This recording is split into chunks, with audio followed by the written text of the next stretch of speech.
love Israel? Israel number one. No politics here. Why you no love Israel?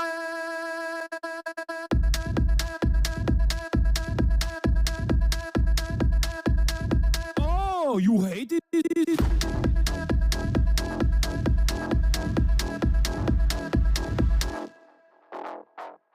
I'm Israel high. I'm Israel high. I'm Israel high. I'm Israel high. I'm Israel high. I'm Israel high. I'm Israel high. I'm Israel high. You have forgotten to say I'm Israel high? Do you love Israel? You must love Hamas. You are Hamas. I'm Israel high. I'm Israel high. I'm Israel high. I'm Israel high. I'm Israel high. I'm Israel high. I'm Israel high. I'm Israel high. Oh, Israel not number one for you. Oh, anti-Semitism. Israel, small nation. Israel, tiny nation surrounded by scary Muslims. Ah, you are anti-Semitism. You are Hamas. You are Hamas. No politics here. Say Israel number one. Tweet Israel number one. No politics here. No politics here. No politics here. No politics here. No politics here. No politics here. No politics here. No politics here. Say you condemn Hamas. Say I'm Israel high. Say you condemn October 7. You are Hamas. No politics here. No politics here. No politics here. No politics here. No politics here. No politics here. No politics here. No politics here. What's going on, everybody? I hope everyone's having a fantastic evening, afternoon, pre-noon, no matter where you are in the world. I'm Hasan Piker, and this is the Hasanabi broadcast coming to you live from gloomy, not so sunny New York, New York. Ladies and gentlemen, I am in Manhattan, the beautiful island, the wonderful, spectacular New York City, the concrete jungle where dreams are made of. There's nothing you can't do now that you're in New York. That's right. Real voice. Is there something wrong with my voice? I don't know. Is my voice different? Because I am using a different audio processor. So there could potentially be something. Yeah, it's too hot. Wait, really? It's husky? Okay, clip it and send it to me. God damn it. We just started and there's already issues. We just started and there's already issues.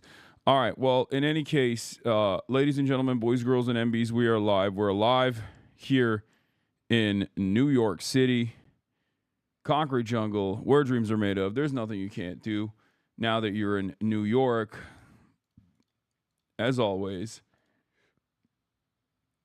But I didn't go live yesterday because I actually did a broadcast with the Austin Show, the one and only, the great, the GOAT, Austin Show. And therefore, I suspect a lot of people are going to be a little crazy today. A lot of people are going to be a little wild today, as they are known to be whenever I am not live for one day, and then I come back, and then everyone's like, dude, where have you been? This is the part of the broadcast where I tell you about my personal news. By the way, it's July 7th, 2025, and 10:35 a.m. in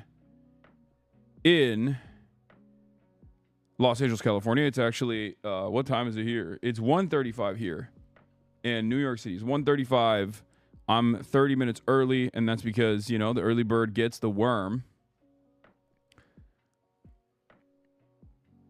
You already know what it is, but there's so much happening in the world, and we're going to talk about it. What is this? Failed to determine content classification. That clip doesn't work. Anyway, you should review Wade Plem's tweets. It's honestly so crazy. I have no idea who that is. Anyway, show us your gun. I'm in New York. I don't have my gun here with me. But, folks, this is part of the broadcast where I tell you about my personal news, about what's going on in the world of Hasanabi Piker. You already know, baby.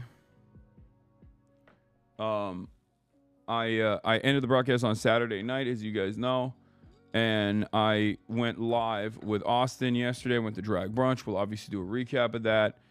We'll do a recap of Drag Brunch because it was pretty crazy. There was a lot that happened.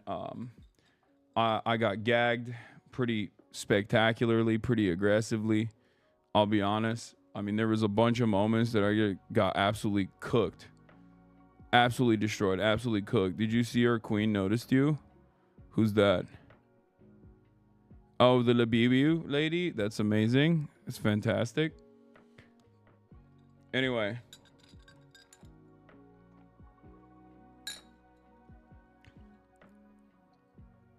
Did you recover from the moaning contest? Okay.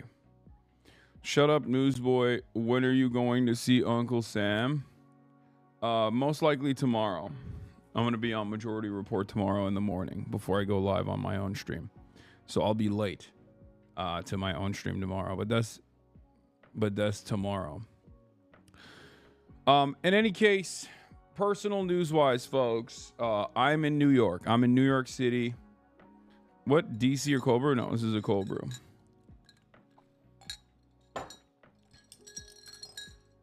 I'm in New York City.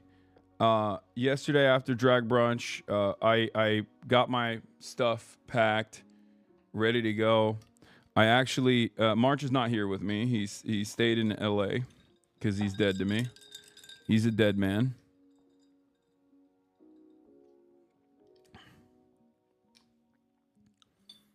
But yeah, I after Drag Brunch, I got ready. I packed my stuff up. I had already packed it up ahead of time, and in an effort not to be late, I gave myself like a 3-hour window. Okay, a 3-hour window. Like I basically went in. Yo, let me hold the camera. Ashley Giuliao. I already have someone doing the camera, but maybe we can do a IRL or something. Potentially. We'll see.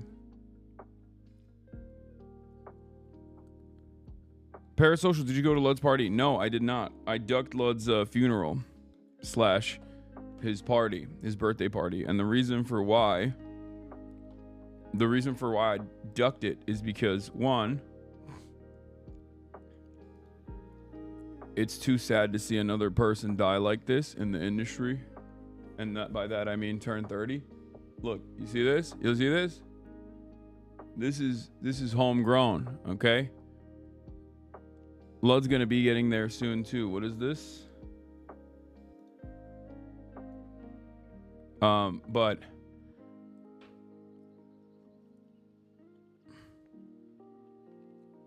I'm in the cutie camp. I don't get the drag stuff. Looks like bad karaoke. That's crazy.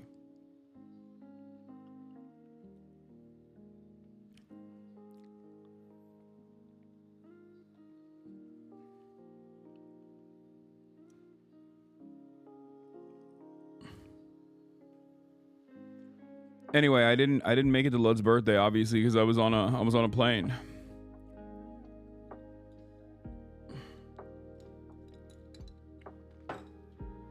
I literally got to the airport at like 7 for a flight that was at 9:30 because I did not want to get caught again. I did not want to get caught in traffic again. It was one of the easiest. It was one of the fastest, most expedited processes I've ever had. The TSA guy was having fun with it. He was making jokes. It was like weird. It was weird to have an experience at LAX that was actually so smooth. Like, not only, like the one time when you actually go to the airport 2 hours ahead of time, that's when everything is so fast. Everything is so expedited. I obviously still got stopped. Also, I'm doing new moves not known to man. I got devious licks. Okay? I got devious licks on top of devious licks. My new meta is I do 2 check-in bags, right? Like, I mean, no, not check-in bags. Sorry, I do 2 carry-on bags with me, and the carry-on bags have gotten increasingly larger and larger. I swapped out the Pelican for another bag that I had gotten in Japan because I needed extra space. And I feel like I'm really pushing the limit on what kind of carry-on you can bring. And I got to show this to you, okay? So I came in for a 6-day trip. As you guys know, I'm here for like a week, right? And that's crazy to go somewhere for a week and not have, not actually bring in a checked-in luggage. And it's like, I'm already flying business, so it's free regardless. They let you do it for, they let you, bring in 2 pieces of checked-in luggage if you want to. I gotta show you this, bro. Look at this.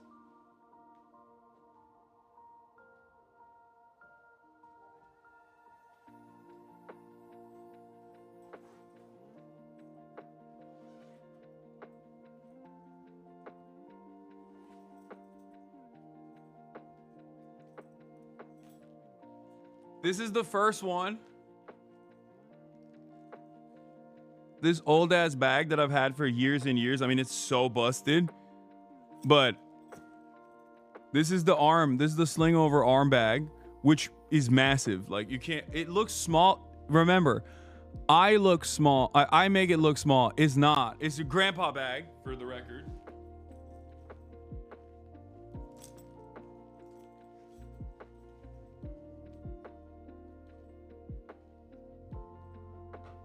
And then this.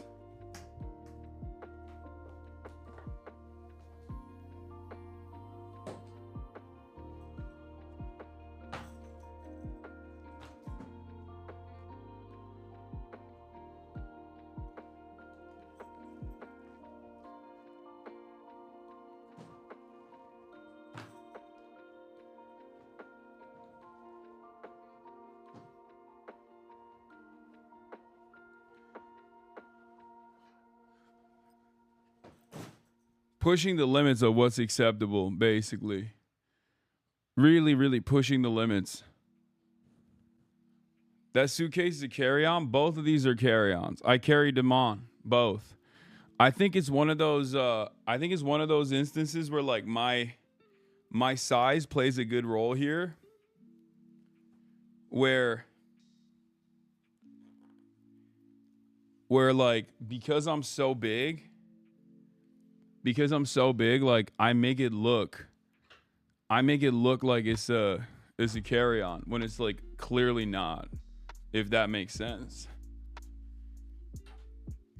I know the other overhead users hate to see you come in with those too. Yeah, I mean, luckily, like I said, business class, like you actually have enough. Like I would never be able to pull this shit off in economy, I don't think, because like by the time I get on the plane, all the overhead would have been taken. I'd be cooked. And the reason why I do this is not because of like, I'm not trying to like, it's free to check it in. I can't check in one of the 2 pieces of luggage though, because it's like, it's got all my electronic equipment, which I always get stopped. Every single time. I get stopped because of the TVU backpack for the most part. This one, that one back there. I put that TVU backpack inside of the carry-on. So the big black one is now I'm testing it out right now. It's not like fully established, but the big one, the big black bag, I put my TVU in it, like the bag in and of itself, and also on top of that I put like all my laptop and my streaming equipment in there as well.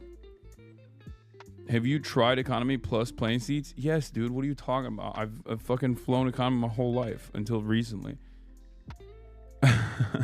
Yeah, of course I've tried it all. I'm so old. Back in my day, I used to be able to get, like airlines would let you sit in the emergency aisle for free. Like that's how old I am. Do TSA agents ever ask you for a photo? Yeah, always.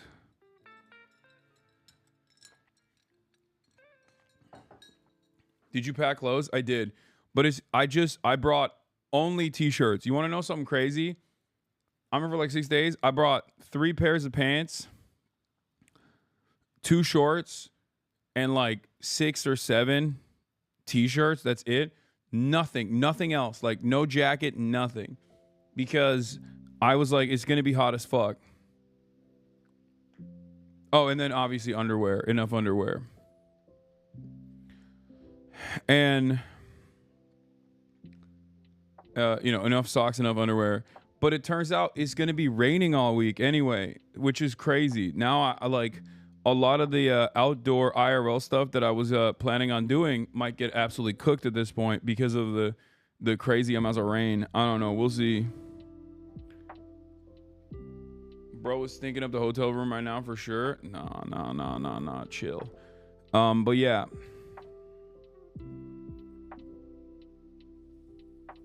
What was I saying? New York City summer is torture. Yeah. Always check the weather before you leave. I know, but I'm here for like a couple events that I was going to do anyway. So it's like, I can't do, like, what do you want me to do? I can't cancel those events. So I wanted to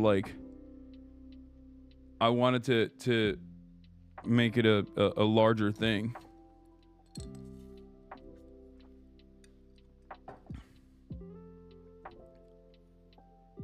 Is the intercom behind you for Pledge of Allegiance? Yes. Yeah. We're doing... It's for Azan. It's for the call to prayer. It's for the call to prayer. 5 times a day, baby. You'll hear it. Because remember, Sharia law has been implemented out here. We are now officially under the Shia imamate. So, like, it's not even a caliphate. It's like the imams have taken over. So obviously, like, every room has to have loudspeakers so that they wake you up and make you do dua 5 times a day. Mashallah, it's good. It's good. It's like it's actually good. White Boy Jihad summer is here. We're straight up cooking.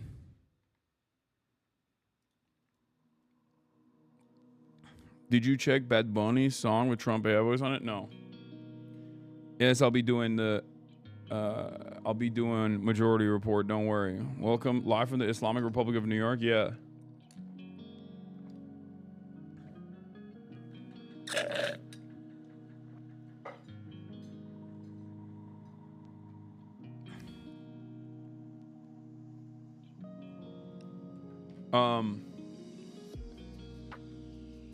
Those shorts better be below your ankles or you're gonna get detained. Sure.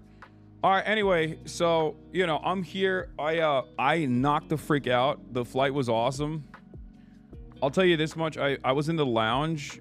I was in the American Airlines, like, flagship lounge or whatever, and the food was ass, but I did something so crazy that I guess, like, my dad does. It was a real dad move, where the only thing that was good was, like, all of the accoutrements that they have for, like, the drinks. They had like bacon strips. They had like mozzarella cheese with like tomatoes. So I got a bunch of fucking bread rolls, cut them up, and made myself like a BLT, basically with like all of the stuff that they deconstructed. I had that, and then when I got on the plane, I just boom passed out. I got on the plane and I knocked the fuck out completely, and woke up. This is weird, but I don't know if I should say this. I don't even know if that's the case or not.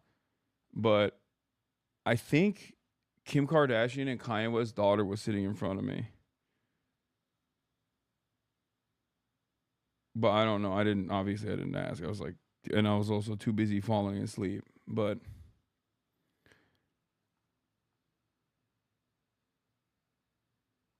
yeah. I don't know. Is her hair blue now? Come on, man. You are better than this, man. Wait, what? They use private jets law? I mean, I thought so. I don't think they're flying commercials. It wasn't her. Like, she wasn't. Kim Kardashian wasn't there, obviously. But who knows? I think it was. I literally thought it. But I don't really know. She has like, wait, yeah, her hair is blue and in braids. Then yeah, it was literally her. Then yeah, she was No, she was sitting in front of me for sure. Yeah, she had blue braids. Yeah. Which I guess is a recession indicator. Anyway, what was I saying?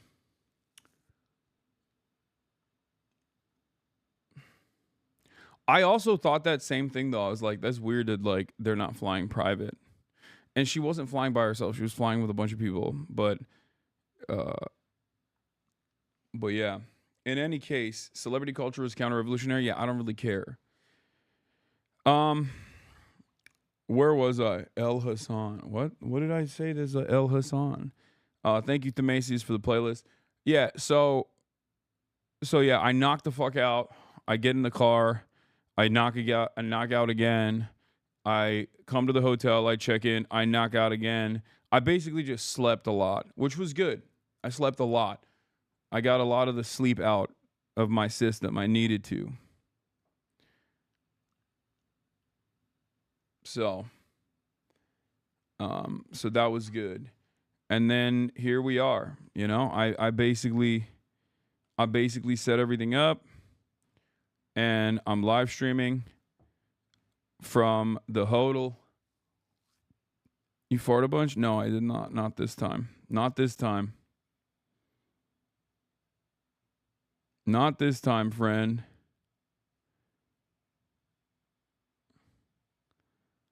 Chill. Hold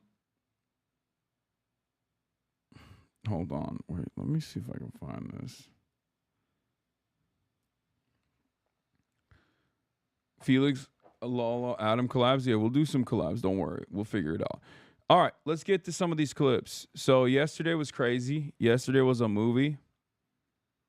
Okay. Here's one of the parts about the movie that was yesterday. First of all, I got absolutely gagged, destroyed. Drag queens are lethal. Drag Brunch was a movie. I had a great time. I was downing food. It was crazy. Show? Yeah. That's what they're saying. I have been to a drag show before. But... Yeah. Oh, okay. Are you gay or straight? Why are you laughing? I'm straight. Oh, single or taken? I don't talk about my private life. Oh, sorry. Well, you tell her I said hello, and let her know that I will eat her out just to know what your dick tastes like, okay? That was lethal. Not trying to make you uncomfortable, just her. That was the most lethal thing I've never been destroyed like that before in my entire life. I had nothing. I was cooked. I usually have something to say about everything. This was an instance where I had nothing to say. Okay, nothing at all. Okay. Where are my other versions? Oh, we got one over here. Oh, we got quite a few over here. Yeah, you definitely look like you've never been to a drag show. Yeah. Oh, and it's your birthday. She was great. She was killing it. She was killer.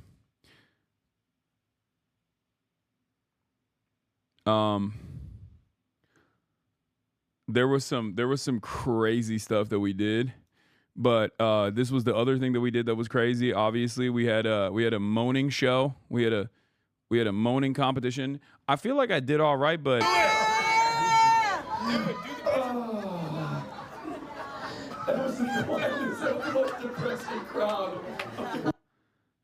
she roasted everyone. Joe was amazing. That wasn't getting destroyed. That's getting glazed. Austin's moan was kind of ass. I did it. I tried my best. You can't say I didn't try on the moaning competition, by the way. You cannot say I wasn't trying. I absolutely was trying. Okay, chat. I was trying my hardest. Yeah, I saw this. This is obviously that is not how you feed the poor. I cannot believe she picked that up like that. Amazing.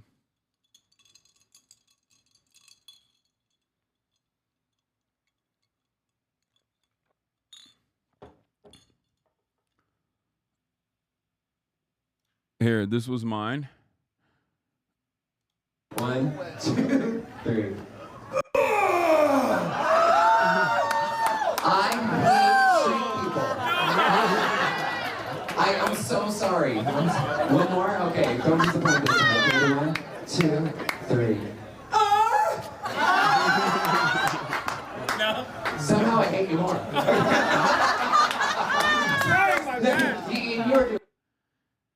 I mean, that was good, right? At least the second one. I tried my best. I think I was getting. I think there was this was some anti-breeder hate. That's what it was. Okay. Hey guys, time out on the hate. Time out on the hate. Chat. Time out on the hate. Okay. Stop the hate, because that was anti-straight behavior. I think. That's all I'm saying, because like I kind of cooked, especially on the second one. I straight up. I tried hard. It was a classy moan.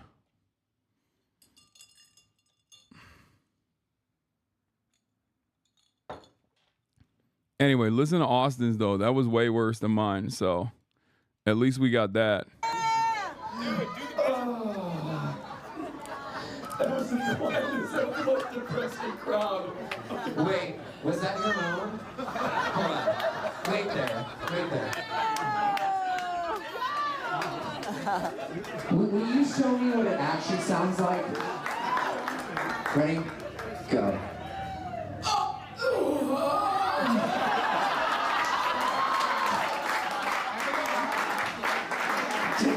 Bro, the Abbey is so gay, especially at drag brunch, that they treat tops like they're straight men out there. Okay? Like Austin being a top is treated like a straight man. Like they look at him like he's a breeder. Okay? Like bottoms rule. Wait, what the hell? No. What the fuck? No. Oh my God, it's trying to get me to restart the computer. Holy shit. That's crazy. God damn. I got scared there. If you don't twerk in Gay City, they kill you. No, they literally do. They do. I was forced to twerk in Gay City, and I did the go ahead girl, give us nothing. Okay? I did the go ahead girl, give us nothing meme right here. Look at this. Look. I try my best, but this is all I got. Ooh, that's loud.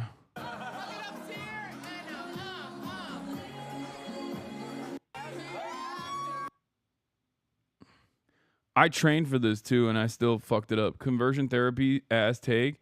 Tops are straighter like some Jehovah's Witness type Exodus international ethos. I went to Gayville and everybody knew you.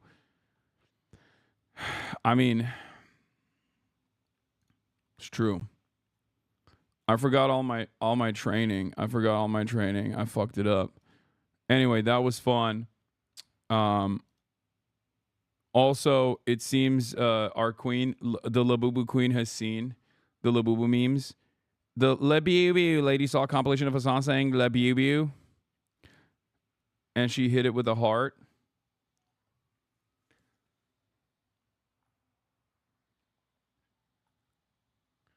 You are dominating the Finnish media right now. Wiley keeps making articles about you. I didn't know that Finnish people are falling for the Hasan's anti-Semitic propaganda, but based on the comments on Wiley's most recent IG post on the article, there's lots of people thinking you're a raging anti-Semite. Funny. Yeah, I don't really care.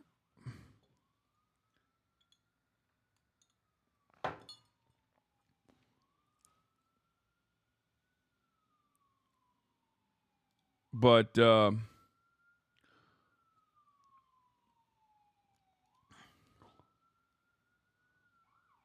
where was I? So you didn't stream because you were sleeping then? What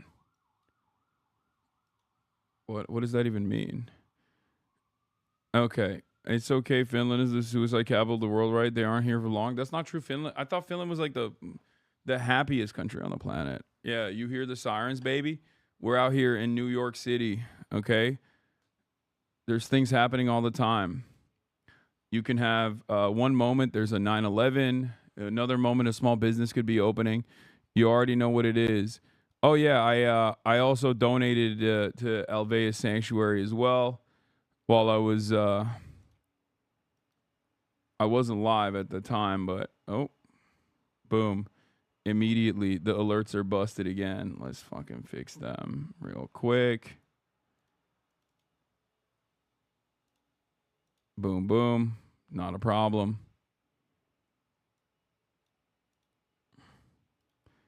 Thank you so much. Yeah, Alveus was fundraising. God. Alveus is fundraising right now because like their street, the road up to the Alveus Sanctuary is busted in the Texas floods. And I don't know how much money they raised, but I saw that they were doing that, so I just dropped a stack in there. Super thank you so much. Hasan just donated 10K. Hasan! What the heck? Thank you so much. Thank you so much. Oh my god, that is insane. That is insane. Thank you.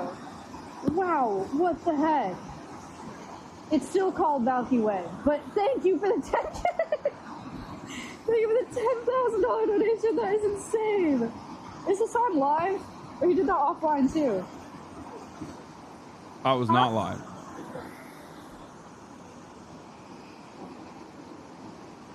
Offline is crazy. Thank you so much. Hasan also texted me this morning just to check on everybody here, which was really nice. Wow, thank you so much.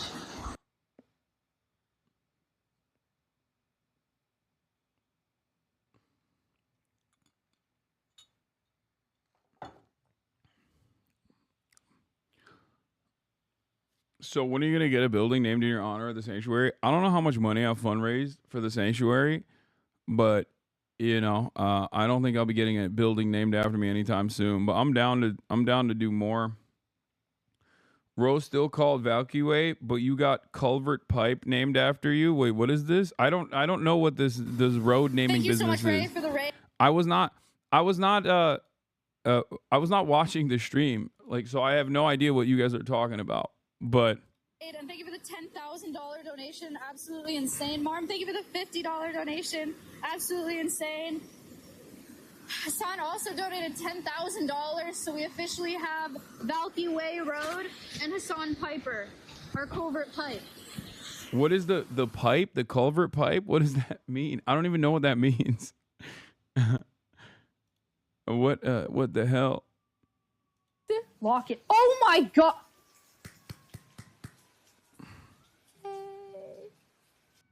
My baby. My baby. Ray. For the roads. Ray just donated 10 grand. Yeah. Valky Ray. Dude, that shit's expensive. $10,000. Expensive. Ray, thank you so much. What the heck? Yeah. Oh my W god. Ray. She'll make me cry. What? Thank you. Is she live right now? Ray, what the heck? I'm gonna cry. Thank you so much. Oh my god. That's so fucked up. Rainbow Road. Rainbow Road. That's so cute. Valky Way. Wait, pause. Those are both so good. Damn, look at her slamming blue moons on the job. Drinking on the job. We're not paying you for this, all right? Get back to work. Get back to building the roads.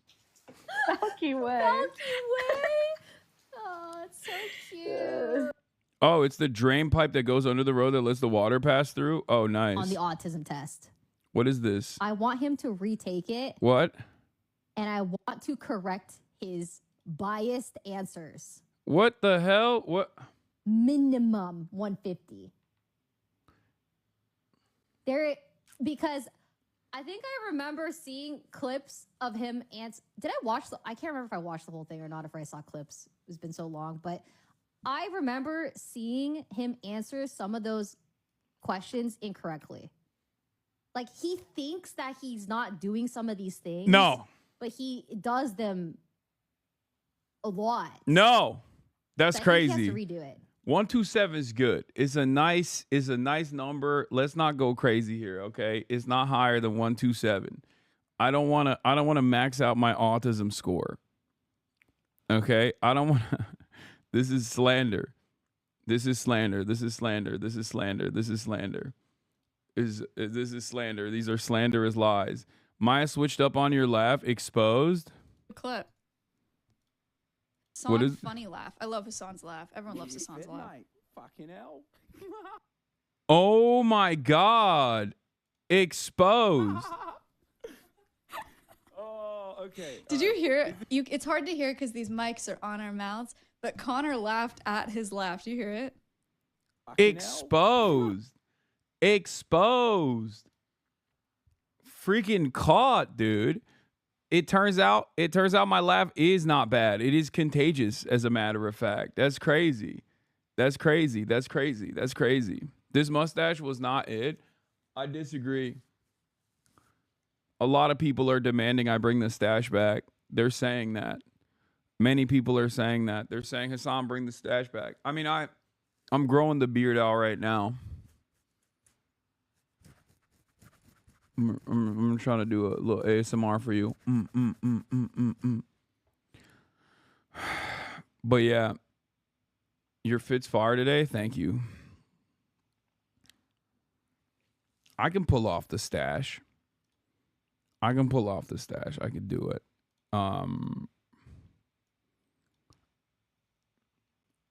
But yeah, what about a landing strip?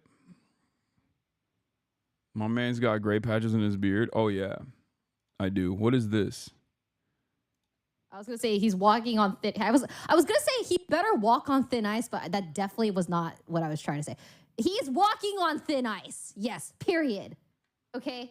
I can get Cutie to quit Fury, and I could be like, listen, Cutie, we could double down on these episodes. We could do so much more, but I fear that's crazy. I fear your time. This is like just as I squashed the beef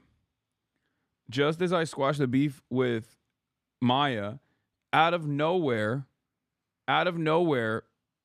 another one of Cutie's podcast co-hosts. They always take Cutie away from me, okay?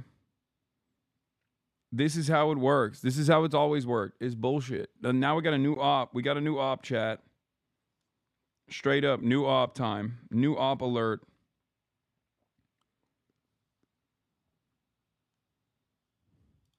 With fear and is holding you back. Okay? I will continue this war in Maya's stead. I will do Maya proud, and I will ruin this man.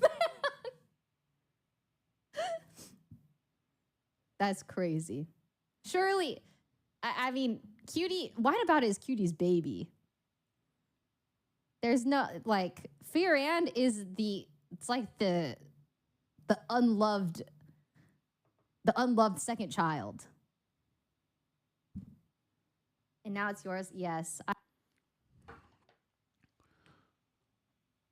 For the new beef, what is this? Speaking of old buildings, as Water just pointed out, I didn't know. This is actually Mao Zedong's old house. No. Is he the monk or the monk? He's neither in this case. He's a... Wait. He's just like old... Did she say, is he a monk about Mao Zedong? House. Ooh. Is he the monk or the monk?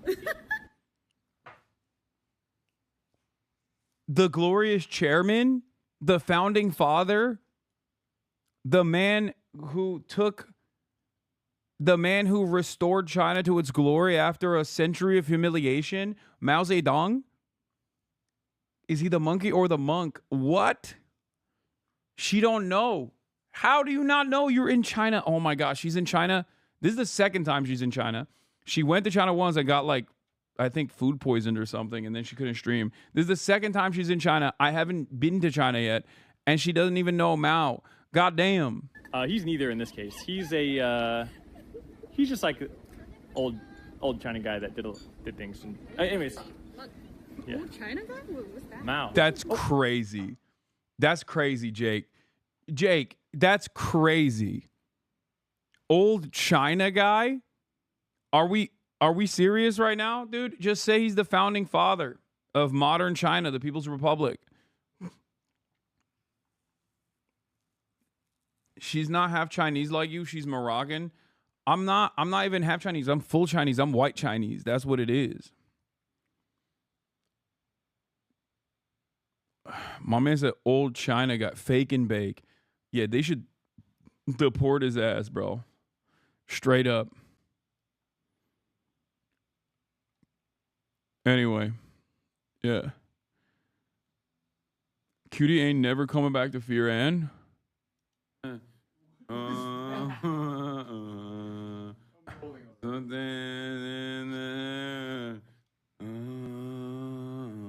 We'll know what I'm talking about. The song from Batman, dude. Yeah, R.I.P. to Will Nev. He died.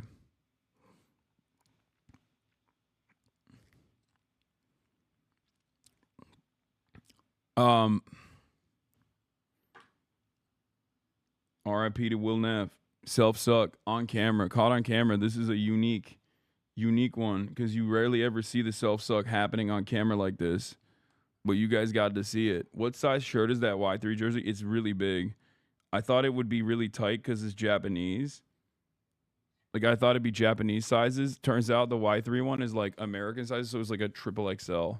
So it's massive, but I love it. It's, you know. All right, well, let's get started. We got a lot of news to cover, obviously. We got a lot to get to. Let me blast off real quick.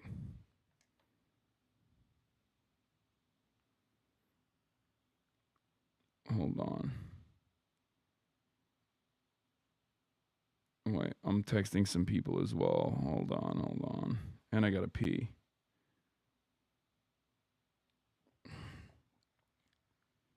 You not being on Majority Report saddened me. Dude, what are you talking about? I'm not supposed to be on every fucking episode this week. What are you talking about? I'm gonna do it tomorrow. Okay? I'm gonna do it tomorrow. Calm down. All right, let's blast it. Let's blast it real quick and let's get to it. Let's get it twisted. Okay, hold on. Blasting off. I'm in New York City. Epstein files hidden from the public. No client list. Claims.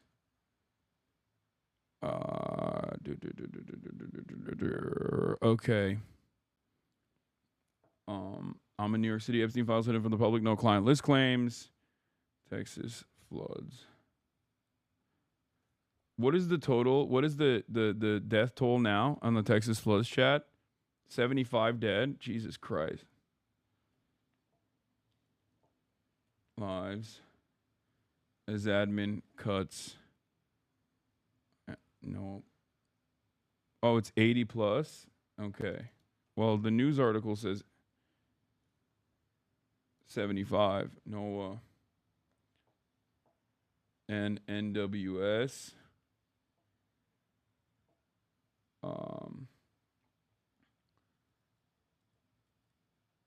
Trump tariffs are back soon. Trump tariffs are back soon, and then BB/Trump ceasefire meetup and more. Get in now. Twitch.tv/Hasanabi. Do we have a blast off meme, chatters? Do we have a blast off meme for today, or do we not? You're on early. You didn't even give me time to. I already did the God Zoran, the Godzilla Zoran. Okay, I like this one. Good luck, Soy Right. All right, I'll use that one.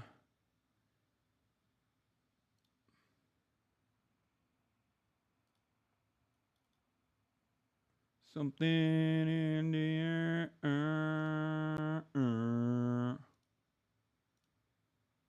Okay. All right, let's blast it off. Okay, we're blasted off. Chat.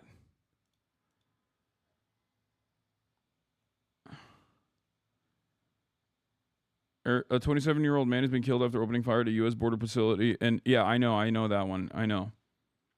I'm gonna cover all of that in a second. Something in the way. Okay. Let's get started on the warning systems and the potential failures. I'm going to go pee real quick. We're going to begin this morning with the heartbreak and the hope you see there after that catastrophic flooding in Texas. More than 80 people have died, most of them in Kerr County, Texas. That's outside San Antonio. We're sorry to say that dozens are still missing at this hour. And that number includes children from Camp Mystic, one of multiple camps along the Guadalupe River. Many people are now asking, was there enough warning before the floods hit Friday morning? CBS Evening News anchor Maurice Dubois is leading our coverage. He's in Kerrville, Texas. Maurice, good morning.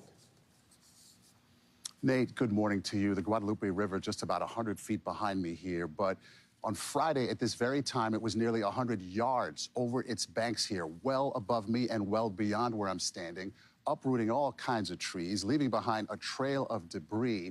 Summer camps and campgrounds like this one, popular draw here in Kerr County, where dozens of people were simply swept away and killed after the river rose rapidly from all that torrential rain. Video from nearby Center Point, Texas here shows the moment the river started swelling. And then minutes later, the landscape becomes unrecognizable, submerged in the floodwaters. As the recovery process begins, many have expressed concern about the lack of early warnings from local and federal authorities. While flood alerts started coming in during the day on Thursday, the first alert warning people to evacuate Kerr County did not come until 4:03 in the morning. Most people obviously in a deep sleep at that point. Some blame the National Weather Service for underestimating the flood risk and for lack of urgent alerts. Others note that Kerr County does not have its own flood warning system. We spoke with one family, Carmen Jaime, and her 8-year-old son, Esteban. They recalled the moment they decided to grab all their stuff, stuff it into their RV, and get away from this RV campsite where they'd been celebrating the holiday. I was thinking like, oh, it's time to go to the water park. No. The water park is outside. You thought she was waking you up for fun? Mm-hmm. But no, this was bad. This was a warning. What do you think of this whole situation? Scared. Scared? Nervous. What scared you the most? The river rising up. What did it sound like? Racking, all of that. Like tree branches falling off, like chairs flying, barbecue pits, everything. Do you think we were going to make it out on time? Probably not, but we safely did. Brave little boy. His mom there, she has been a science teacher. She told him about the power of Mother Nature, and now they actually witnessed it firsthand, and they're simply trying to process it.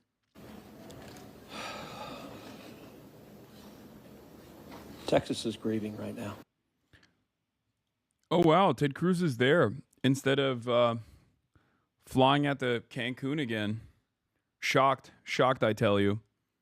I guess it's because his house is not at risk of flash flooding, so he didn't have to escape. Shocking to see him actually doing his job. Yeah, maybe he had a layover. Yeah, maybe the flash floods actually didn't let him fly out with his private jet or something.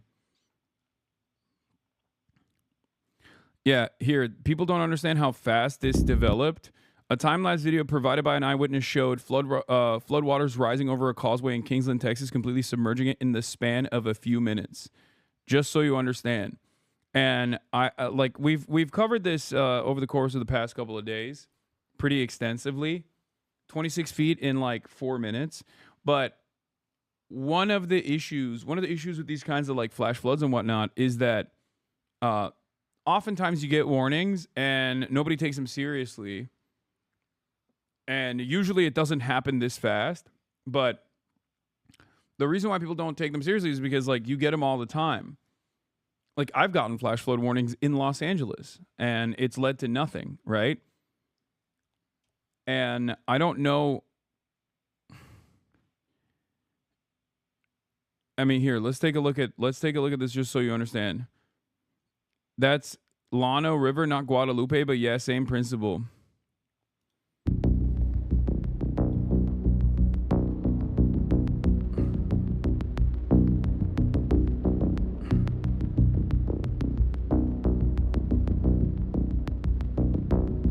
This is a 50-minute increase, but like, look how fast it goes from 1711. The road exists, okay? Look at this. 1711 road exists. Boom. 1717, it's gone. Okay? It went from 511 to 5 by 5. From 511 to like 516, the road is completely submerged. Like that's crazy. Is it because of a storm? It's because of rainfall. They got tremendous rainfall.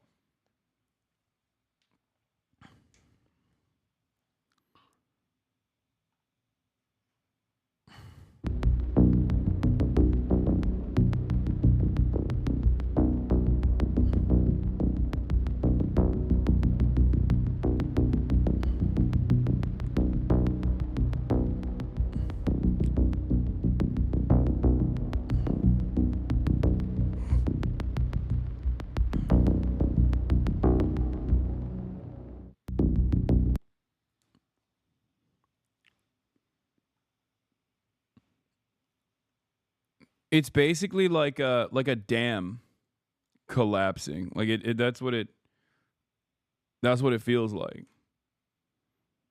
Yeah. The issue is there's massive drought. So then there's already massive drought. So then the environment is like the environment is already susceptible to flash floods for that reason. And then there's massive rainfall that follows after the massive drought, and the ground can't soak up the water fast enough. Okay? And you create this incredible condition where these areas that are known floodplains have a significantly higher amount of water that blow through.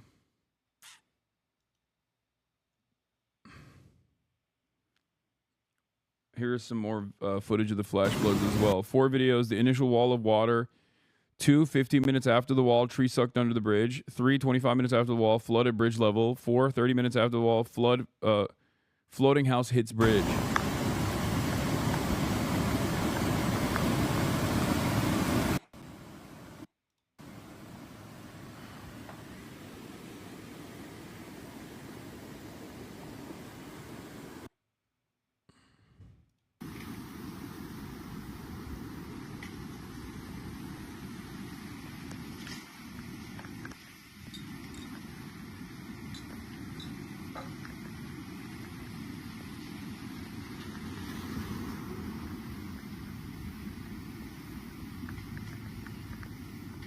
If you want to understand why the soil was struggling to absorb the water, try watering your houseplants that you forgot about and watch how the soil and water behave.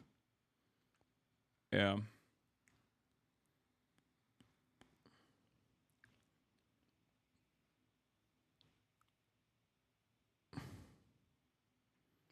Even in the Alvey situation, someone had concreted over a culvert.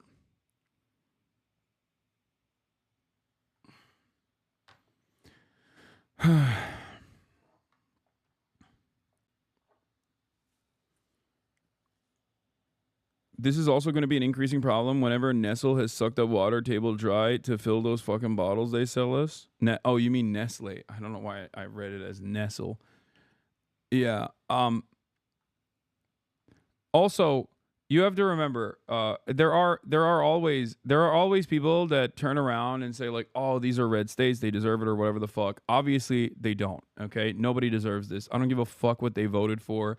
I don't even care if they deny climate change. Okay, and obviously, that's not the case. Regardless, in many of these circumstances, you have like 40% of the state, some of the most underserved, marginalized communities that live in these areas that are literally voting for the Democrats. It's just that they're so disenfranchised through voter suppression and numerous other methods that it doesn't matter. Like their existence doesn't matter. Just like there's 4 million registered Republican voters in the state of California. A lot of people forget that like California as a state has more Republicans than Republican states, like 3 Republican states combined. Okay. And in the red states, there's a fuck ton of Democrat voters as well. Not that party allegiances matter at all. It doesn't. Okay. Party loyalty doesn't matter, especially in times of like natural disasters. Okay. It does not matter. So I don't participate in that kind of talk regardless, but I always try to, I always try to make a note of this this kind of attitude that people have, like to immediately just to suffocate this kind of sentiment before it starts.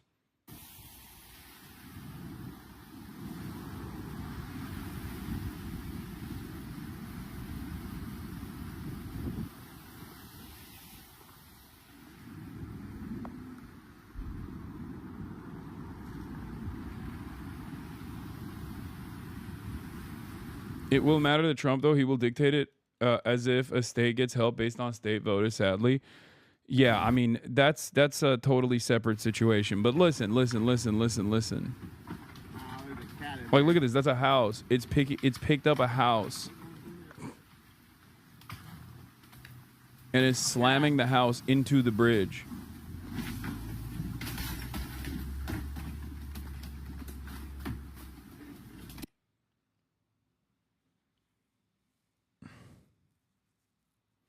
How do you talk liberals down who have zero empathy for people who vote Republican? I have friends who continue to celebrate people's suffering. I mean, a couple things. One, liberals are very aware of I guess like marginalized people living in these places. This is an instance like these states not turning liberal is also a consequence of like voter disenfranchisement and not like some kind of issue with the morality of the people. Okay. So understand that first and foremost. Secondly, there are millions of people that, including children, but also millions of fucking people that are in these states that already vote liberal and also have oftentimes in these areas a higher density of black and brown people as well. In these areas. What is voter disenfranchisement? Gerrymandering, making it seem as though, or creating an environment where your votes don't matter at all. Even if you are a Democrat or a leftist in a deep red state, creating new barriers that get in the way, creating new barriers and unnecessary hurdles that get in the way of voting. There are many different ways in which Democrats in red states and in red districts, depending on gerrymandering, could actually swing a state, but they can't. Not that it matters. Like I said, I don't personally care about. I don't care about the voter, the ideological background or the types of voters that are getting destroyed in a natural disaster. Just like I always advocate for universality unconditionally when talking about what must be done in terms of like social safety nets, in terms of Medicare for all. Okay. This is the same principle.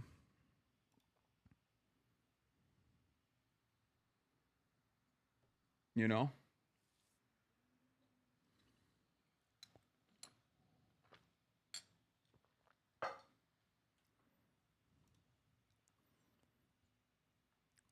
especially when everyone gets cooked in this process, everyone gets destroyed in this process.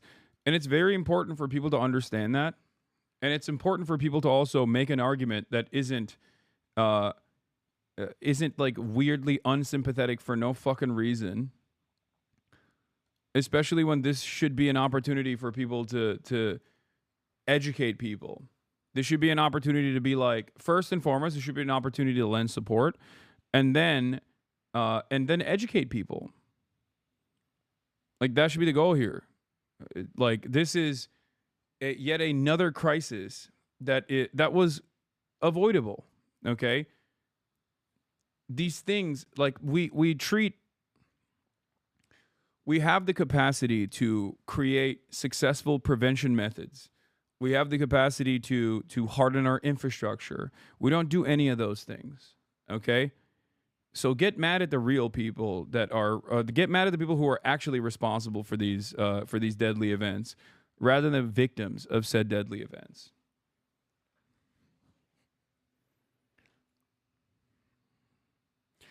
I don't share your optimism, unfortunately. Well, you should. You should suck it the fuck up. Even from a cynical, sociopathic perspective, you should act as though you are empathetic, even if you're not, because it is utterly unproductive. Not only is it immoral, but it's also utterly unproductive. So suck it the fuck up and talk about how these are issues born out of climate change, and if we can't even handle the realities of climate change, we at least have to work to harden our infrastructure and to make sure that we limit the damage that these once-in-a-lifetime extreme weather conditions create. On the other hand, you have Republicans who are actively working on conspiracy theories, trying to move people's attention away from the real issues. Okay? You have the Marjorie Taylor Greens of the world claiming that this is a consequence of, like, man-made weather modification or whatever. Okay? It's important to educate people. It's important to educate people in the aftermath of events such as this one, and bring them on board with a more productive solution rather than to leave them astray. Because that's how you arrive at people believing in chemtrails and cloud seeding initiatives that are causing these, or Jewish space lasers that are causing these fucking these natural disasters. Okay? Anyway, let's get to Ted Cruz. The pain, the shock of what has transpired these last few days has broken the heart of our state. Hasan, I'm from Lampasas, Texas, where we're currently experiencing flooding as well. My Facebook is full of Jesus Take the Wheel posts. I post opposing views all the time. They double down that it's not this administration's fault. They say God is good, and how dare I question him? It's insane. I feel like these people can't be educated. They're so stuck. Yeah, but for every person that you feel like can't be educated, there's definitely still going to be people that recognize that these things are happening way more frequently, and they've noticed that they're happening in an alarming rate and an increasing frequency and an increasing magnitude in their lifetimes. And there's always someone you can convince. You should never give up on convincing people on what the truth is, okay? I don't, and you shouldn't either. Can you imagine if I was like, what are you going to do? Fuck it. Fuck these people. If I just did that, I mean, that undermines everything that I seek out here. That undermines everything that I want this community to do. You feel me? So let's continue.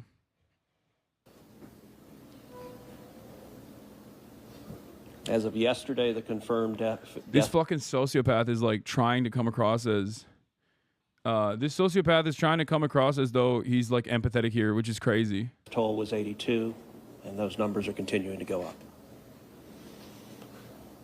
The children, the little girls who were lost at Camp Mystic. That's every parent's nightmare. Yeah, also, this is a point as well, obviously. A common progressive fantasy is that once conservatives see the consequences of climate change, they will have some sort of come to Jesus moment, but it's always pretty obvious to people paying attention that they are just going to blame it on deep state flooding tech and learn nothing. But I think this is a defeatist attitude to have, because for every 5 people that will do this exact same thing, there will be 3 people that can be convinced. So you have to work every single day to convince those 3 people, to find those 3 people and convince them. Okay. I think it's unproductive to just like harden your stance. It's unproductive to harden your stance and just be like, well, you voted for this, have fun with it, especially when plenty of people there did not vote for this at all. And even the people that did vote for this are they're obviously first and foremost victim to the horrifying nature of these sorts of disasters, but then they're also a victim to the misinformation from the start. You all have family members, immediate family members, who are stuck in this incredible misinformation vacuum. You know? Think about it like that. Think about trying to convince those people, your loved ones. Because you never know, you know?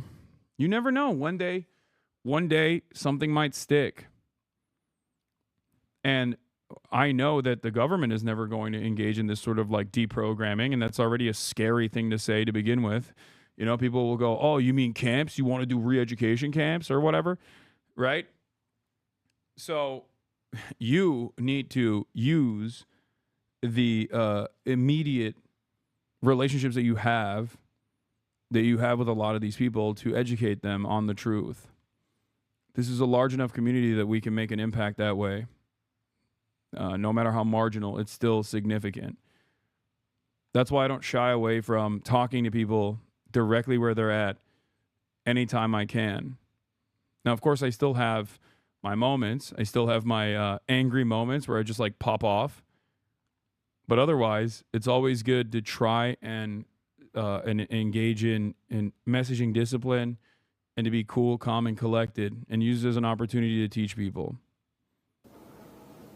Every mom and dad. Last week, we were picking up our daughter. Hasan, left side question. Why you let people speak ill of your name for this long? That's crazy. What the fuck are you talking about? Who gives a shit? From camp here in Hunt. Our girls have gone to camp here for a decade. The Hill Country is an incredible part of Texas, part of the country. The natural beauty here is incredible. The camps that have raised generations of little girls and little boys and instilled character and love and faith are extraordinary institutions. And I'll tell you, the pain in our state, and it's every part of the state. You've got Texans from all over the state who were here celebrating the 4th of July. A week ago, this was a time of great celebration. You're dropping your little girl off at camp, your little boy off at camp. You're celebrating Independence Day. You know that your child is going to be swimming and canoes and horseback riding and doing archery and making lifetime friends. And then suddenly it turns to tragedy. With the last several days, I've spoken to multiple parents, scared out of their mind. Do you know anything? Where is my daughter? There's still 10 girls and 1 counselor from Camp Mystic that are unaccounted for. And the pain and agony of not knowing your child's whereabouts, it's the worst thing imaginable.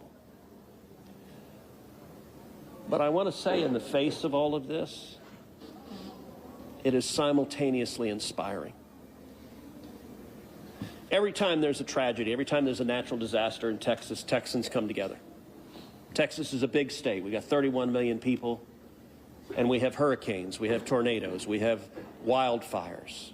Tragedies hit this state, natural disasters hit this state, and without fail, 100 out of 100 times when that happens, we see Texans coming together, helping each other, engaging in acts of heroism. There have been over 850 high water rescues since this flooding began. 850. Cruz's a bad actor. I know. I mean, he's both a nefarious player here and also responsible. I met a new girl who believes in weather machines and all the classic conspiracy theories, but she's from a small town in South Dakota.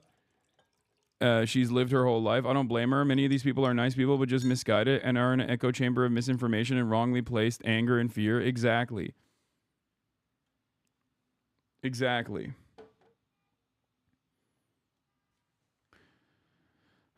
especially when you can like directly point to some of the initiatives of this government. This is part of the reason why I feel like I'm repeating myself a lot, but this is part of the reason why I get mad at the fucking Democrats. Because Democrats should be, one, immediately helping in the recovery and relief efforts, which they are, but also simultaneously speaking from every podium, every avenue available about how cutting the National Weather Service and cutting NOAA and the defunding and the austerity that this government is engaging in is so devastating, is so deadly. People are still going to obviously talk about how this couldn't be prevented. It's a natural disaster. There are systemic reasons as to why these natural disasters that are supposed to be once in a lifetime are happening with higher frequency, right? There's obviously that. And that should be talked about. Climate change specifically in this context. But then there's also the prevention and the infrastructure hardening that needs to happen, knowing full well that the magnitude and frequency of these extreme weather conditions, extreme weather events are increasing at an alarming rate. It's no longer once every 100 years. It's no longer once every 50 years. It's not even once every 25 years.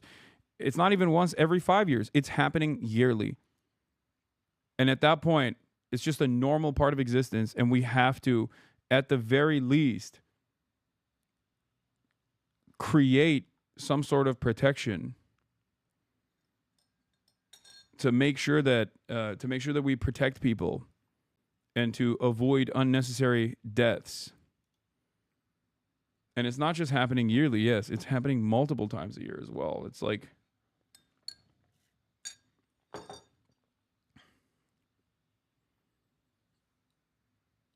that is the reality. And then on top of that, and then at the last stage, we talk about the recovery and relief. Okay? There's also that aspect of it. Because on the recovery and relief side, the Trump administration is cutting FEMA, reallocating FEMA resources to immigrant detention centers, to build immigrant detention centers like the Alligator Auschwitz that they build in Florida. They're utilizing the National Guard they're federalizing the National Guard or utilizing the National Guard to work in these these kidnapping operations of your neighbors, utilizing the Marine Corps in this way. It's our priorities are completely out of whack. It's completely distorted. It's completely busted. And I think it's good to talk to people about that. It's good to talk to people about this and show them what the administration is tasked with doing. In the same ways that the Republicans will actively point the finger of blame at the Democrats and be like, oh, all they care about is like trans people. All they care about is trans people. Ironically enough, the Democrats don't care about trans people, but that's besides the point. Use Republican tactics in the same exact ways against them. Okay?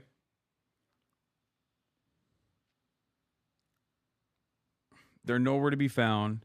And the moments where they are, they come in after the fact, after the devastation is done, and they turn around and say, oh, thoughts and prayers. Okay? Thoughts and fucking prayers. When in fact, their actions also led to the devastation and the impact being much larger than it should be. You look at extraordinary stories of Eagle Scouts pulling campers out of harm's way. I was just hearing a story of one counselor whose head was right at the water holding up 2 mattresses with campers on those mattresses. That kind of courage, that kind of selflessness. And then there are the first responders. The local first responders, I want to thank every one of the first responders at the local level, at the city level, at the county level, at the state level, at the federal level. In the first few hours of this flood, I was on the phone with Governor Abbott. was on the phone with Lieutenant Governor Dan Patrick, was on the phone with Nim Kidd, the head of the Texas Department of Emergency Management, and then I called President Trump. I called President Trump. He was having dinner at the time. It was still early in what was transpiring. And I wanted him to know, I said, Mr. President, everything we're hearing right now, this appears to be bad, really bad. There may be a very significant loss of life unfolding right now in Texas. And I will tell you, the president said, Ted, anything Texas needs, the answer is yes.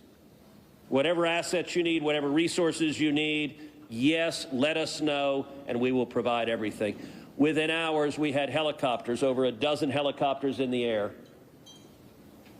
National Guard, DPS, game wardens, Coast Guard, doing search and rescue, reaching down. We've all seen the videos of little girls being pulled up, hoisted out of harm's way. Incredible courage and heroism. Search and rescue is the first stage, but the process of coming together and rebuilding is going to take longer. And I will say to all the grieving families, to all of those who've gotten the worst news imaginable, that your little girl, she's gone. Turns out Cancun Cruz was in Europe over the weekend. Ted Cruz caught vacationing as tragedy strikes again. The Daily Beast reports that Ted Cruz was vacationing in Europe as floods ripped through central Texas, killing at least 89 people, including 27 campers and counselors from a summer camp. The Texas senator was spotted visiting the Parthenon in the Greek capital Athens with his wife Heidi on Saturday evening. Brother, are you joking? Are you fucking kidding me? Oh, brother, busted again. Motherfucking Cancun cruise, this time in Greece. Oh, my Lord.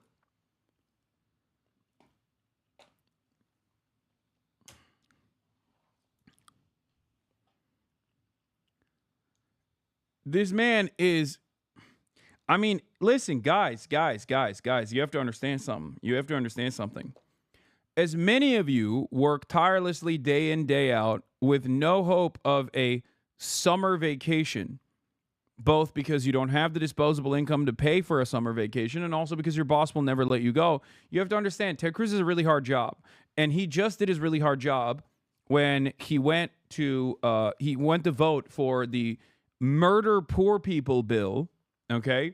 And after he did this like really, really difficult thing of voting for the continuation of tax cuts for the wealthiest in American society, while simultaneously murdering poor people by cutting off their access to Medicaid and cutting off their access to SNAP, food assistance programs that they need necessary for survival, he had to obviously take a big vacation. One that will never be afforded to you, just like he has a platinum healthcare program as a consequence of being a senator. You will never have that, obviously. His job relies on you. His job basically is telling you don't deserve that, okay? Something to also remember, something to also consider.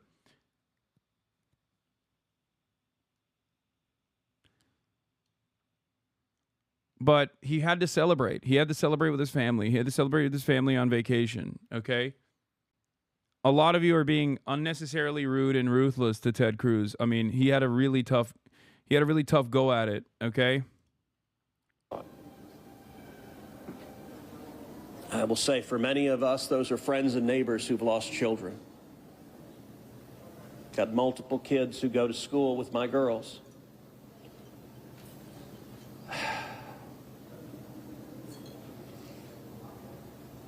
The mayor asked for prayers. Dude, this motherfucker is also like trying to be like, we're all victims here. It's like, bro, you were in Greece. Okay? Like, oh, we're all victims here. Let me tell you, okay? Me, Ted Cruz, I'm a victim of this flooding. You don't understand. Half of the people who live in that area, Ted Cruz literally voted to cut their Medicaid. You understand me? Like, that's coming down the line. Half of the people, he voted to cut their Medicaid and also has actively petitioned alongside the Trump administration to cut FEMA funding or to reallocate FEMA resources to the immigration detention scheme that this administration is doing, the immigration enforcement scheme that this administration is doing. And after doing all that, which is a lot of work, it's just a lot of hard work, he had to fuck off and go to Greece. Okay? And I want to say thank you to the millions of Texans, to the millions of Americans, to the millions of people all over the world right now who are praying for Texas and praying for those parents. Going through this grief, it is going to take... Do you think a Zoran-style campaign can work in Texas? Absolutely. Abso-fucking-lutely. It can work everywhere. It needs to be adjusted to whatever the expectations of the state is. But overall, the Zoran thing, the Zoran campaign is a national one. We saw this with Bernie Sanders, okay? Because Zoran, like the optics of Zoran in New York work because New York is a immigrant city, okay? So people are more susceptible to hearing this kind of left-wing populism from a Muslim dude who's Indian and from Uganda, right? Now, there are obviously racial hurdles that would make it harder for someone like Zoran to craft a successful campaign in a place like Texas. Having said that, it's not impossible. Even someone like Zoran could do this in a place like Texas as well, exactly with the same kind of background. But like I said, it's not Zoran's background that's important here, okay? His background can be a hurdle, make it harder to communicate effectively to as broad an audience as possible, especially if they're just like fucking straight up racist, or if you have like a female candidate, they have to overcome misogyny. Like these are things that just make it harder, but that doesn't make it impossible. And Zoran's importance here, Zoran's campaign here, is not who he is as an individual; it's what he said. Okay. He was able to make people realize that there is an alternative method out there from a campaign that actually puts people first rather than the interests of corporations and the wealthy. You can absolutely do this everywhere. Okay? There are versions of this that even in places like Texas that have started a fire, like the Beto O'Rourke campaign. If you look at it, like the initial Beto O'Rourke campaign that was like an underdog story was cultivated around the same kind of progressive messaging, had the exact same door knockers. There's a lot of people in this chat that live in Texas that probably found themselves awash with the Beto O'Rourke method and the Beto O'Rourke movement. Now, what he became shortly thereafter was obviously another establishment machine politician, and it failed spectacularly. But even the significant gains that Beto was able to make in a short period of time in the exact same style of like door knocking, that in and of itself, not 2020, we're talking Beto, 2018, I think. Like all of those, like that is that should not be looked at as a failure, okay? Because if Beto O'Rourke was a earnest, real progressive fighter, a socialist, okay, card-carrying socialist, he'd get back to work and he'd keep pushing, and he would still focus on progressive policies, left populism, create a campaign around universality, uplifting the poor. These sorts of things are very successful. They're so successful that Donald Trump has lied about them. Donald Trump has lied about being this person, okay? So yes, a Zoran-style campaign can happen all around the country. Love, it is going to take friends and family embracing and hugging and holding them while they weep. And it's going to take the church. With every disaster, one of the things we see here in Texas is the church steps up and the church helps and the church feeds and clothes and comforts. This morning I met with a group of chaplains who've been going through the incredibly difficult process of talking to mom and dad after mom and dad who just lost the most precious person they ever knew. And those chaplains are just trying to love them and show God's love. So I want to say we will come through this. To those in the midst of grief right now, that might seem hard to fathom. But yeah, church should replace the welfare state. Here's another great take from this. Obviously, the initial reports are coming out already. Officials feared the flood risk of Texan youth camps were imminent, but rejected a warning system, deeming it too expensive. Okay? Officials feared flood risk to youth camps, but rejected a warning system. And Adam Johnson says, one thing the left, such as it is, needs to emphasize over and over is that local/state budget constraints are entirely artificial. They're manufactured austerity. If the federal government can invent $38 billion out of thin air to fund a genocide, it can afford to build flood warning systems. These budget shortfalls are not real. The federal government can invent money and transfer it to states for essential projects whenever it wishes. We simply choose not to because subjecting 50 states and thousands of municipalities to a game of neoliberal bum fights empowers capital. This person doesn't understand the point. He says local state budget constraints are real. They are, except the federal government can aid and abet. Okay? The federal government can always offer additional funds and additional resources in times of necessity. It is always a matter of interest. It is not a matter of, it is the biggest hurdle. The biggest hurdle here is never, oh, where will we find the money? Because there's always money for war. The biggest hurdle is, how do we actually reallocate these resources to these sorts of incredibly important and sometimes costly prevention methods? The conversation around deficits only become a serious point of contention when the expenditures we're talking about help the working poor. Okay? They only talk about how will we fund this whenever it's something that helps you out. The government literally only talks about how we're going to fund this. How are we going to fund this? This is so costly. Whenever it's something like you getting healthcare, it's something like you getting the proper education, it's something like your infrastructure getting the proper funds. There is never a question in either party about how are we going to pay for it when it comes down to funding war, funding endless militarism, funding all of these imperial adventures overseas. There is never a question about how we're going to pay for it ever. Every single year, every single congressional session, we increase the military budget by hundreds of billions of dollars. Even in this last Trump tax cut bill, the big beautiful bill, the big bomb for the working poor, there was $150 additional billion for the military. There was $175 billion for Trump's immigration enforcement scheme. There's always money for the military. There's always money for the police at the local budgets. Okay. And there's always money for some kind of enforcement mechanism. There's never money. There's never enough money for these sorts of resource allocation initiatives when it's saving people's lives. Okay. Here's the New York Times on this as well. As floods hit, key roles were vacant at weather service offices in Texas. Some experts say staff shortages might have complicated forecasters' ability to coordinate responses with local emergency management officials. Do not let these fucking assholes get away with it. Okay? They'll say thoughts and prayers.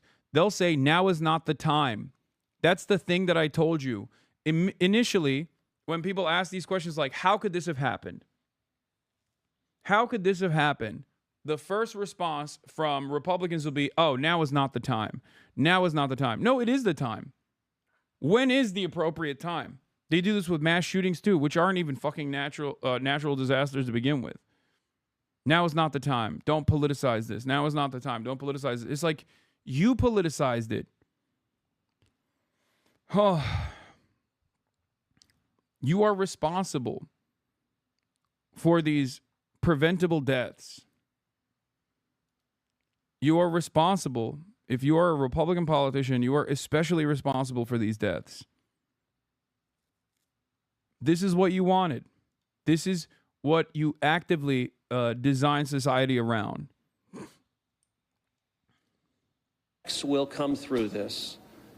And I just want to say thank you. I want to say thank you to these gentlemen here who are working. They are not sleeping. They are working every day. Thank you to the families. Thank you to the Salvation Army. Thank you to everyone who is just reaching out and saying, how can I help?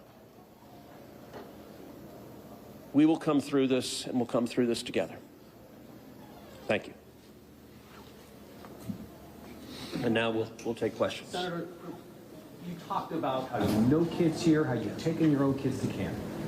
Was it ever communicated to you that there was a need, that it was a priority to have a warning system so people had a chance to escape something like this? Well, listen, I think anytime you're dealing with major rivers, there's a risk of flooding, and there's always been a risk of flooding, particularly on the Guadalupe River. I will say, in the wake of every tragedy, there are things that are predictable.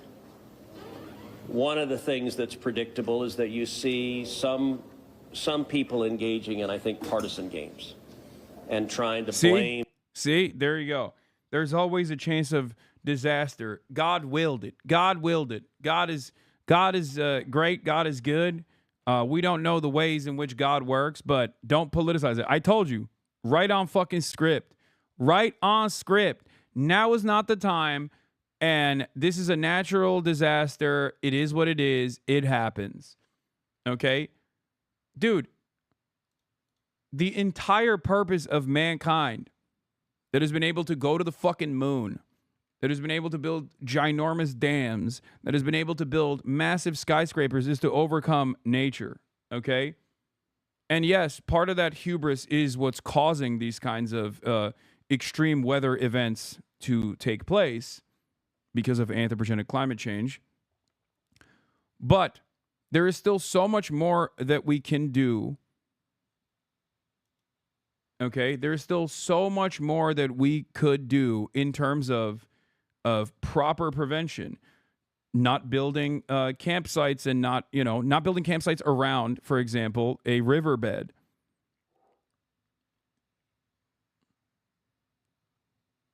Or if we do, ensuring that we have the proper resources allocated to warning systems.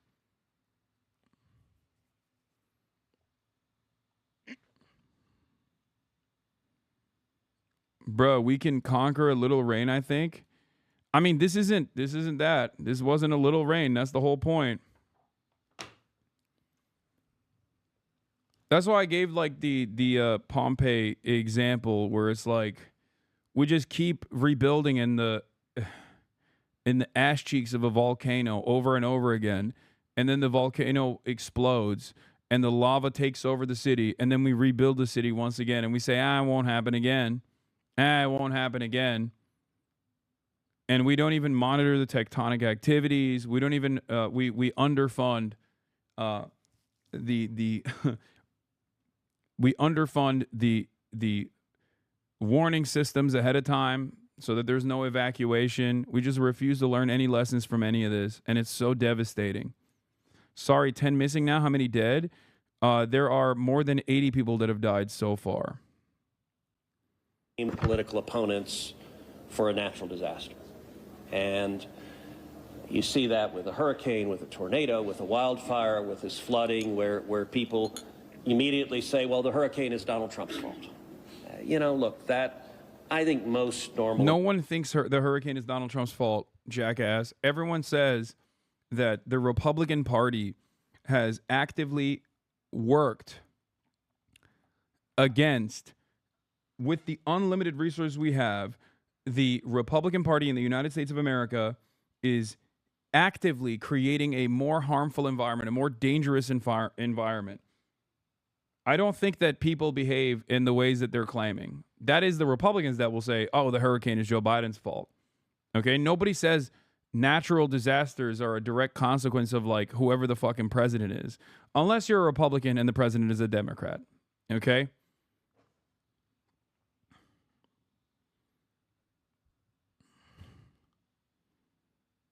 They say these things are happening with a greater frequency and greater magnitude we have to have the proper resources allocated to prevention, to infrastructure hardening, and to proper warning systems. And then we have to have the proper resources distributed back to the recovery and rebuilding efforts. That is what people say. And the Republicans have steadily created a hurdle against such things. Americans know that's ridiculous. And I think this is not a time for partisan finger pointing and attacks. Now, after we come through search and rescue, after we come through the process of rebuilding, there will naturally be a period of retrospection where you look back and say, okay, what exactly transpired? What was the timeline?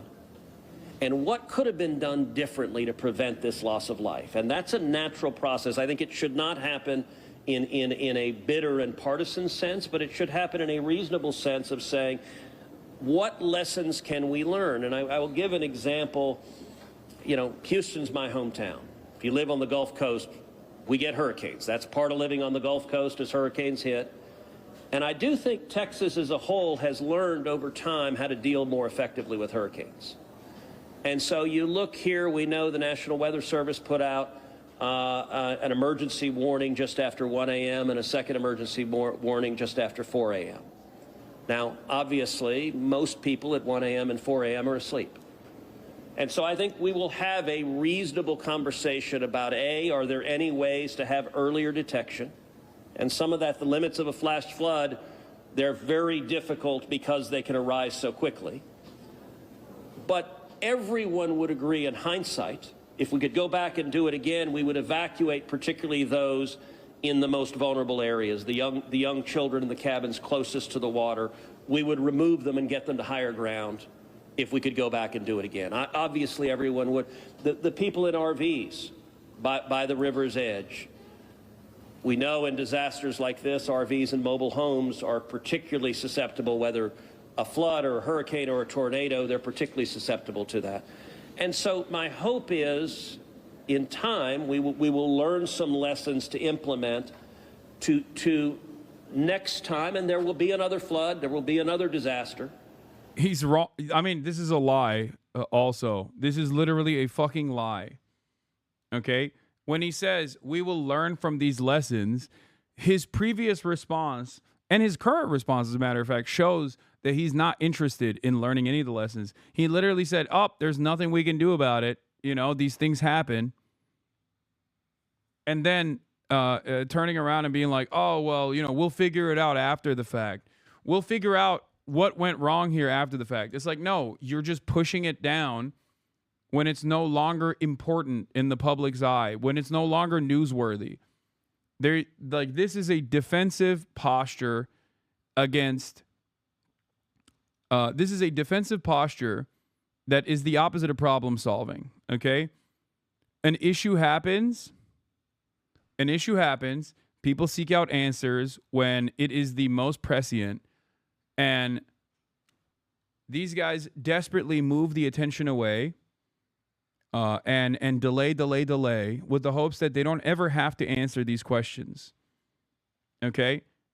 He's not lying. They'll learn what other publicly funded services they can cut, maybe the emergency text warning system next. Republicans have become so ghoul-like. I mean, they've always been like this, chatter. Yeah, you mean salient. Sure, salient's a better word. Yes, salient. When the issue is most salient. When people are actually paying attention, when people are demanding answers in this time of crisis, they don't want to give answers in this time of crisis on purpose, because if they were to properly analyze the situation as we have done so far, even with like the limited amount of information we have thus far, we very quickly arrive at the real villains in the story, which happens to be the fucking Republican Party. Okay? The people that are actively underfunding these systems of prevention, alerts, and analysis.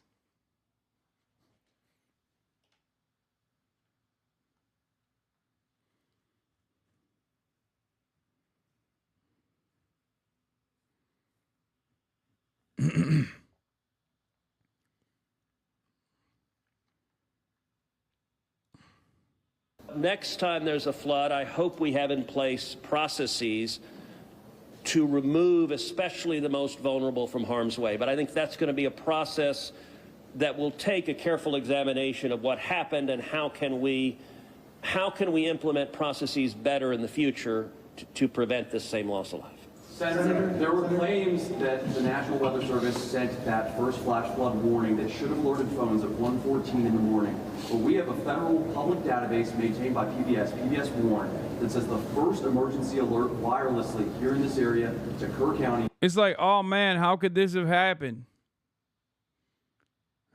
How could this thing that I worked hard on, how could it have happened? I didn't realize when I cut the funding and advocated to cut the funding by cutting the fat, by trimming the fat in the federal government, that these already underfunded resources comprised of woke gay scientists were actually doing woke gay science in the form of figuring out when how devastating flash floods might look like. I don't know how this could have happened. Guy who literally is responsible for it. It was not until after 9 a.m. That was more than 4 hours after the severe flooding had come to this area. Did you know that? Have you seen that? And what's your response, knowing the state and... Yeah, look, he said the same thing in 2018. Senator Cruz, we will rebuild together because that's who Texans are. Surveys, flood damage in Burnett and Llano County urges Texans to heed warnings from local officials. When asked about the rebuilding process, Senator Cruz noted the bipartisan cooperation of the Texas delegation in the wake of Hurricane Harvey and the more recent flooding events. I'm amazed at the bipartisan cooperation we saw in the wake of Harvey. Harvey now goes down in history as the second most costly natural disaster in U.S. history, and we have bipartisan cooperation. First concern is getting people out of harm's way, Senator Cruz said. If there's more flooding that comes, and some of the weather reports suggest they may be coming, then please take seriously if an evacuation order is given. Don't risk it. Don't think that you can make it through. They have the script. They have just the same script that they hit over and over again. Every single fucking time. Every single damn time. It's like the same script that they hit. Same footnotes. Same bullet points. Thoughts and prayers. God is good. God is great. How could this have happened? We will figure out how this could have happened. And we'll make sure that it doesn't happen again, as they literally work to make it happen again and again and again and again and make things worse in the process.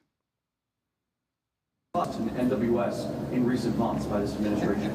So I don't know the source for what you're saying. All of the public reporting I've seen is that there were two alerts that went out, one just after 1 a.m., one after 4 a.m. I can tell you, I talked about the partisan finger pointing. I think there have been some eager to point at the National Weather Service and say cuts there led to a lack of warning. I think that's contradicted by the facts. And if you look at the facts in particular. Look. Direct question. Let's see. A.m., one after 4 a.m. I can tell you, I talked about the partisan finger pointing. I think there have been some eager to point at the National Weather Service and say cuts there led to a lack of warning. No, those cuts were good. We saved so much money. Excuse me, sir. Talking about these cuts, you're kind of making it seem like I need to take accountability for things that I've advocated for, and I don't like it. How dare you, sir? This is not time for partisan finger pointing, sir. These cuts were good. These cuts were great. We need more of them. Also, how could this have happened? I don't like the facts that you are presenting to me. I think that's contradicted by the... Yeah. Texas Observer, Trump's Doge cuts are a Texas-sized disaster. Okay? This came out on July 3rd, 2025. Reckless agency layoffs and the dismantling of federal relief programs could leave the Lone Star State in peril. This was before the fucking flash floods. Right? I think. Like right before.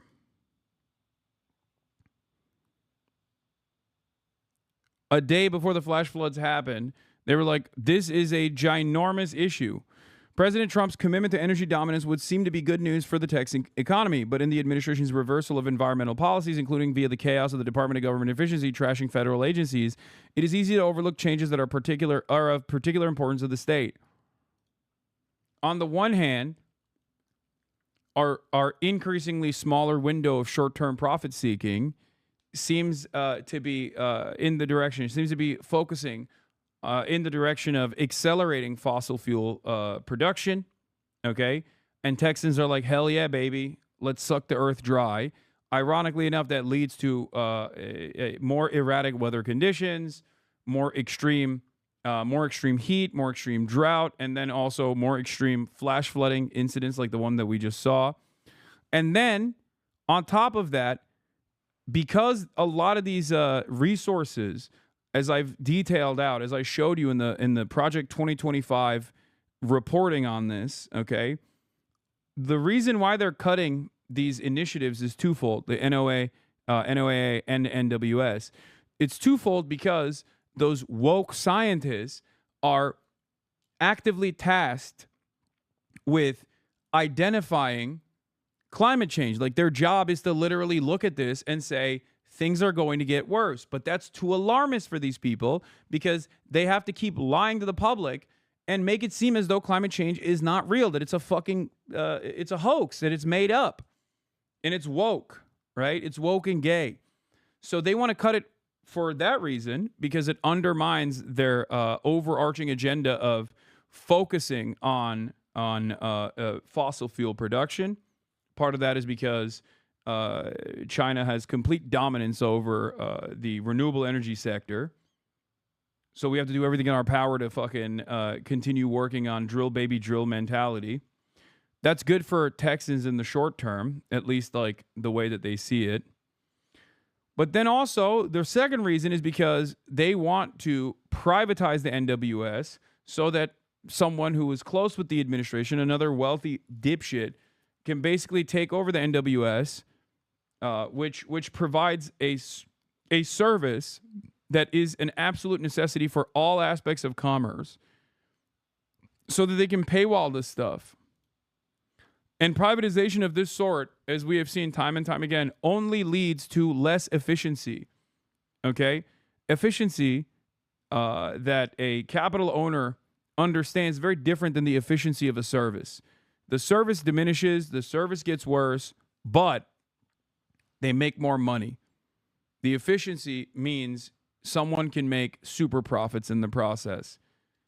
What a capital owner believes is efficiency is not necessarily good for you, the average person, okay? A lot of these things that the government is tasked with doing basically have to work invisibly. Like, they have to work, and they're working they're working in a way where you don't even realize that they're working at all times. Okay? You only realize the government is failing when it actually isn't working. You only realize that the government is there when it actually fails in a moment like this. So this is a really important time for leftists and Democrats alike to explain that these are resources that we cannot take funds away from. These are government instruments that we have to rely on, that we have to continue funding, and the Republicans' austerity measures against the war that they're waging against these government systems is actually deadly and will continue to have devastating consequences such as this one that we just watched. Facts, and if you look at the facts in particular, number one, that these warnings went out hours before the flood became a true emergency level, but number two, the National Weather Service here, New Braunfels is where they were headquartered. They had additional manpower. In fact, they had 3 additional people working that night, anticipating that it was going to be a very dangerous weather situation. I also think it's worth noting that the National Weather Service Union, which has been very critical of the DOGE cuts, has publicly said that they don't believe that the reduction in staffing had any impact whatsoever on their ability to warn of this event. And so, look, I think it is reasonable over time to engage in a retrospective and say at every level what could have been done better, because all of us. Yeah, no, it's good. It's good actually that we actually had key roles that were vacant. Like there were people that took the retirement plan, the accelerated retirement plan, and the government did that specifically so that there were less people in these positions. Okay? They didn't like directly lay them off. In some instances they did, but in many instances they just basically said, "Hey man, we're giving you an opportunity before we lay you off. We're just giving you severance pay, fuck off," with no interest in rehiring. Here's the New York Times reporting on it. Crucial positions at the local office of the National Weather Service were unfilled as severe rainfall inundated parts of central Texas on Friday morning, prompting some experts to question whether staffing shortages made it harder for the forecasting agency to coordinate with local emergency managers as floodwaters rose. Texas officials appeared to blame the Weather Service for issuing forecasts on Wednesday that underestimated how much rain was coming. But former Weather Service officials said the forecasts were as good as could be expected, given the enormous levels of rainfall and the storm's unusually abrupt escalation. The staffing shortages suggest a separate problem, those former officials said. The loss of experienced people who would typically have helped communicate with local authorities in the hours after flash flood warnings were issued overnight. The shortages are among the factors likely to be scrutinized as the death toll climbs from the floods. Separate questions have emerged about the preparedness of local communities, including Kerr County's apparent lack of local flood warning system. The county, roughly 50 miles northwest of San Antonio, is where many of the deaths occurred. In an interview, Rob Kelly, the Kerr County judge, and its most senior elected official said the county did not have a warning system because such systems are expensive and local residents are resistant to new spending. Taxpayers won't pay for it, Mr. Kelly said. Asked if people might reconsider it in the light of the catastrophe, he said, "I don't know." This is part of the reason why I sometimes say, like, it's better to just do it and not tell people that you're doing it. Okay? It's just like, why? Why do you need public feedback on all of this stuff? What is the purpose of the fucking government? It's not like they ask every working poor individual whether or not they want to get their fucking SNAP benefits reduced. They just do it anyway. Right? I don't understand it.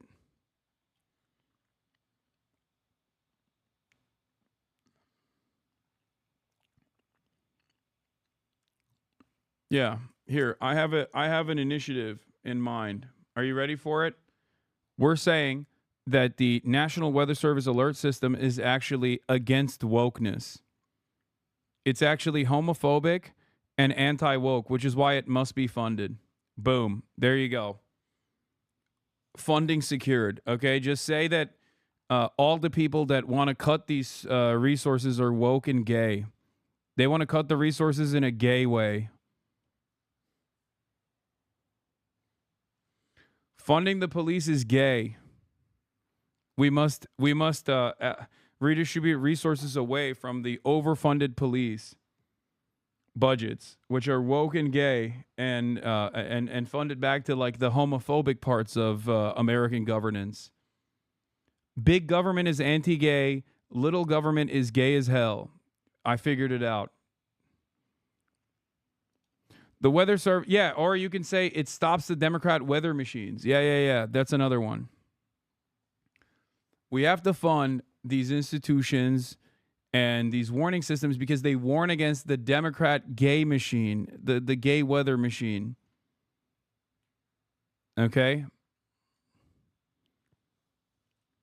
We need to have a big, macho, muscular, manly government. The Weather Service nearby San Antonio office, which covers other areas hit by the floods, also has significant vacancies, including a warning coordination meteorologist and a science officer, Mr. Fahey said. The National Weather Service San Angelo office, which is responsible for some of the areas hit hardest by Friday's flooding, was missing a senior hydrologist, staff forecaster, and meteorologist in charge. Okay, San Antonio office also has significant vacancies. Staff members in those positions are meant to work with local emergency managers to plan for floods, including when and how to warn local residents and help them evacuate. The office's warning coordination meteorologist left on April 30th after taking the early retirement package the Trump administration used to reduce the number of federal employees, according to a person with knowledge of his departure. Some of the openings may predate the current Trump administration, but at both offices, the vacancy rate is roughly double what it was when Mr. Trump returned to the White House in January, according to Mr. Fahey. John Sokich, who until January was the director of congressional affairs for the National Weather Service, said those unfilled positions made it harder to coordinate with local officials because each Weather Service office works as a team. Reduced staffing puts that in jeopardy. A spokeswoman for the National Weather Service, Erica Groh, did not answer questions to the New York Times about the Texas vacancies, including how long those positions have been open and whether those vacancies had contributed to the damage caused by the flooding. There's also another problem here where the NWS staffers that are still employed might be fearful of speaking out against the administration out of an abundance of caution, out of the fear that the administration might actually enact revenge upon them by fucking firing them, which is insane to even think. But it is quite literally a reality. It is within the realm of possible options here. Part of what the Republicans do expertly is consistently claim that these services are not working, so we have to just continue defunding them. That is a part of their advocacy. A part of their advocacy quite literally is to say these systems are failing. They failed our people. They failed our citizens, which is why we must defund them. They're just taking your tax dollars.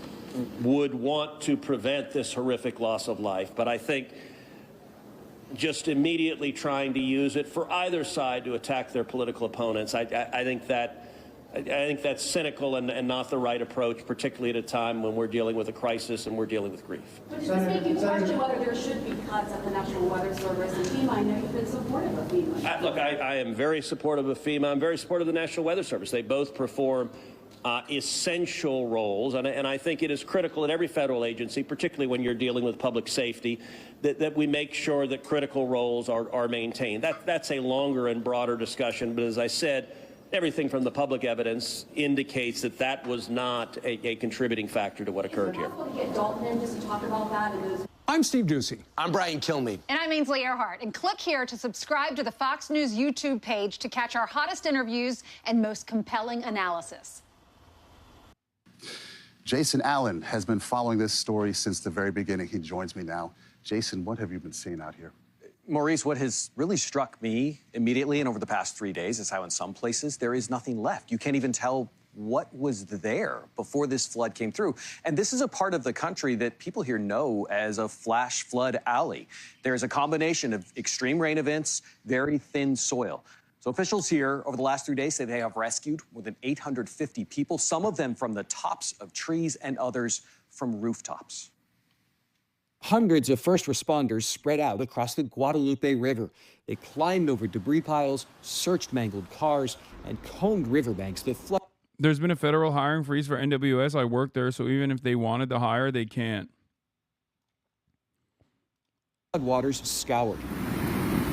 Torrential rain caused one river to surge nearly 26 feet in just 45 minutes early Friday morning. We're at Camp Mystic looking for our kids. Children's summer camps dot the shoreline of the Guadalupe. At Camp Mystic, an all-girls summer camp, the river started running through cabins where children were sleeping.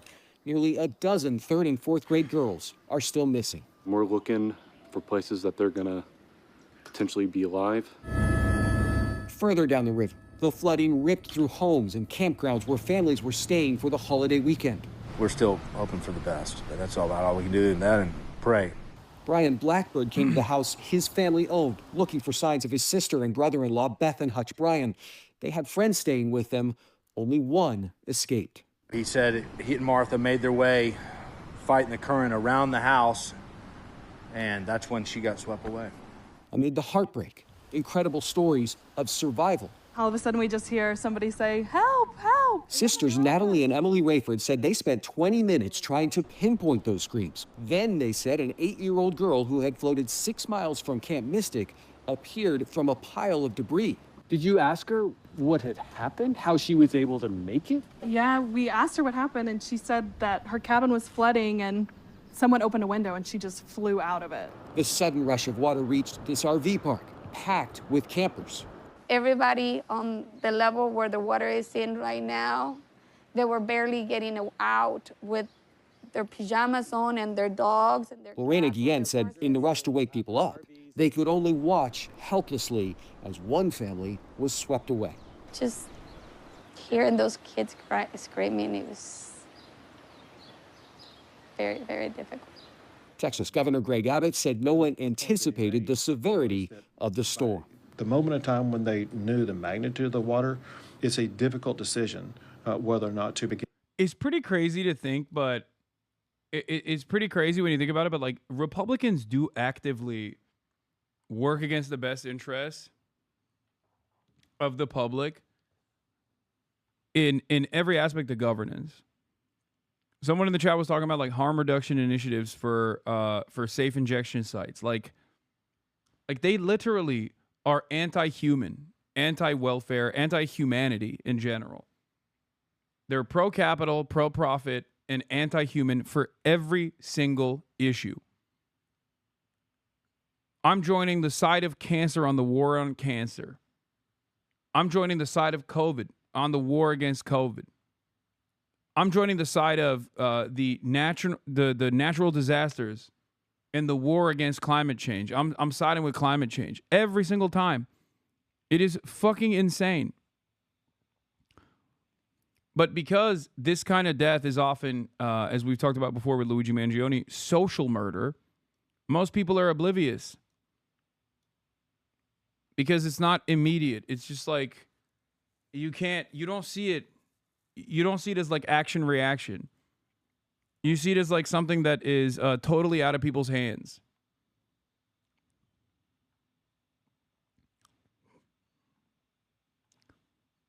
It's crazy. Evacuating people or not. Okay, thanks.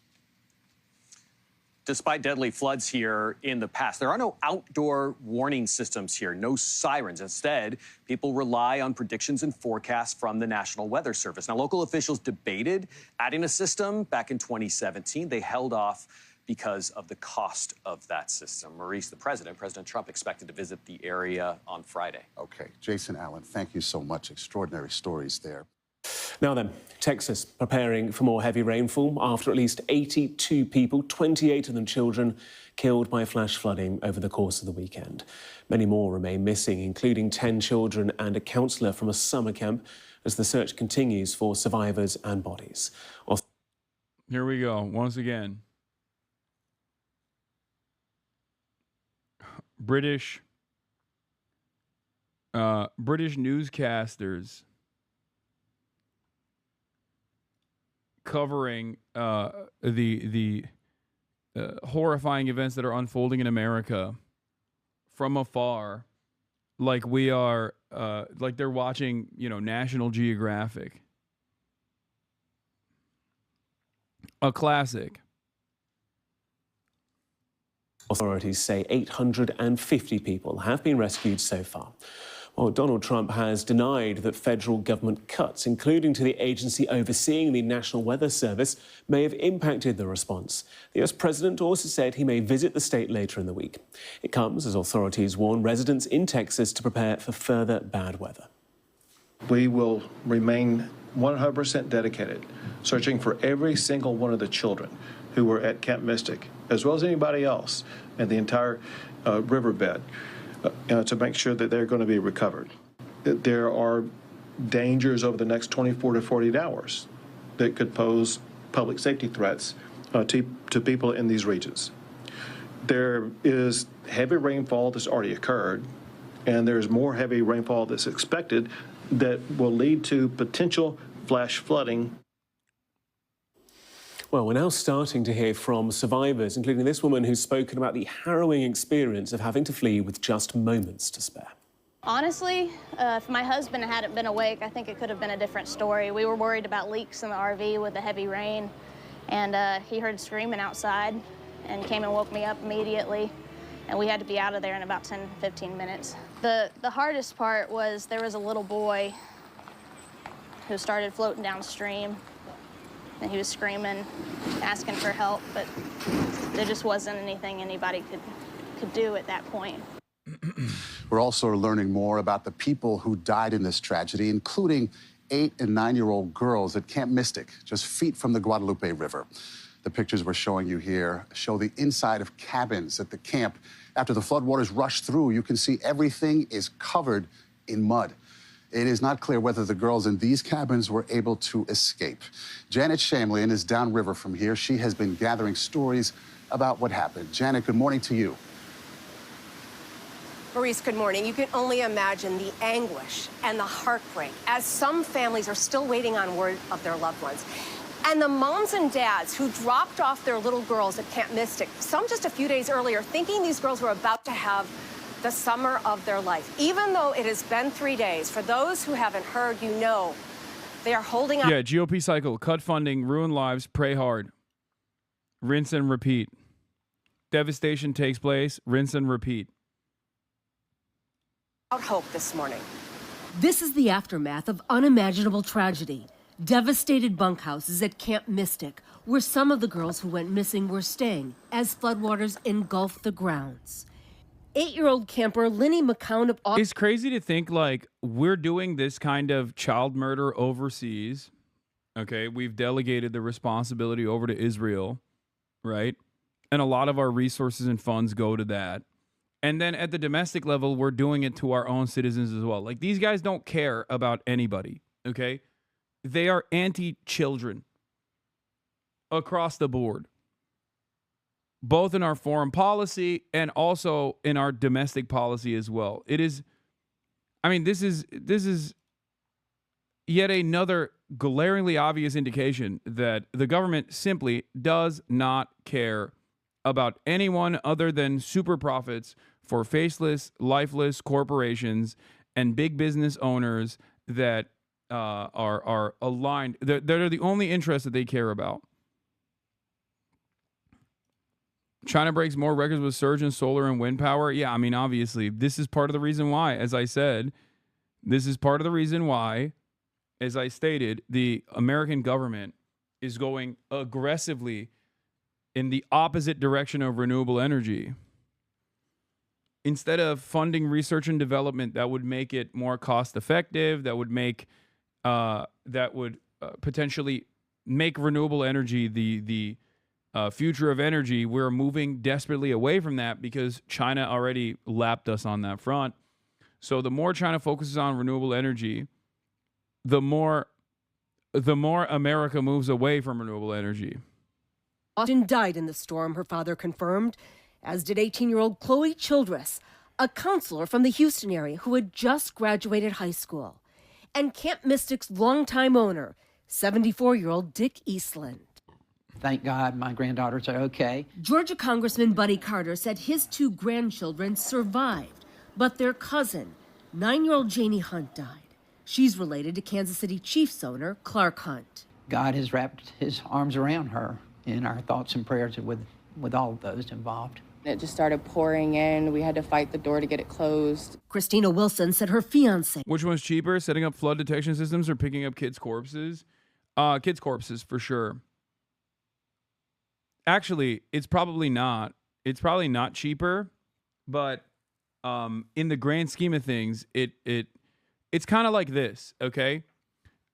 The calculation in the absence of government intervention, the calculation that like companies make in terms of safety and creating fail-safes and redundancies goes away because it's easier to make a cheaper alternative and cut corners in the production of airplanes, for example, and increasingly cut costs that way so you can keep driving up the profit margins.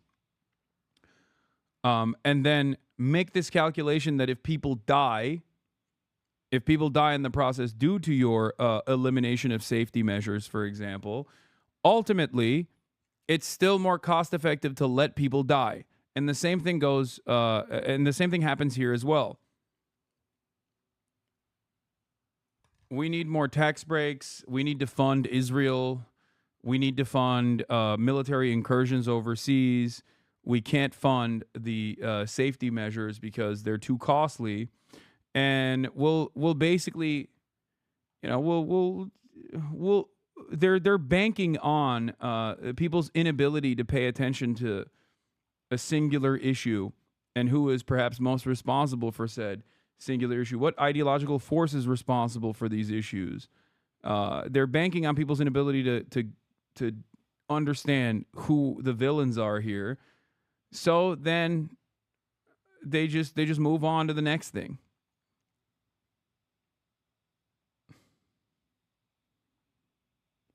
You have a lower baseline, which looks good in headlines, but you end up spending more with more debt because emergency spending is far more expensive. It's actually not more cost effective in the long term.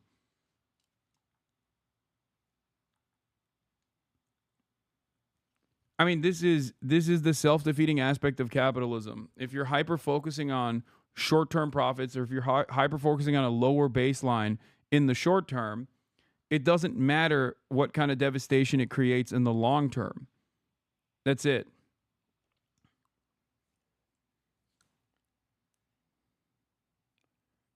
That's it. Like, when you think about it, this kind of devastation also in the long term destroys additional commerce from taking place. Okay, like, people are predisposed with recovery and rebuilding. People are people are focusing on. I mean, they're not going back to work now. Productivity is diminished if you even think about it from that perspective. Yeah, shops and businesses are destroyed. It's the same principle behind, like, building a reliable railway system in this country. You don't want to do that because it's costly and expensive, but nobody even thinks about the investment and the return on the initial investment that would take place if you had a more robust railway system, if you had better public transit in cities, for example. Increasing foot traffic would increase commerce. But that's too long term. We can't think about that.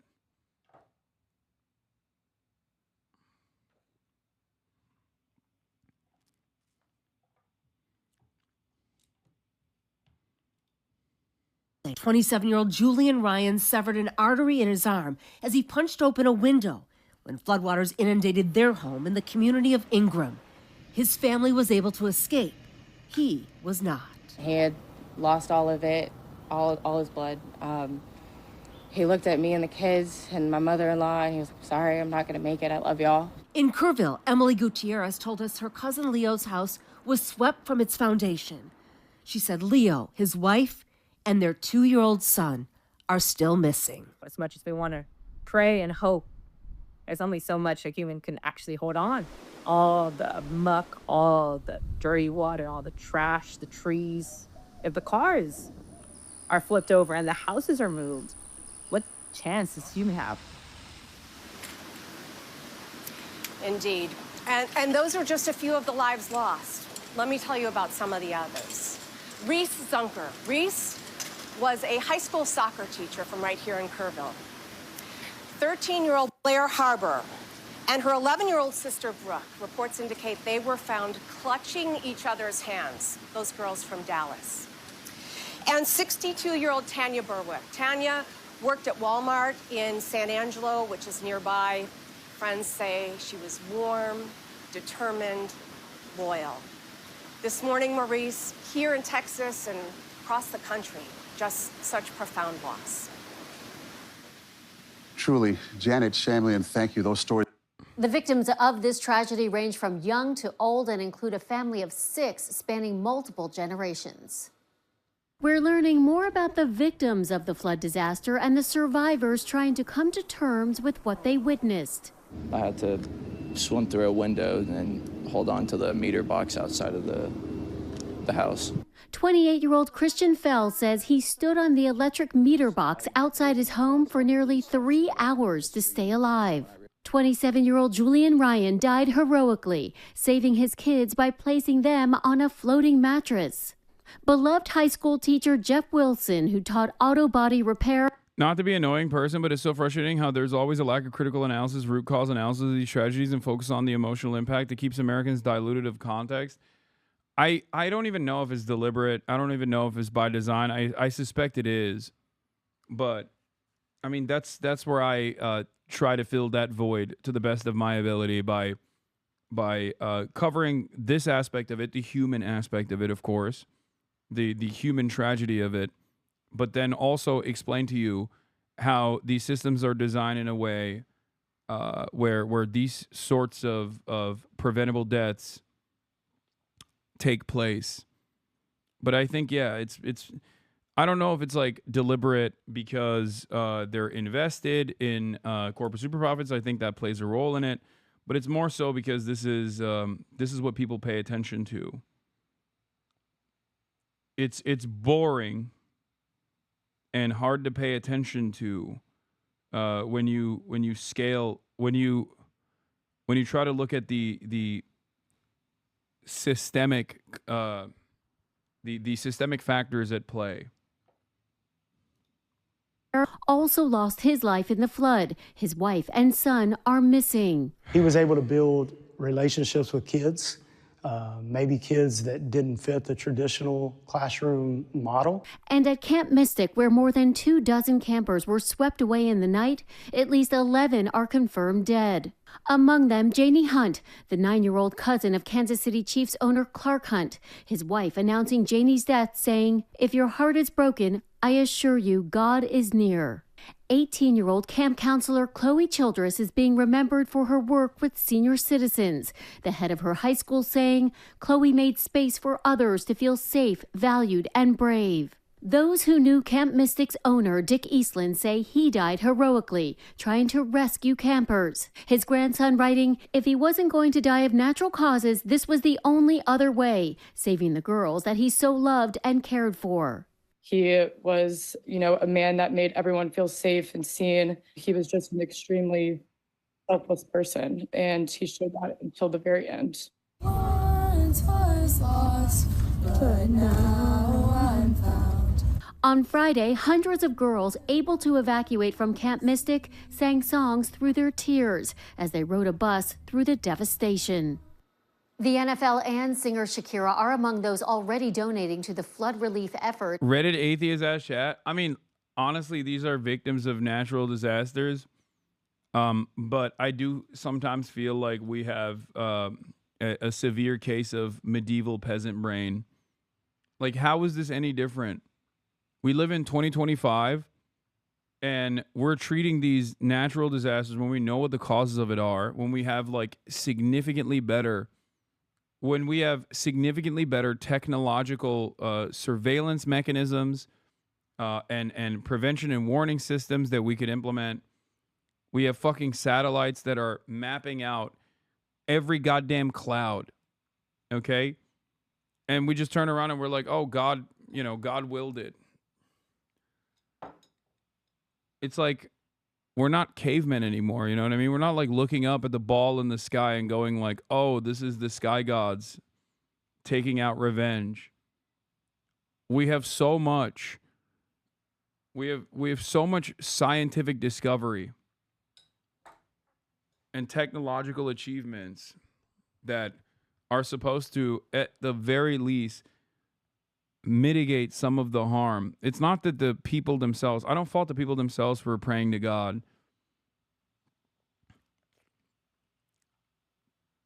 That's understandable in times of crisis like this. That's the purpose that religion serves.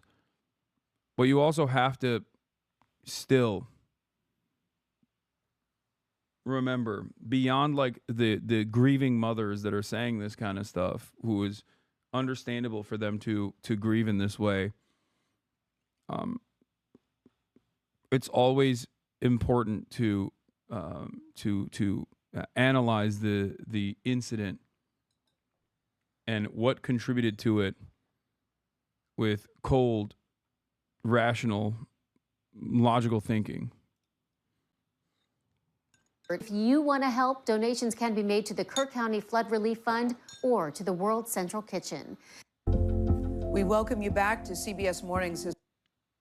Anyway, now we're gonna talk about the Department of Justice and the FBI memo with the Jeffrey Epstein stuff.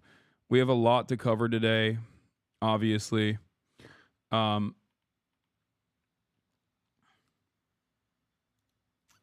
There is a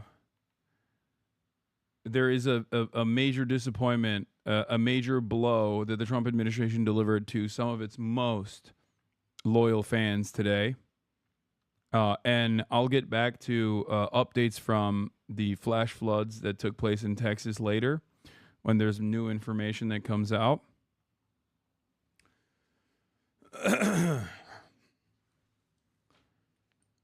There's also ICE raids in Los Angeles and many other places. What is this? Oh, with the Jeffrey Epstein stuff. Yeah, we'll obviously do Hogwatch Fell for It Again Award as well. And we still have Netanyahu to talk about as well. That's on the docket too.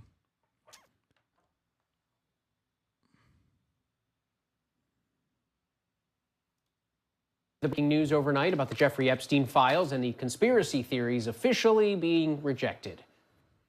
Overnight, the FBI and Justice Department releasing 11 hours of footage they say helps confirm notorious financier Jeffrey Epstein died by suicide in his Manhattan jail cell in 2019, awaiting his sex trafficking trial. According to a memo detailing the findings, investigators found the video showed no one entering the area in the overnight hours before Epstein. I mean, I told you so's are in order for those who actually believed, even for a brief moment, that the Trump administration would ever actually reveal any of these details, if they would actually shed new light on this stuff. Of course they would not. Hello, welcome. And CoffeeZilla, once again, on the pathway to radicalizing from the Trump administration, has a video on this. We'll obviously take a look at that as well. But interesting. Maybe after Trump dies? No, because only 30, 40, 50 years in the future, once every single person that's on the client list is long gone, would there potentially ever be declassification?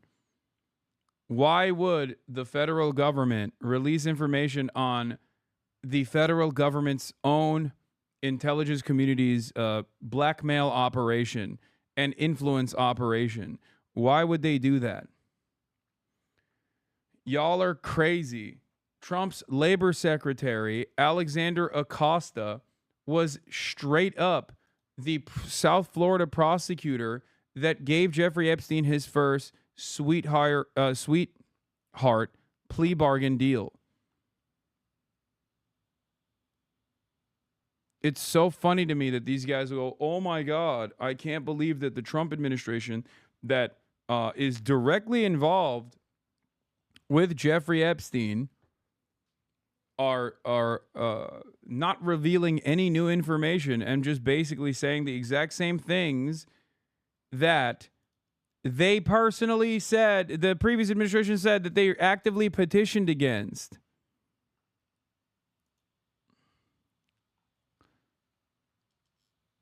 How shocking. Shocking, guys. I can't believe the Trump administration is not only protecting themselves, but also all of the same wealthy people that the Democrats also protected, that the Republicans have also consistently protected. That's, wow. Shocking stuff. Shocking revelations. Found unresponsive. But perhaps the biggest bombshell, investigators say they found no incriminating client list of Epstein's, no credible evidence that Epstein blackmailed prominent individuals, and no evidence that could predicate an investigation against uncharged third parties. For years, Epstein has been at the center of conspiracies surrounding both his death and... Oh, never mind then. Guys,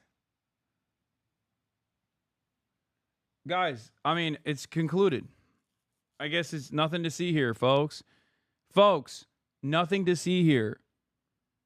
Pack it up. I didn't realize it was like that. Thank you. Thank you for informing me. I guess there's no reason to investigate this any further. Please stop. Please avert your invested and interested eyes away from this incident. The government has basically told you what's what. Now shut the fuck up. Even Fox News was like, Cap. Follow up. Sure. Caroline. Okay, so the FBI looks at the circumstances surrounding the death of Jeffrey Epstein. According to the report, this systematic review revealed no incriminating client list. So what happened to the Epstein client list that the Attorney General said she had on her desk? Well, I think if you go back and look at what the Attorney General said in that interview, which was on your network on Fox News. Got the quote. Go ahead. John Roberts said DOJ may be releasing. Dude, these guys, when they want to be, can become such amazing journalists, literally on the spot. It should remind you how indecent they are in every other instance. Okay? When every single one of these charlatans want to be a real journalist, like that follow-up is the bare minimum that every journalist is capable of doing, knowing full well what the immediate retraction is going to look like, what the immediate response is going to look like. And he came in hot. He didn't have to go back. He didn't have to wait another day. Right on the spot. This is real journalism. And it's shocking that it's coming from a motherfucker like Peter Ducey of Fox News.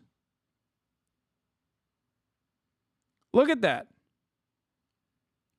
Shocking. He did not miss a fucking beat, dude. Look. List. So what happened to the Epstein client list that the Attorney General said she had on her desk? Well, I think if you go back and look at what the Attorney General said in that interview, which was on your network on Fox News. Got the quote. Go ahead. John Roberts said DOJ may be releasing the list of Jeffrey Epstein's clients. Will that really happen? And she said, it's sitting on my desk right now to review. Yes, she was saying the entirety of all of the paperwork, all of the paper in relation to Jeffrey Epstein's crimes. That's what the Attorney General was referring to, and I'll let her speak for that. But again, when it comes to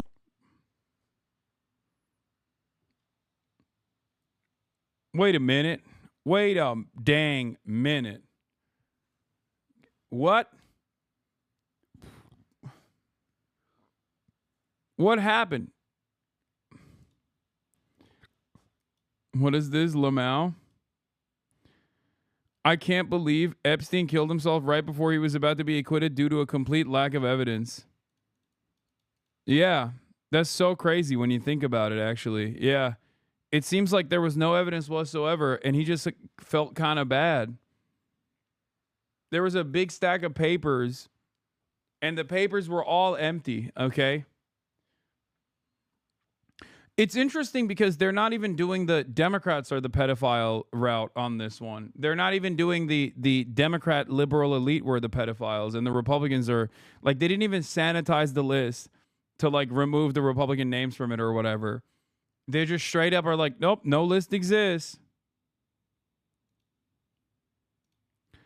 J.D. Vance in 2021. What possible interest would the U.S. government have in keeping Epstein's clients secret? ...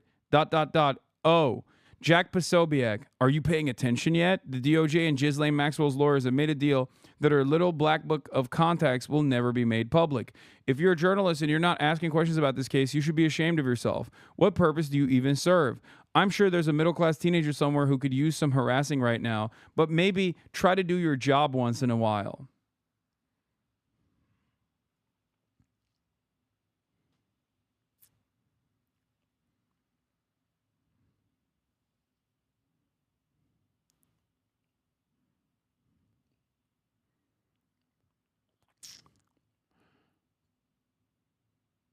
Yeah, a postmortem acquittal to Jeffrey Epstein. We were so wrong.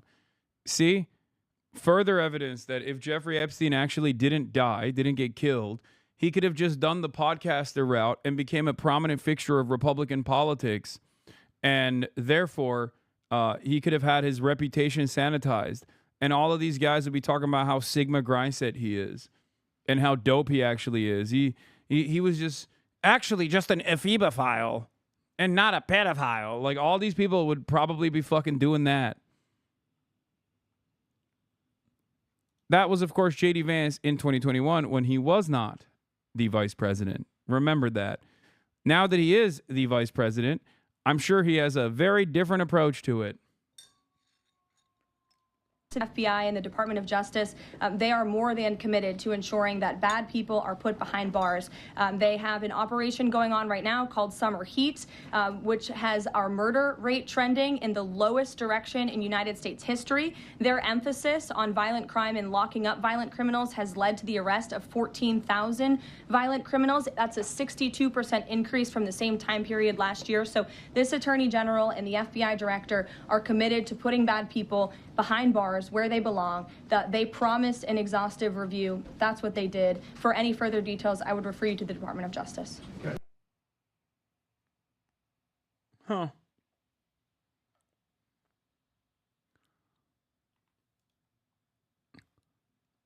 Well, I'm now firmly on Team Epstein didn't kill himself after the mistakes they were made in this release. Let's break it down. This 10-hour video does not show Epstein's cell. It's across the entire hall from Epstein's section. You can see that in the attached image.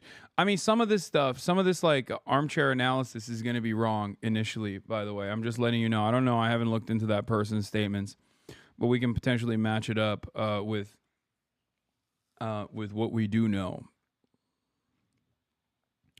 But here, let's keep going. And a rumored client list allegedly used to blackmail powerful men. Attorney General Pam Bondi, back in February, was asked if the Justice Department intended to release a list of Jeffrey Epstein's clients.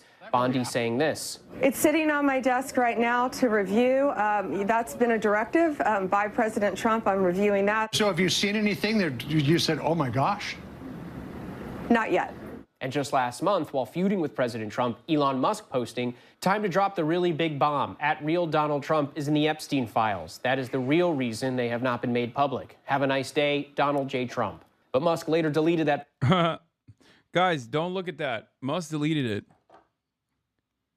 Elon Musk deleted that, okay? So it's not, you shouldn't use that. I mean, come on now. I mean, who amongst us hasn't accused their partner in crime of being a participator in an international sex trafficking scheme?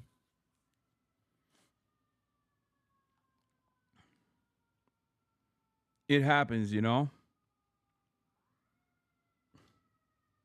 And others saying he went too far in attacking Trump. The president saying he cut ties with Epstein nearly 2 decades ago, saying even Epstein's lawyer cleared him. This is the first time the Trump administration has officially contradicted conspiracy theories about Epstein, theories previously pushed by members of the administration. To get to the bottom of what happened. Caroline, the DOJ and FBI have now concluded there was no Jeffrey Epstein client list. What do you tell MAGA supporters who say they want anyone involved in Jeffrey Epstein's alleged crime? It's so crazy because, like, this is the one thing that will brick some of the Trump camp. Like, I said this before. I said this last time they, like, did this, like, brief release, right? Where it was nothing at all. Remember when all of the MAGA influencers they brought into the White House were, like, all celebrating? Like libs of TikTok and shit. We're all fucking celebrating about, like, oh, Jeffrey Epstein stuff. It's coming out. This administration is so based. They're so based. You don't understand. Like, this is the one thing that those guys will actually not forgive nor forget. You can't create a base of support from conspiracy theorists, as the Trump admin did, and then have them not expect anything. Okay? You have to give them something. So when these guys also realize, like, it's the same with the anti-war people, right? If you run a campaign aggressively on being anti-war, some people are going to pay attention to that. Some people are going to believe that. Okay? So when you say you're going to be based in anti-war, and then you don't actually turn around and be based in anti-war, some people will get frustrated with that. I know people. Who are ironically also on the Jeffrey Epstein conspiracy side, which is not even like a conspiracy theory in my opinion. It's just the truth. But like, they're going to be frustrated with this. They're going to be like, where the fuck is the info? What is this shit? What the hell is going on?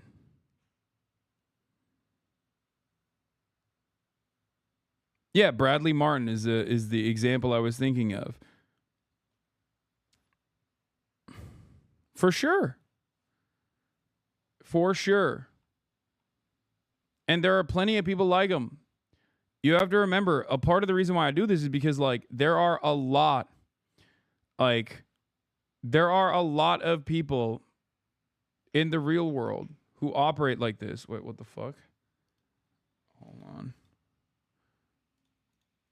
To be held accountable. This administration wants anyone who has ever committed a crime to be held accountable. And I would argue this administration has done more to lock up bad guys than certainly the previous administration. And the Trump administration is committed to truth and to transparency. That's why the Attorney General and the FBI Director pledged at the president's direction to do an exhaustive review of all of the files related to Jeffrey Epstein's crimes and his death. And they put out a memo in conclusion of that review. There was material they did not release because, frankly, it was incredibly graphic and it contained child pornography, which is not something that's appropriate for public consumption. But they committed to an exhaustive investigation. That's what they did, and they provided the results of that. That's transparency. Follow up on that, Sure. Caroline. Okay, so the FBI looks at the circumstances surrounding the death of Jeffrey Epstein. According to the report, this systematic review revealed no incriminating client list. So what happened to the Epstein client list that the Attorney General said she had on her desk? Well, I think if you go back and look at what the Attorney General said in that interview, which was on your network on Fox News. Got the quote. Go ahead. John Roberts said, DOJ may be releasing the list of Jeffrey Epstein's clients. Will that really happen? And she said, it's sitting on my desk right now to review. Yes, she was saying the entirety of all of the paperwork, all of the paper in relation to Jeffrey Epstein's crimes. That's what the Attorney General was referring to, and I'll let her speak for that. But again, when it comes to the FBI and the Department of Justice, they are more than committed to ensuring that bad people are put behind bars. They have an operation going on right now called Summer Heat, which has our murder rate trending. Yes, we just watched this. We just watched the last part of this. Now the feud. But yeah, before we get to Elon Musk and his new party, let's take a look at Back to the CoffeeZilla. void. Today we're talking about Jeffrey Epstein. The big update, which is just that he had no client list and offed himself. That's according to Axios. In a big scoop, they apparently got a hold of this document from the US DOJ and FBI, kind of a joint statement. Yeah, guys, you don't understand. You don't understand.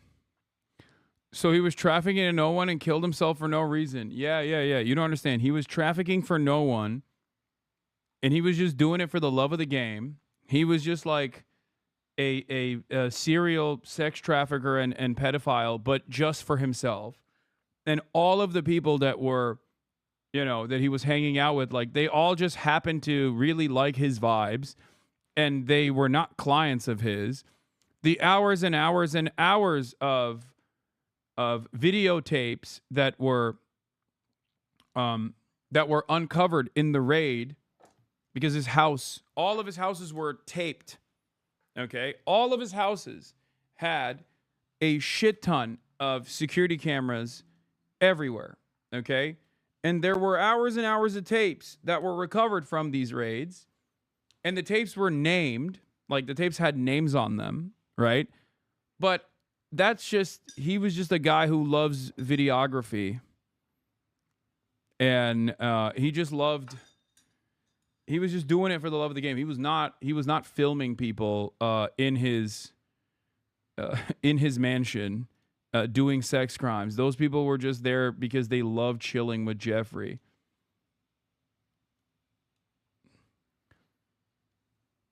And they had no idea that he was a pedophile, even though he went to fucking jail for it.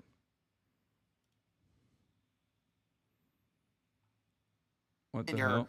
We're going to go through it. They say, as a part of a commitment to transparency, the Department of Justice and Federal Bureau of Investigation have conducted an exhaustive review of the investigative holdings related to Jeffrey Epstein, sort of a relook at the evidence, if you will, and they come to some very interesting findings. And it's interesting in that it's contrary to what they've been saying all along. And that's what's kind of the problem here. For the last few months, we've been teased along with these statements about, we've got the client list. The DOJ may be releasing the list of Jeffrey Epstein's clients? Will that really happen?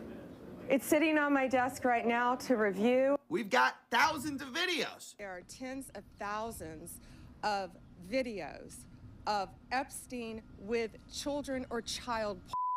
And then, Kash Patel goes on Joe Rogan and says, hey, there ain't no videos. If I had a video of a guy on an island committing a felony, don't you think you know about it? Again, logical play out. If there was a video. Yeah, come on, Joe. Don't you trust me? Literally the least trustworthy looking person that they could have found to do this. This was so funny because, like, Kash Patel always looks stressed up. He just looks so unimaginably stressed. Possibly on fucking some kind of upper. Like, he could be telling you what he ate at lunch, and I'd be like, dude, I don't think you ate whatever you're saying. You just look like a fucking liar. No matter what you say, you look like you're a liar. But then, on top of that, the things he was saying on the Joe Rogan Experience were so crazy that even the Joe Rogan stands were like, yeah, this is not going to fucking float our boat. Doesn't. Trust me, Joe. Do I look like an untrustworthy person to you? Do I look like, as a part of the FBI's directive, I would hide information about a potential member, an asset of the intelligence community that was engaging in a high-profile sex trafficking and blackmail operation, Joe? I would not.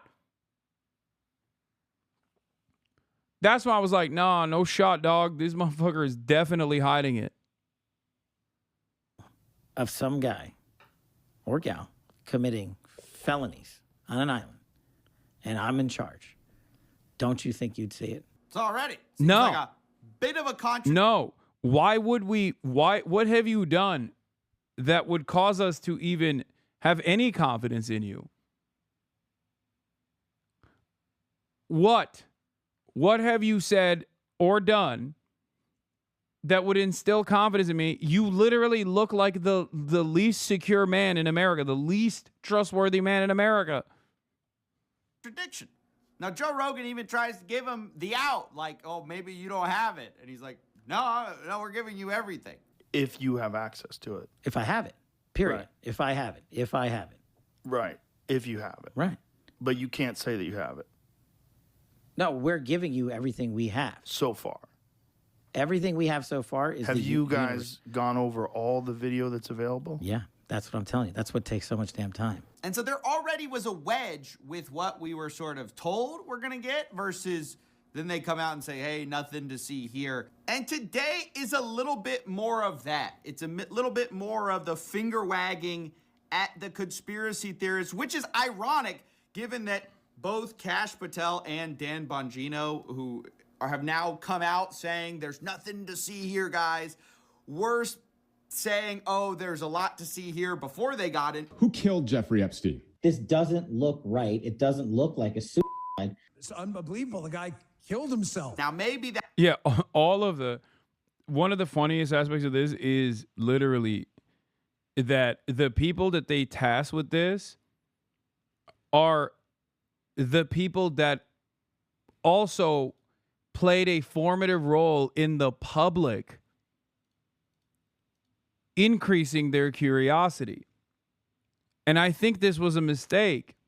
I think they legit thought, as long as we have these like conspiracy theory guys that have developed significant audiences in these spaces, as long as they are the primary communicators, that people will trust them. People will just believe whatever the fuck they say.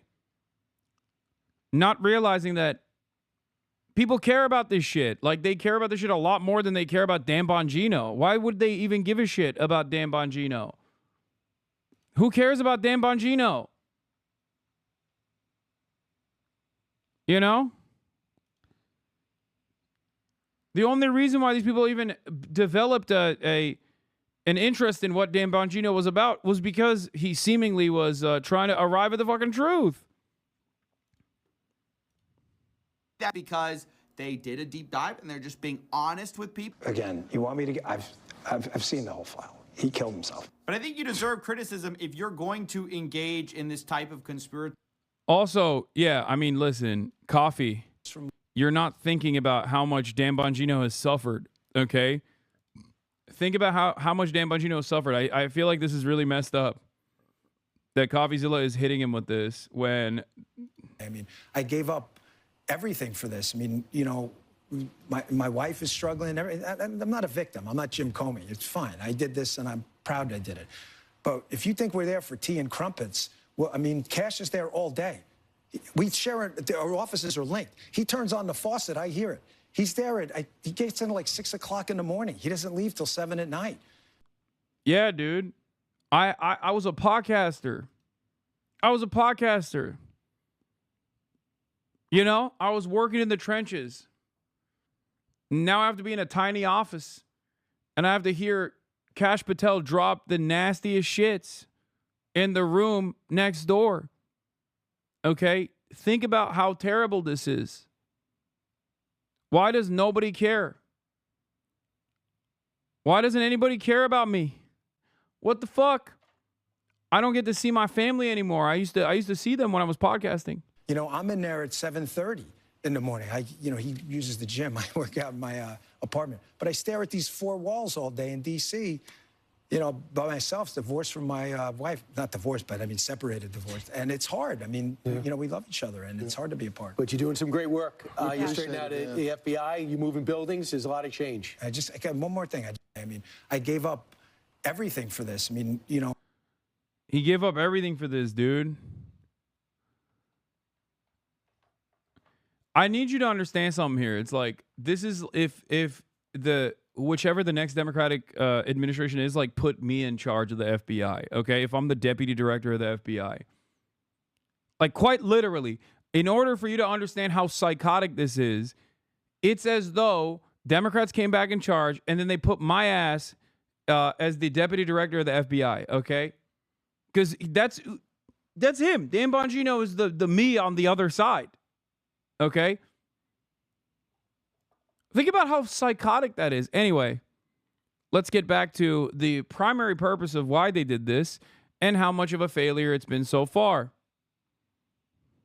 Thinking, and then when it's convenient for you, you expect the trust of the people. If you're the one saying, like, hey, those guys can't be trusted, you become that guy and you go, well, guys, you can trust me, right? When I'm going to say the exact same thing everyone's been saying this whole time. That's why it's so stupid. I mean, you guys set up all the wrong expectations. You told us we're going to reveal the truth, and now they're saying there's nothing to see here, and shame on you for thinking there was. And once again, this is more self-contradiction, because in this statement, we actually find immediately first page, second paragraph, saying that there's a large volume of images of Epstein, images and videos of victims who are either minors or appear to be minors.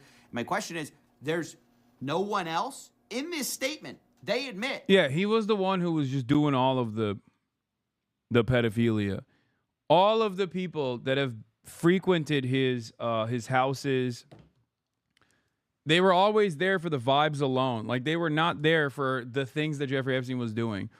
And also, given the density over numerous years, given the amount of times, like the amount of hours recorded in these fucking tapes, someone must have randomly encountered Jeffrey Epstein doing the deed, right? Even if he was just doing it himself. That Epstein harmed over 1,000 victims. So you got 1,000 people, either some form of evidence that he harmed. Like, what? This is what's so crazy. It's like 1,000 plus victims. So Jeffrey did it just himself. In what time frame? 1,000 victims. Jeffrey did it just himself. He was just like a serial fucking pedophile rapist. But while he was doing it so frequently, none of the people that were constantly going in and out, none of the wealthy clientele, well, not clientele, sorry, wealthy friends of Jeffrey Epstein that were going in and out of his house ever encountered this. Like former Prime Minister of Israel, Ehud Barak, in 2016. Or even Kimball Musk, Elon Musk's brother, who was dating one of the girls that Jeffrey Epstein was flying around. Prince Andrew.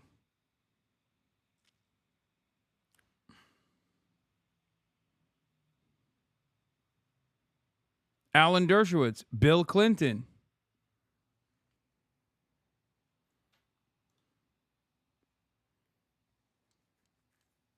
Nobody else was involved? Epstein's around the most powerful people on the planet. 1,000 victims. No, nobody else. There's images and videos. Apparently, that's what they say. Nobody else is on camera, right? Because otherwise, that would mean that the FBI director went on Joe Rogan and told a lie, told a little fib. If there was a video of some guy or gal committing felonies on an island and I'm in charge, don't you think you'd see it? No, I don't. Why would we think that you would reveal this information? What have you done so far that would lead us to believe that you would be an honest actor here? I don't think, and also I was right. We were right for not thinking you would actually reveal this information. Because like, go back to the video that I did on the Joe Rogan Experience with Kash Patel and Joe Rogan. But he says he's going to get the evidence out. So how do you square this, right?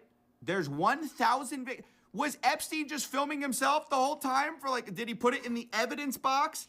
I mean, that's the ridiculous thing about this. Why would you film yourself committing these acts? That's where the whole blackmail angle came from.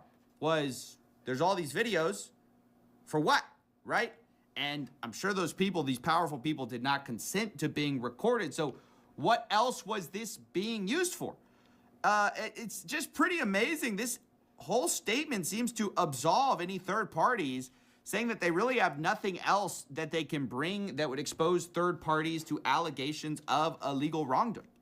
Saying later, this systemic review revealed no incriminating client list. Now, here's where I gotta say, yeah, what, you didn't find the little notebook that had every guy that did something wrong on it? Yeah, obviously that's probably not gonna exist, right? But if you have videos and somebody appears in the video doing something bad, it's not a client list, but that's a client, right? So I just find it so hard to believe. I just don't believe. I'm going to be honest. I do not believe that you had so many videos, apparently enough to catalog over 1,000 victims, and not a single other person other than Epstein appeared on any of them, right? He's friends with all these famous people. He got rich, and nobody knows how he got rich. People suspect that it was some form of blackmail, but the FBI seems to basically say this is a conspiracy theory. They say perpetuating unfounded theories about Epstein serves neither of those ends of combating child exploitation and bringing justice to victims. You know, I actually agree with that. I do think we have to be careful not to jump to, conspiracy theories. The problem is when you release contradictory evidence, it makes people think that you're hiding stuff. That is not being helped in this release. I don't know if they're saying, oh, we're being so transparent here. Seems like... Okay, to be fair to the FBI, I'm going to say this once again, but they worked really hard on this blackmail operation. So don't you think it's a little inappropriate to demand that they ruin years and years of sexual blackmail material that they worked actively to cultivate? I mean, they worked really hard on it. In their defense, they worked really fucking hard on it, and you guys are just trying to fuck up the bag, and it's messed up. Okay? It's messed up. Joint CIA Mossad operation. It's disrespectful, really. Yeah, it is. It's disrespectful to demand that they turn over their work.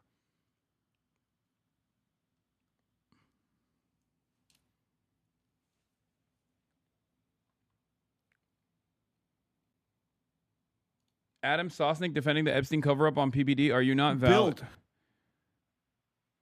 value-tained? Oh, my God. Oh, I am so value-tained. I'm about to get even more value-tained.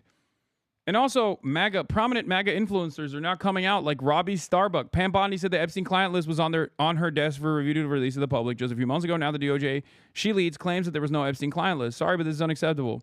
Was she lying then or is she lying now? We deserve answers. Would you look at that?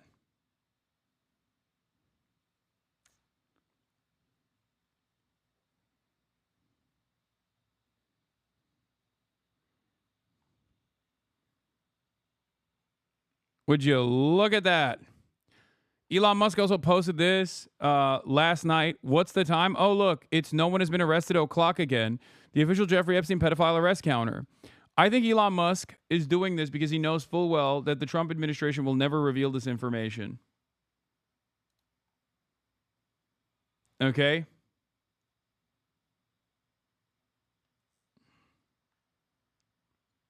That's it.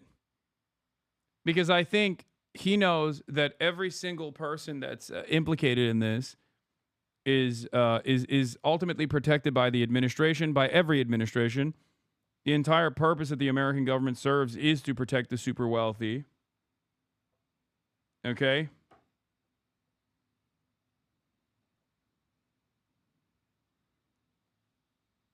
That is their primary purpose here, chat. And Elon knows that he will never be implicated in this, or his brother will never be implicated in this, because they will never release this information. That's why he can posture like this. Here's a guy who has quite literally been around Ghislaine Maxwell at events. His brother directly dated a Jeffrey, one of the girls that were trafficked by Jeffrey Epstein, or one of the girls that were flown around by Jeffrey Epstein. His brother used to go to Jeffrey Epstein's mansion in New York, Kimball Musk. So he's just posturing this way to beef up his populist talking points to win support and take advantage of the chaos that the Trump administration is bringing about by cutting away at significant portions of the MAGA base that played a formative role in demanding these kinds of things.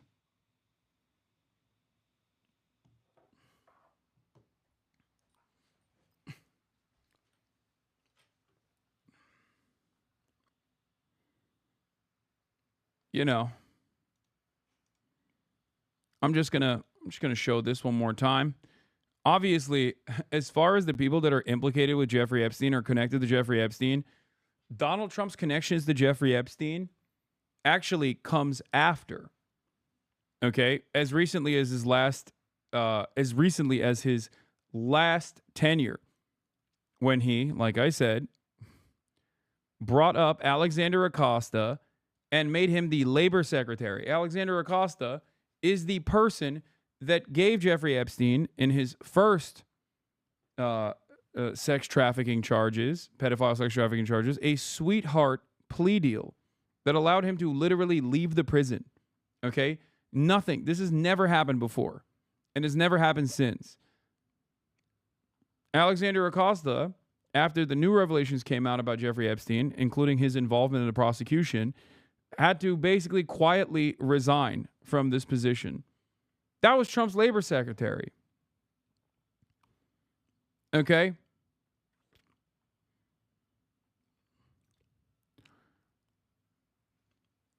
Trump's initial involvement with Jeffrey Epstein was famously in the first case against Jeffrey Epstein. Jeffrey Epstein used Mar-a-Lago as a hunting ground for new victims.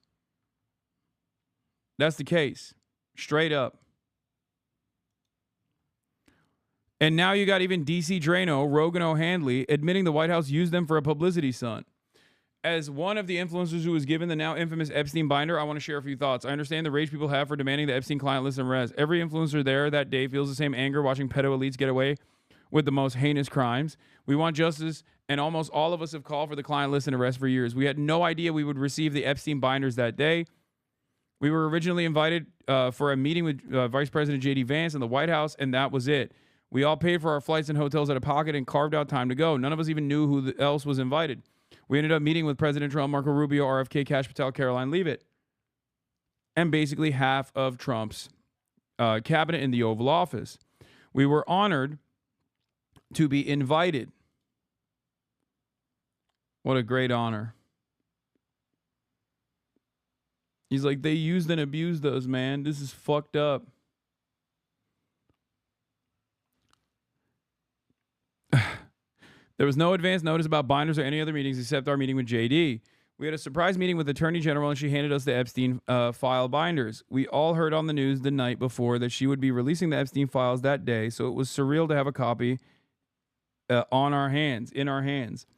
The photo shoot was not planned. We were walking from the White House to the Eisenhower building, and about 50-plus photographers were waiting outside for the UK Prime Minister to arrive and meet with Trump. Myself and others held up the binders because we were enthusiastic about justice finally coming for the pedo elites after living for 4 years under a rigged and stolen presidency.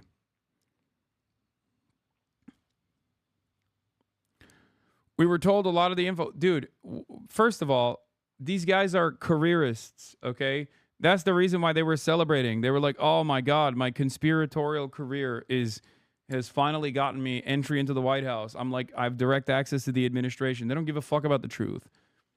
Everyone who actually cares about the Epstein case knew this, okay? And clearly, they never cared.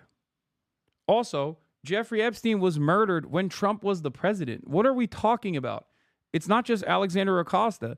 Jeffrey Epstein was killed in a federal facility when Trump was the president. These guys are so fucking stupid and so goddamn delusional. I do not understand how you can be this delusional. It doesn't make any fucking sense.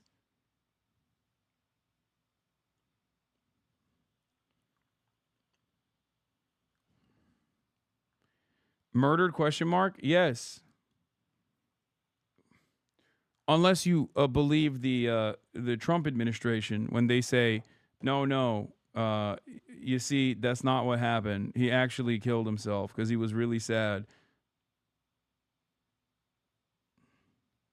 He's like, excuse me.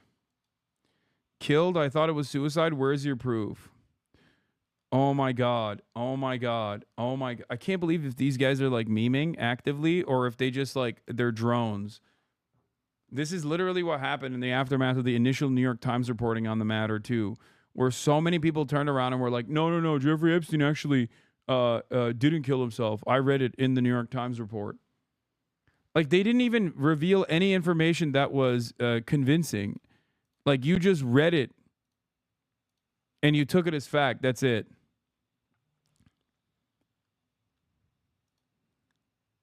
By the 9/11.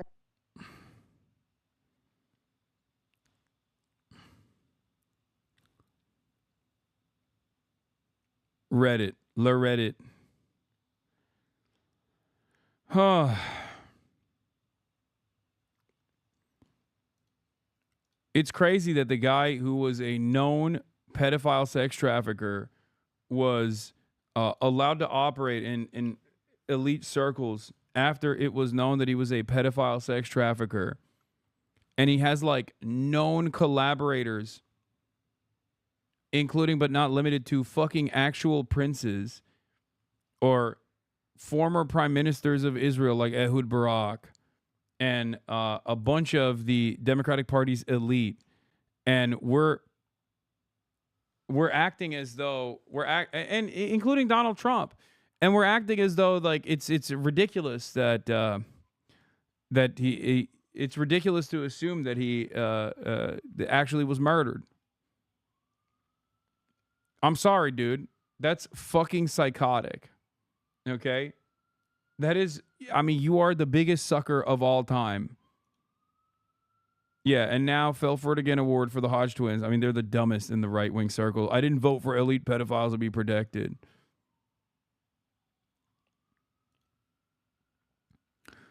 Yeah, there was also apparently 1 minute missing from the Jeffrey Epstein, alleged Jeffrey Epstein cell footage as well.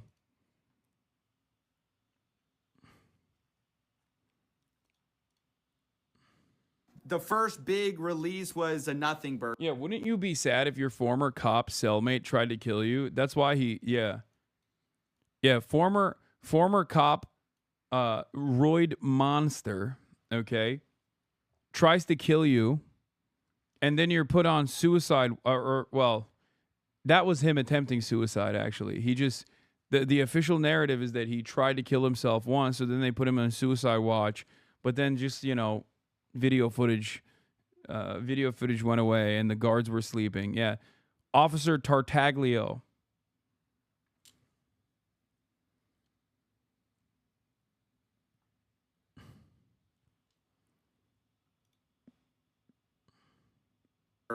Then they said they had, reviewing all of these videos. Then they say if we have videos of people committing crimes, we tell you about those. And then they say we have thousands of videos, but we're not going to show you them because there's nothing to see. There's nobody on there important. I mean, it's just unbelievable. Quote, we did not uncover evidence that could predicate an investigation against uncharged third parties. In other words, there's nothing we found that would be useful for a future investigation. That's what I find so interesting. Like, I get if you don't want to accuse someone in a press release of something that you haven't accused someone of, like, with criminal charges, right? I get it. That's kind of the Department of Justice's way. Even if they have a file on somebody, but they're not going to charge them, they redact their names, usually. But in this case... Yeah, it's so interesting. Let's pack it up. It's just like the additional known affiliates were given a were basically struck from the official record in the subsequent plea bargain deal that Jeffrey Epstein took. If you recall, in the previous time he actually went and served a fake prison sentence. It's just like, yeah, no known affiliates. Actually, there's nothing. There's no information here because, like, clearly there's no client list.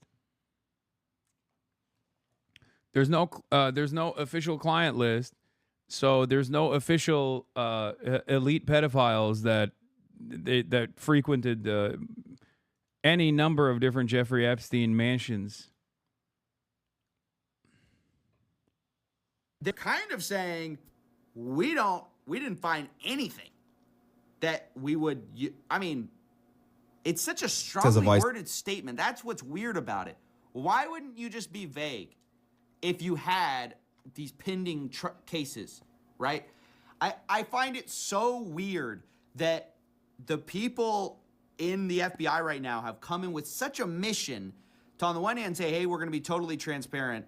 And then, oh, well, we're not going to show you that. We're not going to show you that. We don't want to re-victimize anyone. Okay, that's fine. But then how are you going to make a bunch of absolute statements that make no sense and contradict what you said earlier? Like, if you're saying we can't say anything, then don't say anything. Don't say, hey, we're going to tell you everything.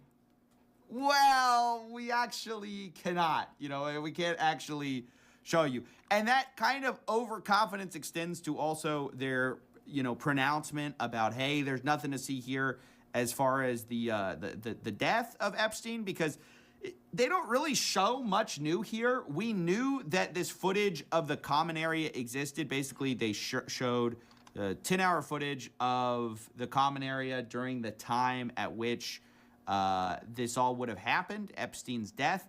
And so this is supposed to be like the absolute bulletproof, to show everyone that, oh, there's no way that someone could have gotten in here. But this is not actually Epstein's door. So, I mean, I don't know the exact layout of the prison. I'm not going to pretend to know everything there. But this is no more proof. You have a big mouth, Hasan. Please return to Turkey and try again. Than we already had. We already knew this existed. The questions were about all the security malfunctions of the much more important cameras than just the common area. I'm not sure how a 10-hour video of a common area definitively proves anything new. That's what I'm saying. You can't come in and go, hey, we got this bombshell. It's what you already knew, right? That doesn't make sense. And also, we've confirmed there's over 1,000 victims. Don't know who by. I mean, like, only Epstein? Really? Look at the charges of Ghislaine Maxwell. I mean, it's insane. Are we saying they were all to Epstein? Every single one. Over 1,000 only for Epstein. The way he got his money, we have no idea. It doesn't make sense. No, he was just a chill guy. That's why Lex Wexner, the founder of Victoria's Secret and L Brands was just a homie, and basically made Jeffrey Epstein be his money guy and have complete control over Les Wexler. Allowed Jeffrey Epstein to control basically his entire finances because he was a fucking chill guy and a money wizard, you know?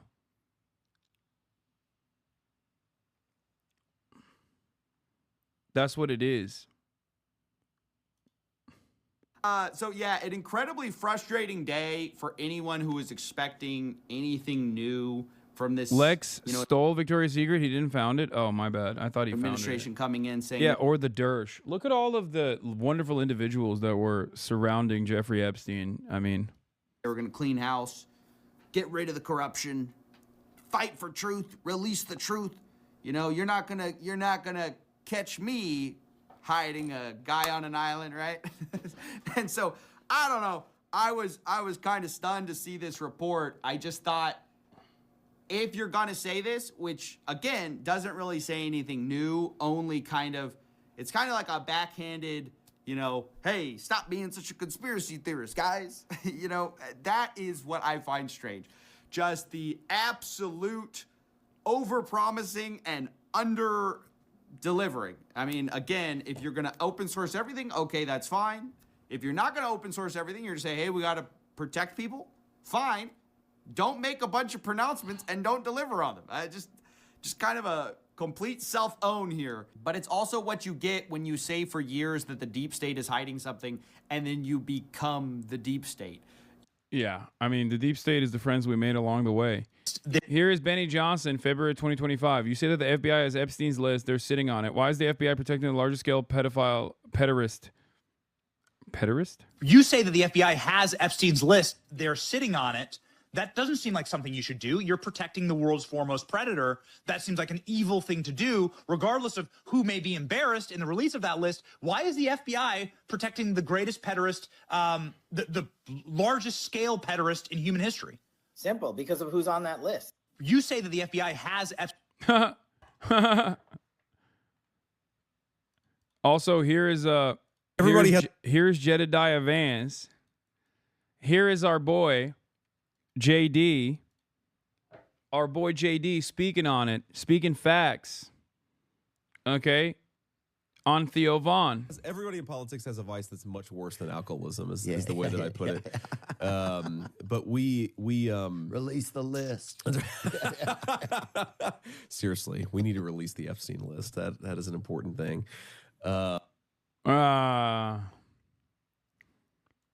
Here's a video of Trump saying he thinks the Epstein list has a lot of phony stuff in it. Would you declassify the 9/11 files? Yeah. Would you declassify JFK files? Yeah. Would you, I did a lot of it. Would you declassify the Epstein files? Yeah, I would.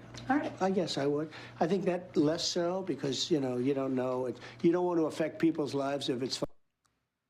Less so, I guess. Less so. I mean, who amongst us haven't taken a short trip on the Lolita Express? My private plane is much nicer than Jeffrey's, Jeffy boys, but I have been on Jeffrey's plane before. Less so. Lots of elite implicated. Some of y'all's faves will be implicated. Don't like it. Don't like that at all, obviously. Believe me, folks, don't like that. Phony stuff in there because there's a lot of phony stuff with that whole world. But I think I would. Yeah. Let's see. On pedophilia and blackmailing the most powerful people. What do you mean we are built? Define that. Do you mean our entire country, our entire government, our entire FBI, CIA? I'm saying this. Or this is one little operation that Adam, they don't want to expose. Whoever he was working for, Epstein, Mossad, CIA, everything. Apparently, the most powerful people on the world were flying to an island and having sex with underage kids because she said it. There's tens of thousands of hours of them doing it. If we're built on that and the most powerful people that are running the show are in charge, the guys telling Cash Patel, the thing that you just read, shut up. Shut up about it. Hold on, you know who I am. He knows who I am. I want accountability for everybody. If it's Trump, if it's Bill Gates, if it's Bill Clinton, I don't give a shit. if it's the president of anything, expose them because, Adam, the truth has to come out. Okay, so I only have one question for you, Yes. my dear friend. I agree with you, but at what price? Take a deep breath, man. Okay. But hold on, hear me out. At what price? At any price, Adam. So you're saying to expose whatever happened on Epstein Island, you're... Bro, what do you mean? At what price? What happened?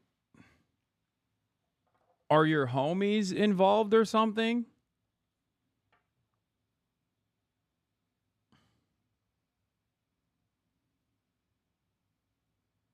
Like, what the fuck? What do you mean? At what cost? Yeah, the cost is what? We get to fucking know who the villains are? At the cost of justice? At the cost of unearthing tremendous amounts of evil? I think it's a good cost.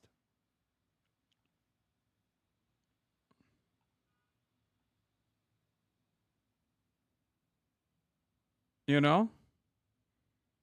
What do you mean? Want to do whatever this looks like. Yes. Tear down the government, expose all the secrets, put America basically in harm's way just to find out what's up. What do you mean, Adam? Because these are the most powerful people in the world. Yeah. They're Oh my God.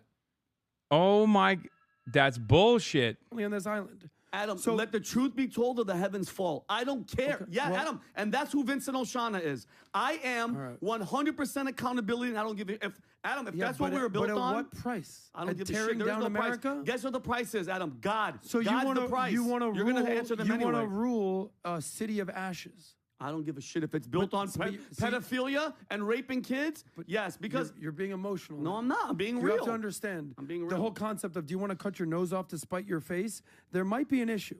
But do you want to cut your whole nose off and ruin your entire face because you care that much about this entire Adam, if issue? the machine is running right now because pedophiles are running the show and they're telling him, shut the hell up because we're all pedophiles, knock it down. And my last thing, pal, what bothered me about what he said is, we're not going to re-victimize the girls and the victims. He who We're not gonna do kisses it. Cash? Yes, yeah, Cash. Guess what?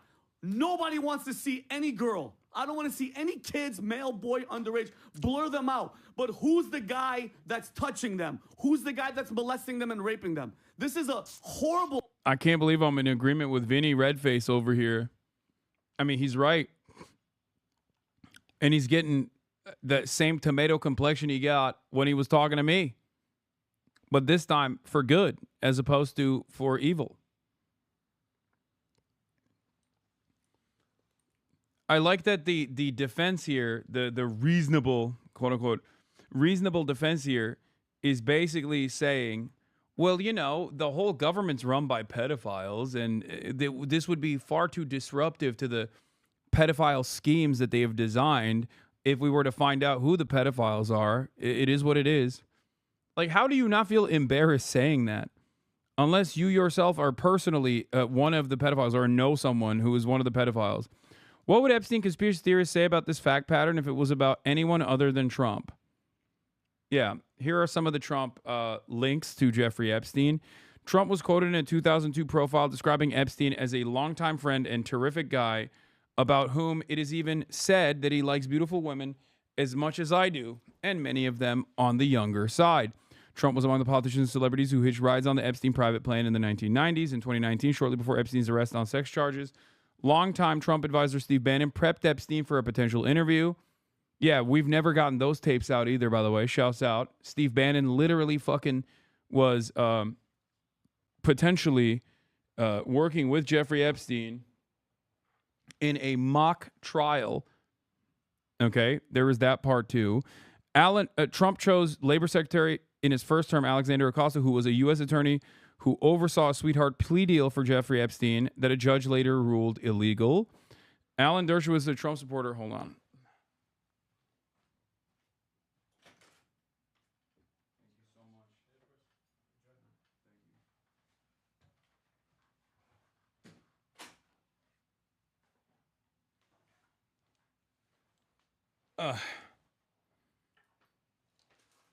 There is no world in which this many incidents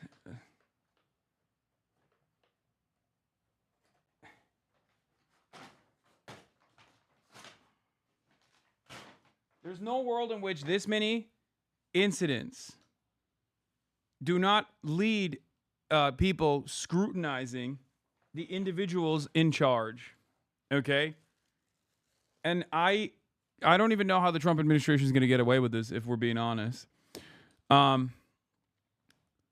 Epstein's 2019 suicide occurred while he was in the custody of a Federal Bureau of Prison, an agency overseen by the time by Trump-appointed attorney Bill Barr.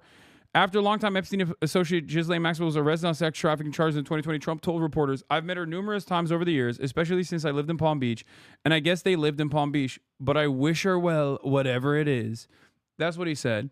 Trump waffled about whether he would declassify the Epstein files. We saw that already during a Fox interview, but the network edited out a portion of his answer. Trump appointed as Attorney General Bondi, who was Florida's Attorneys General in 2019 to 2011 to 2019.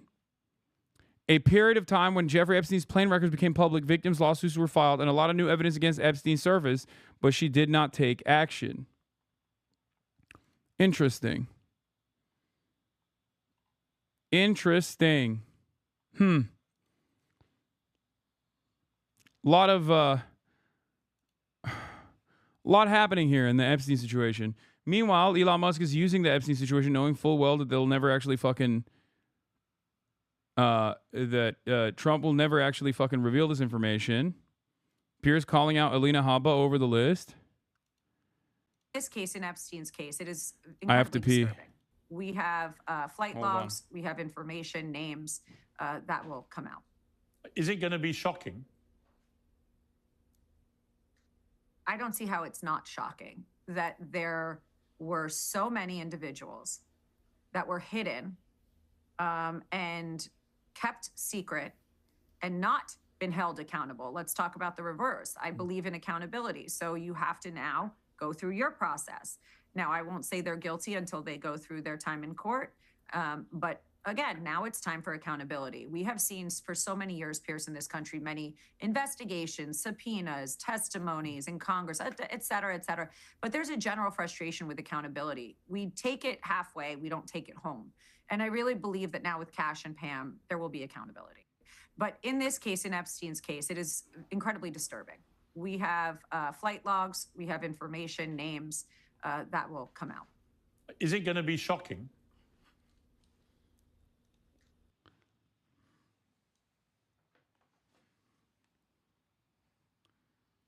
Not for Alina. He looks worried. That's funny.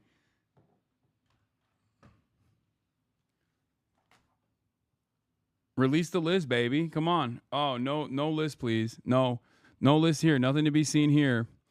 It's pretty wild that the far right expected Trump, the guy who Epstein himself described on tape as his best friend, to chase down Epstein's client list instead of just closing the case.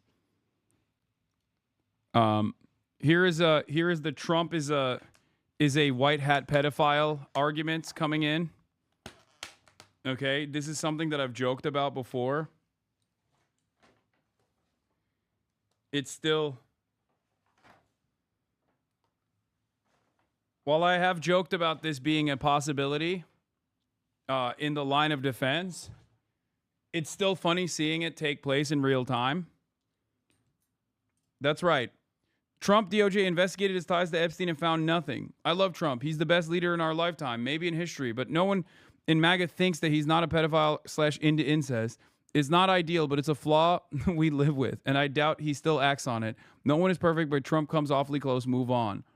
I like that, as I told you before, when people ask me, Hasan, do you think that, like, if Trump was outed as, like, a trans person, if Trump was actually, if he came out as trans, like, what would the MAGA supporters say? They would turn trans themselves, okay? If you think that there is anything that Donald Trump could do that would cause some of the most diehard, some of the most loyal fans to turn around and be like, yeah, this is a bridge too far for me, you're delusional. There is nothing that Trump could do that these guys would consider to be a bridge too far. Their loyalties will always lie with the big guy. Nobody's perfect. Just a little bit of pedophilia.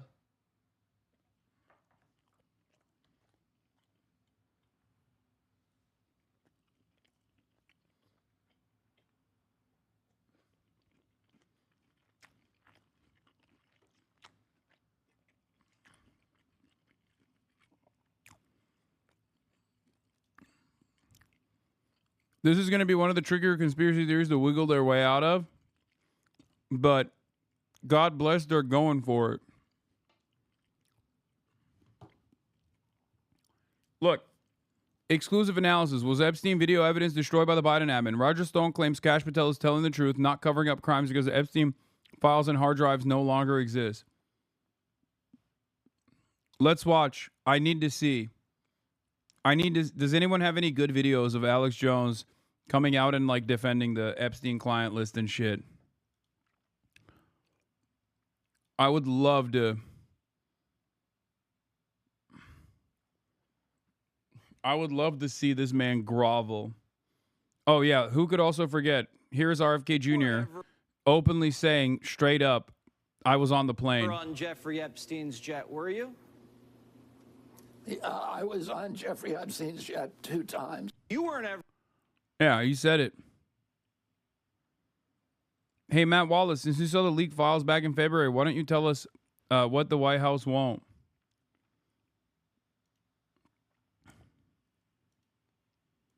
Well, I woke up this morning and turned my phone on, and there were hundreds of text messages saying, oh my God, the DOJ just put out a letter.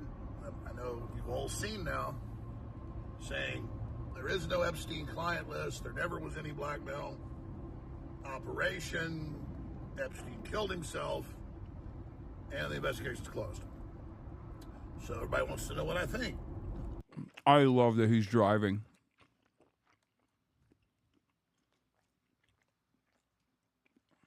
I love that he's driving,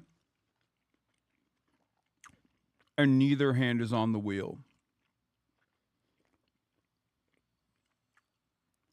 Watch as he uses his hands to communicate.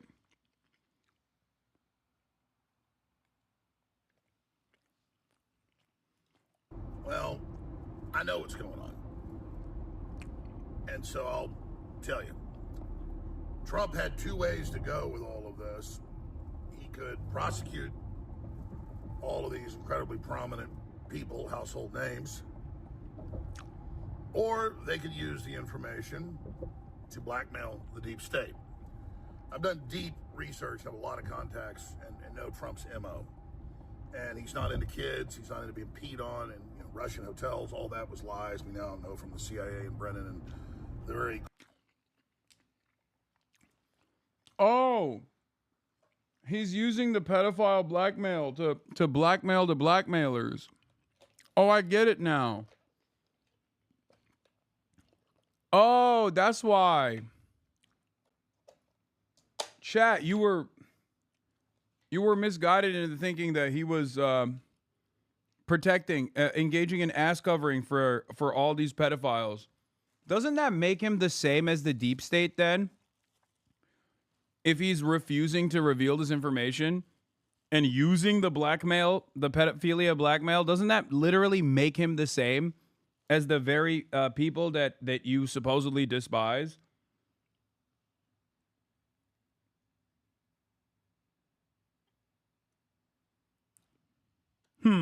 Interesting. Crew running the Epstein operation.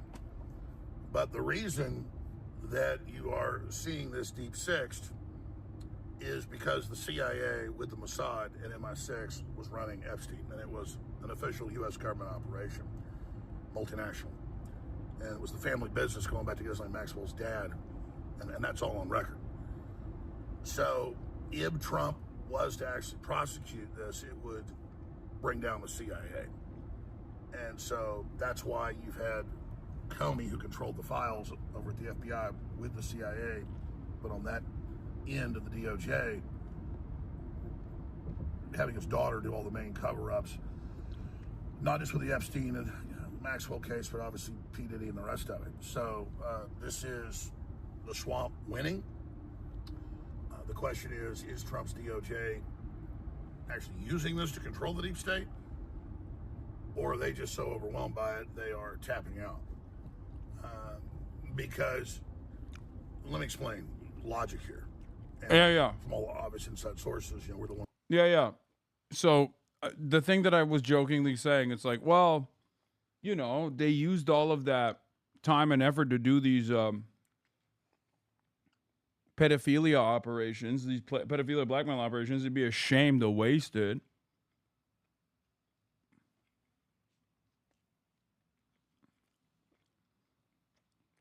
That's his actual opinion. Ones that broke with the FBI whistleblowers, O'Boyle and others, Seraphin, all of this. Have you seen the More Pegasus video about how you're apparently getting arrested? Who the fuck is More Pegasus? What the fuck are people... Dude, stop watching morons on the internet who try to create controversy and then believe their own fucking hysteria. Okay?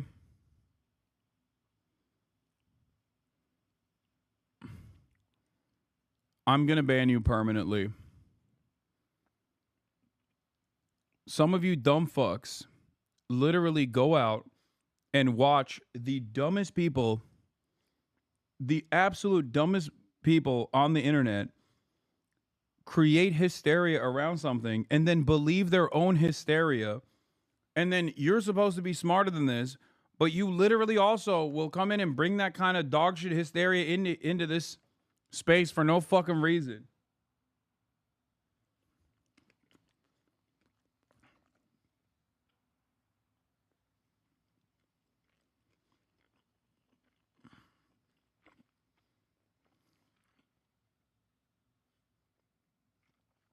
I'm gonna get arrested? What the fuck are you talking about?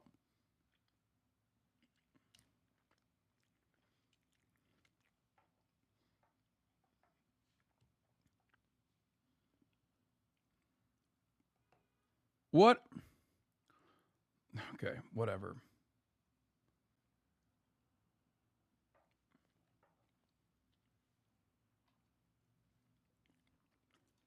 First unfolding 5 months ago when they were supposed to, have this 14 terabytes. They'd sent it out to the FBI field offices for investigation. Dan Bondi went on Fox a bunch of times.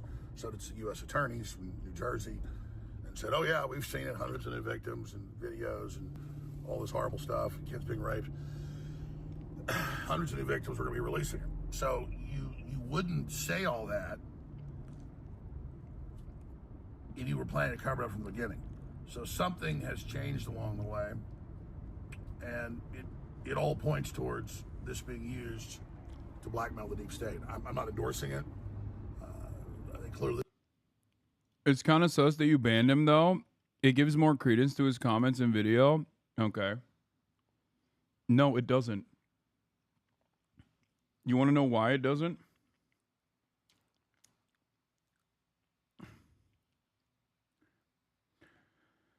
Because you can watch the video on your own and arrive at this fucking conclusion that this is completely fucking idiotic. Okay?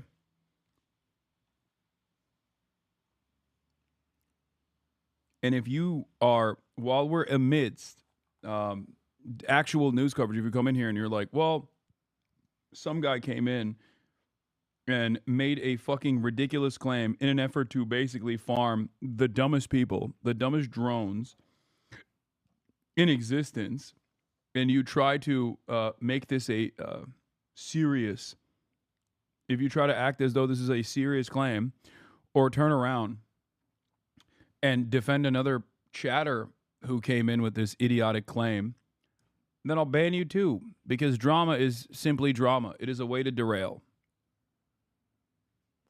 That's all it is.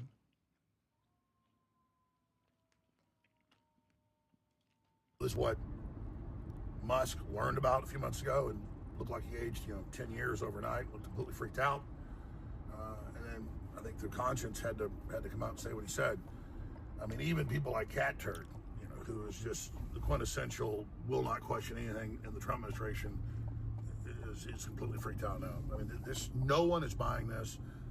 Patrick McDavid's had really good breakdowns of it all. Jack Posobiec said, okay, so Ghislaine Maxwell is innocent because she was found guilty of sex trafficking. So how do you say there's no trafficking or blackmail or any of this? It's just absolute horseshit on its face, and it's a disaster. It's an absolute disaster. You know, Trump is doing a lot of good, and obviously the deep state's trying to destroy me for supporting him. It's been hell, and a lot of good's happening. You know, I'll say this. This is very, very painful and nauseating. I'm actually physically nauseated in the last 3 hours since I got up and just trying to collate this. And of course, I instantly knew what was happening when I saw the information. I've talked about the different scenarios here. Obviously, there's nothing the globalists wouldn't do to keep this from coming out. They've already tried to kill Trump repeatedly. You know, had they rolled over, I see a lot of signs that, I mean, Trump's pretty much in charge now. Dude, this is amazing. The mental gymnastics. You guys understand what he's doing here, right?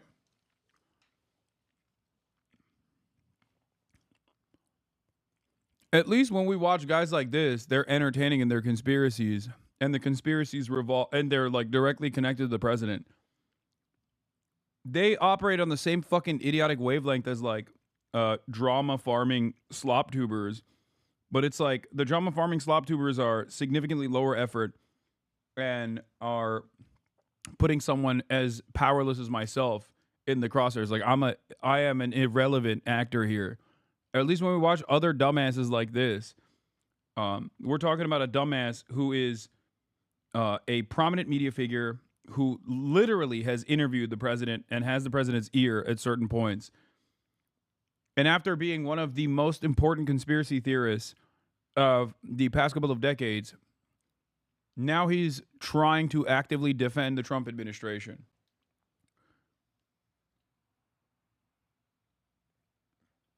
Incredible.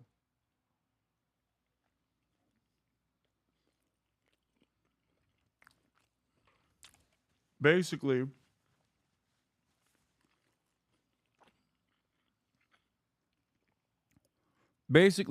claiming that the Trump administration has actually gotten this blackmail evidence and is now using it against the deep state. Doesn't that make Trump the deep state? And all evidence points towards them using the information to control the deep state. So meet the new boss, same as the old boss. The Who song won't get fooled again. But I'm going to say this in closing. I'll be covering it all today at 11 a.m. Central when my show kicks off at Infowars.com/show and right here on X and on radio stations across the country.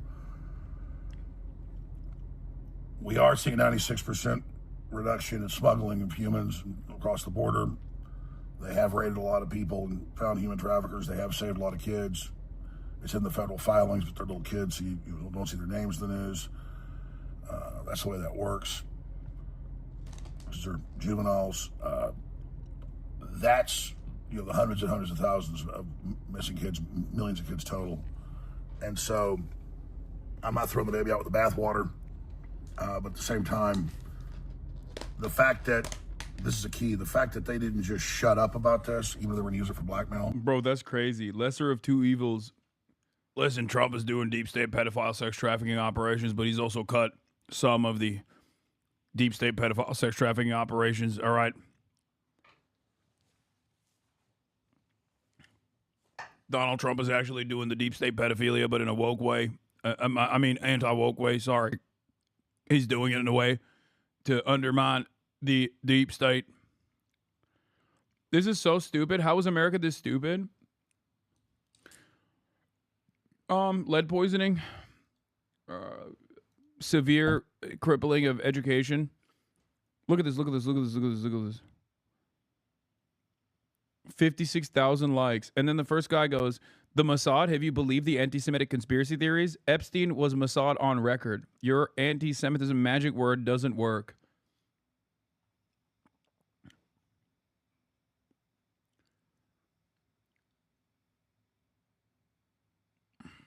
Does Alex Jones know better?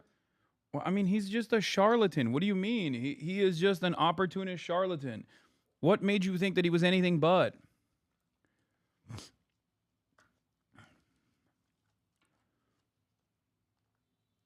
Yeah, he is a pedo incrementalist. He's like, slowly but surely, we're We're limiting the number of pedophilia here. AlexJones.com, Infowars.com. The deep state is reeling back. Trump has become Trump has become the nice pedophile sex trafficker. That's right. Which goes back to my initial point, which was if Jeffrey Epstein came out and was anti-woke and he wasn't killed and he survived and he came out as anti-woke, these guys would defend him 100%. Okay?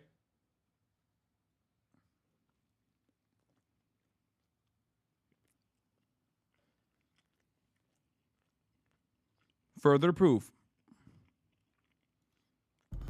Or it was too dangerous, seismically for the system to bring it out. And I'm not defending that. I'm saying that would be the thinking. You don't then have Kash Patel and Bongino like deer in the headlights, looking like they're hostages, saying, "Oh no, we've seen everything. There's nothing there. No, he killed himself," and put out this stupid video from outside the cell bay with cops dragging trash cans around going, "Look, this proves he killed himself." You don't do all that unless it's part of a deal with the system that you've got to go out and say that so that you're not complicit in the lie. And that's why they look like they're being tortured, because I think both men have had integrity, and I think you see them losing their souls on live TV. This is going to be an unmitigated disaster. I don't know how they got Trump and the DOJ to do this, because the public is not buying it. No one is buying it.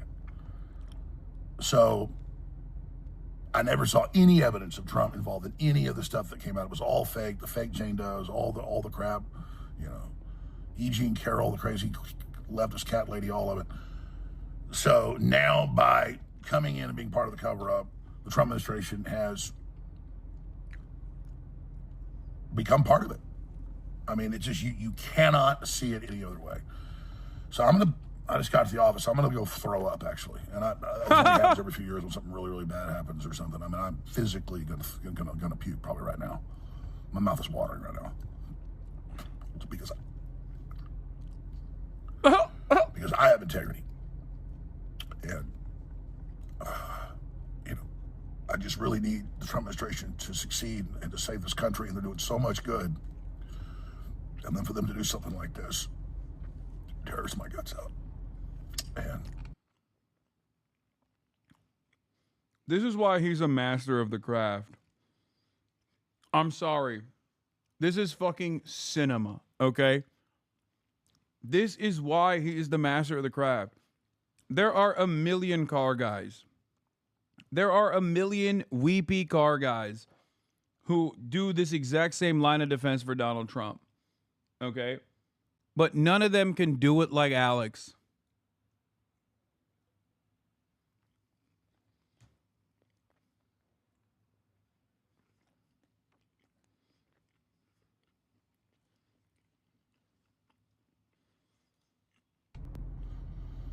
The left, they're all complicit. They're openly promoting pedophilia. We know they're pure evil. And they'll think it's all funny. Oh, look, Alex is sad. MAGA's tearing itself apart. Your globalist masters literally want you to eat bugs.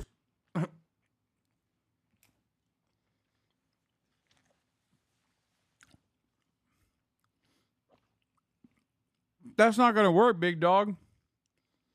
You just spent the first 5 minutes talking about how Trump is actually doing this to blackmail the deep state. That's not going to fucking work. How does that work? In a 5G, 200 square foot coffin apartment. Look at the left. Look at them all posing with their Pfizer shots, looking like dead zombies. I mean, come on. You guys are sick. And so you shouldn't look at those of us that have a soul still and have integrity in pain over this and celebrate, you dumb pieces of fucking shit. You're going against your own self-preservation, serving this evil globalist system in BlackRock and the New World Order and Hakeem Jeffries and all the rest of it. So I'm just processing this right now. I don't know on what planet Trump is doing all this good stuff in the real world and still being demonized by the corporate media and constant lies. Like, oh, there was no weather alert for flash floods in Texas by the National Weather Service. There was the day before and over 500 times. It's constant lies. I need to defend Trump. He's being lied about. And then this type of shit happens. I don't even know what to say. I mean, it's just, it's beyond insane. You couldn't try to hurt yourself worse. You couldn't try to discredit the FBI worse than what they've done. Pam Bondi, all of it. All those videos are saying, yeah, she's seen the videos. It's all coming out. And then now it doesn't exist. I mean, what? What? What? Remember, understand something here. Alex Jones is not mad that Trump is potentially, by his own estimation, complicit in the cover-up of Jeffrey Epstein's pedophile sex trafficking case. Alex Jones is mad because it makes Trump look bad. This video is basically like a video that he could have just sent to Donald Trump to be like, sir, it is really difficult for me to defend you right now. I built an entire career off of this case. Do you not understand? If you don't give me a single thing here, we're cooked. Do you not understand how damaging this is to everyone's reputation?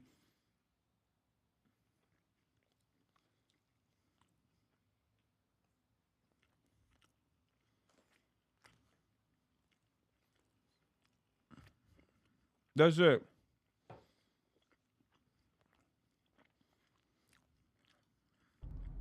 Damn it. Like, he's not mad about the cover-up. He's Well, already... I'll be covering it. And no matter where the... He's not mad about the cover-up because he's already figured out a way to massage it. To claim that Trump is doing the cover-up because he wants to, like, blackmail to blackmailers in the deep state. With the same blackmail, by the way.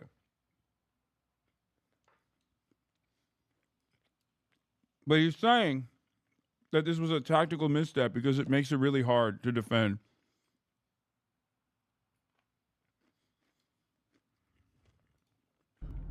This information goes, I'll always report the truth. God bless you.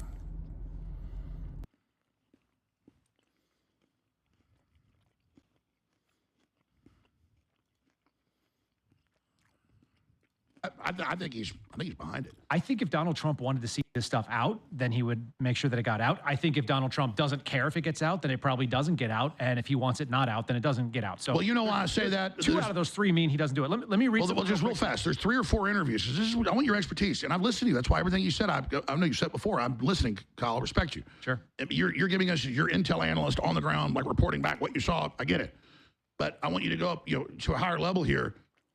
I've got clips played at last hour, started the show with it, where Trump's like a year ago, well, it might hurt some people that are innocent. I don't know. Yeah, we'll probably release it, maybe not. Yep. And I get from that, he's like, no, I'm going to shut this down. And I do see them shutting down a lot of the human trafficking things, but we're thinking about using it. Go ahead. This is what I think is the problem. The folks that you're relying on for your analysis when you're in those positions, you have to have good people feeding you intel. At least 80% of the overall intel agencies, the USIC, the United States Intelligence Community, they're academics, they are left-leaning, they think government is the answer, and they know that they're going to survive to the next administration. They won't be bothered, especially the people it's that the are permanent state. Permanently, that's okay. Permanent Washington, administrative state, deep state, they're all the same thing, right? This is something that Machiavelli wrote, and my buddy sent this to me. He was an intel analyst at DHS, sharp guy. He said, this is 500-year-old information. This is something we used to all know. This is why every single government, when they turn over power, they exile everybody from the old government. And this is from the intense city-state wars where the modern political science was developed in the ultimate ongoing cloak and dagger from what is Italy today. That's right. What the fuck are... Okay, no. No. Fox News is taking this well, lol. Do you think it's fair, Buck, to say, okay, I'm looking. Oh, this is what is his name? Buckley Sexton or whatever. He's also literally a former CIA guy, if I'm not mistaken. Looking at this memo, it says there's no, quote, client list. Well, I don't know what that means. There's no Word document. There's no Notes app on his phone. There's no printed out piece of paper with lists of names on it. But there are clients, right? We've been led to believe there were clients. There were other people involved in this, either in helping to, either patronizing Jeffrey Epstein or help him to coordinate this. And do you think it's fair, Buck, to say, okay, I'm looking at this memo. It says there's no, quote, client list. Well, I don't know what that means. There's no Word document. There's no.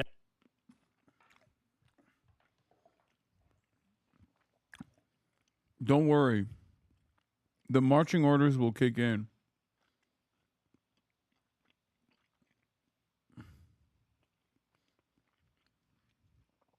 Yeah, Buckley Sexton. Pretty sure he's a former CIA guy as well.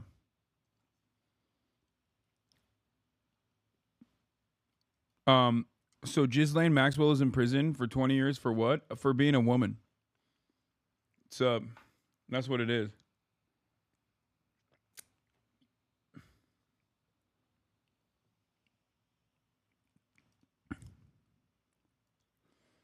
Breaking: DOJ releases 10+ hours long surveillance footage they say proves no one entered Jeffrey Epstein's cell prior to his death. The only tiny sliver of a staircase leading to Jeffrey Epstein's could be seen. This is what they argue proves no one approached his cell that night, despite it almost being entirely out of frame. Stairway to L tier in the second images is what leads to this block. So it's not actually the cellway that they're his door of his cell that they're showing, because the camera footage actually doesn't exist there. In each of these tiers is 8 cells with 2 inmates. Epstein is L tier in view of the guards. Circles, who is diagonal to the camera. The first flag is that this footage is existing at all. The first red flag is this footage existing at all. We know from OIG reports that most cameras were not recording that day, except for the one in the stairwell and this camera. But we frequently have conflicting stories about which footage still exists. To suddenly have 10 hours released of it is odd. There are also multiple entrances, which isn't showcased. This means it's easy to enter and go up the staircase to L tier, keeping up the right of the staircase and not be seen. For example, here's a screenshot we'll talk about later of 2 people rushing up the stairs, and you can barely see them. I mean,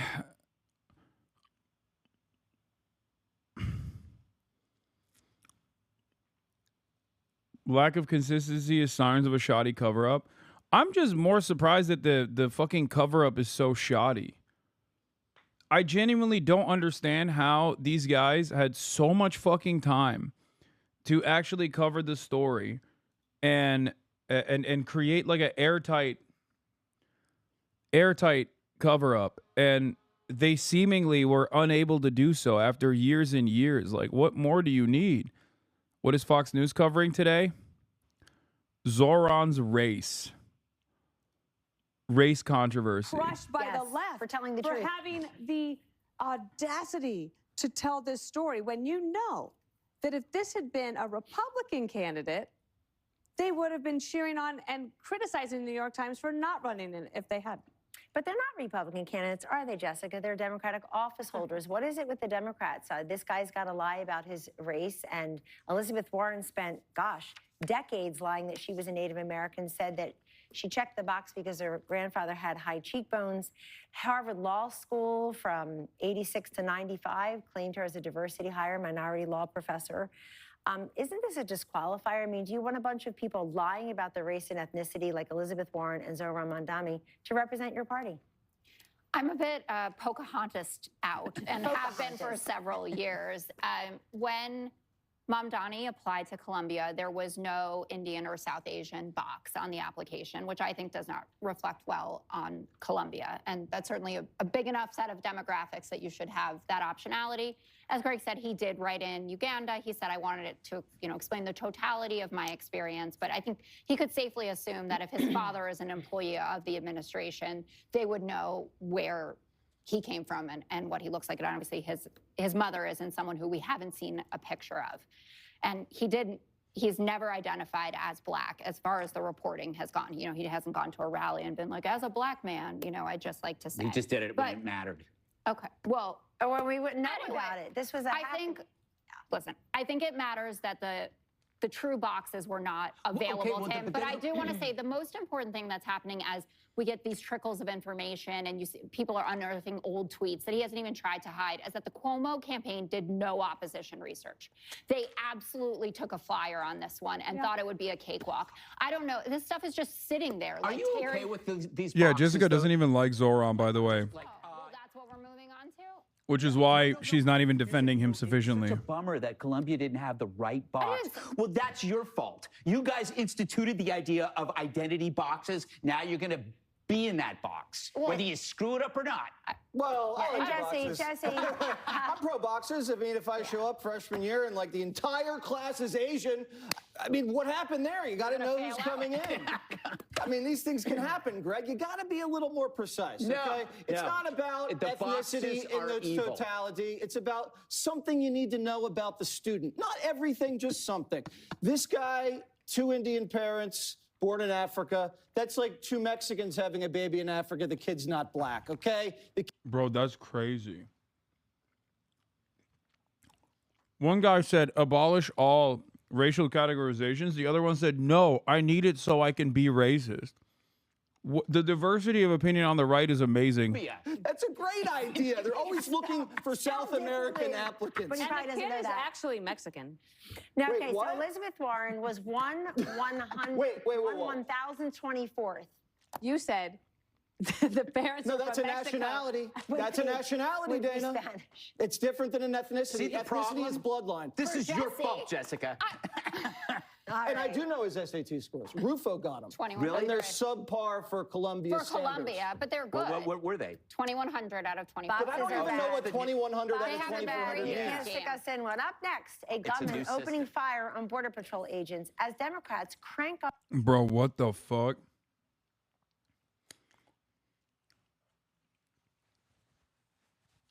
He didn't go to Columbia, man. His dad was a professor at Columbia, and he still didn't get in. All of this, all of these conversations that's taken place is over something that he didn't even fucking do. It's also really funny because they're like, oh, his SAT scores are bad. They're not. They're actually really fucking good. They're just not like clearly Columbia level good, even when your dad is the fucking is an academic there.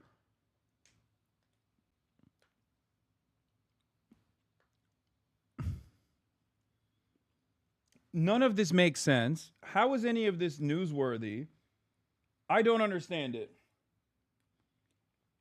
It was such a non-newsworthy incident that it was more newsworthy than the New York Times even went with that story to begin with.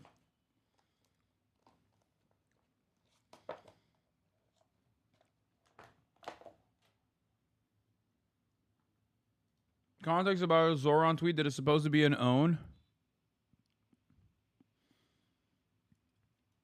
Lol, the context for this was a shit post about getting more Twitter followers.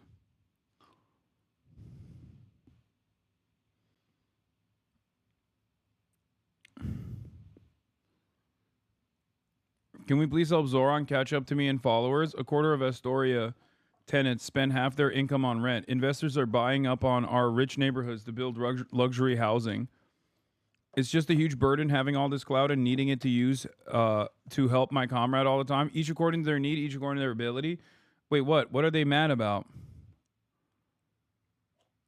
Wait, so what? Why is that like... Bro, no one cares about this. Why would anybody be like, I can't believe he said each according to their need, each according to their ability? How is this in any way like... Oh my God. One of the things that I personally despise, I cannot stand this at all, especially because I'm victim to this so frequently, is a method that the right regularly applies to the left, where they will manufacture outrage over something that is not outrageous at all. And simply the act of pointing the finger of blame and saying, shame on you for this, is enough for many people to go, oh, that's actually shameful. We're experiencing a smaller version of this already in this community. A much smaller and less impactful version of this is the whole Hasan fucking wanted to kill a random YouTuber shit that they just, these right-wing YouTubers decided to whip up out of nowhere. It's just not real, right? It's not a real situation at all. But simply because enough people are saying this is real, people have to act as though, people have to basically fake themselves and delude themselves into believing that there is a real story here. It's just concern trolling. You waved a gun. What do you mean, bro? See, like, this guy is literally in the process of doing it while he's in the chat. Okay? He is in the process of doing it. A dude whose name is like Apex Crypto YouTube with a fucking YouTube page. He's a content creator on this website. Comes in here and says, you should be hanged for treason. That Zoran should be hanged for treason. You should be hanged. You should be hanged. Like, issues death threats. I turn around and flash my fake airsoft gun and I say, good luck. Okay? Good luck to you. And then people act as though this is like the most impactful thing that's ever happened. Why won't this guy get arrested? This guy has to get arrested. This guy has to get arrested. And it's not a real situation at all, but it doesn't matter. Everyone will keep like creating this environment where it's a big deal. Please, why is this not a big deal? And then they'll move on to the next thing. And the same goes for this. It's nothing. This is not a real thing at all. Okay? You waved the prop gun, bro, so now they're playing their part in acting scared. Yeah. So it's just fake. And a part of what's like so annoying about discourse nowadays is that people don't even care to come across like they're honest, okay? They know that they're being dishonest, and the audiences will not turn around and punish them for their dishonesty. The audience demands dishonesty. So they'll just like act as though they are personally offended or personally scared. Same thing with like older tweets. They keep pearl clutching around older tweets that Zoran posted, right? About like I don't know, like Christopher Columbus. He has like a photo of him like flipping off the Christopher Columbus statue and being like, "This is so messed up," or saying "take it down." Right? This is not a real controversy at all. You're desperately trying to make this a real controversy, and I think in this day and age, Democrats broadly should not entertain this stuff at all. Okay? They should broadly refuse to entertain this stuff because it's completely ridiculous. When you even remotely call into question or even act as though this is like somehow an embarrassing thing that you did, you're lending credence to these fucking charlatans who themselves don't believe the actual impact that they're suggesting this has. You're giving it more credibility. It's that simple. Let them fucking chirp into nothingness and say, oh, you're just avoiding accountability. It's like, what? Accountability from what?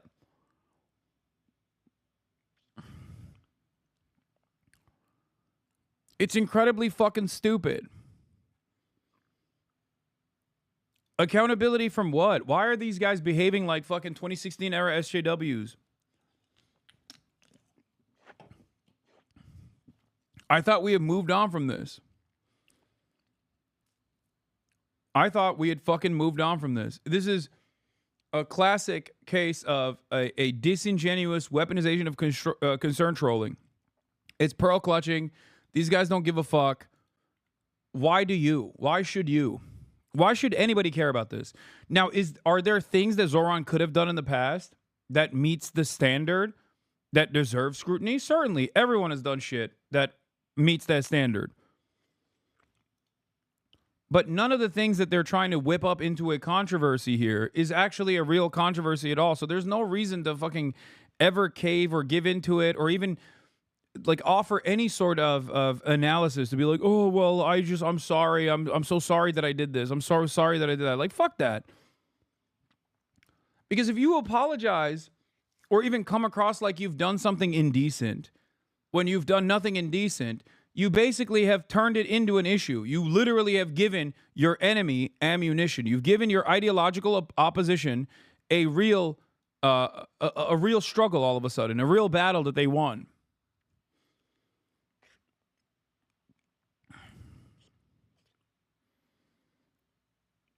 That's it.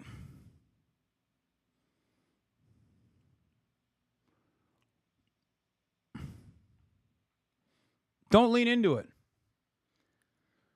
That's also part of the reason why I get fucking mad when dumb fucks in this chat will bring shit like this up and be like, well, what do you have to say to this? This guy, this like barely literate moron said this about you. And it's like, I don't care, man. What am I supposed to do? Yes, brother, people make shit up. People also fake being upset or angry. It is utterly unproductive to hyper focus on that at all.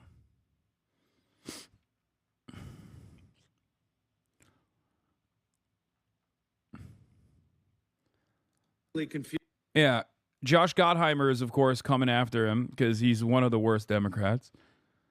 But one of the things that the New York Times did in this story, for those of you who don't know the details of the story, Zohran Mamdani is an Indian man, originally from Gujarat, his family is at least.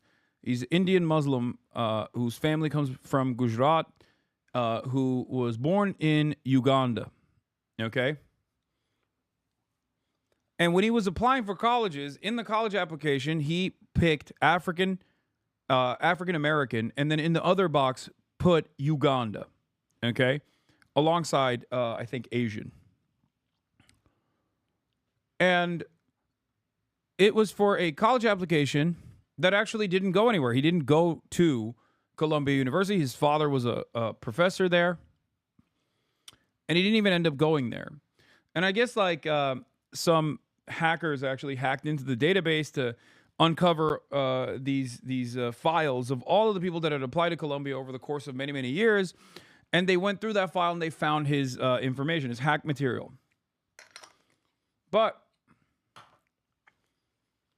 the problem here is that there is nothing relevant in this. There is nothing, like he didn't get a leg up from this, you know what I mean? And his response was pretty clear, which is that he wanted to showcase the complexity of his background. It's understandable. He does have a very unique background. And I don't really give a shit about this at all.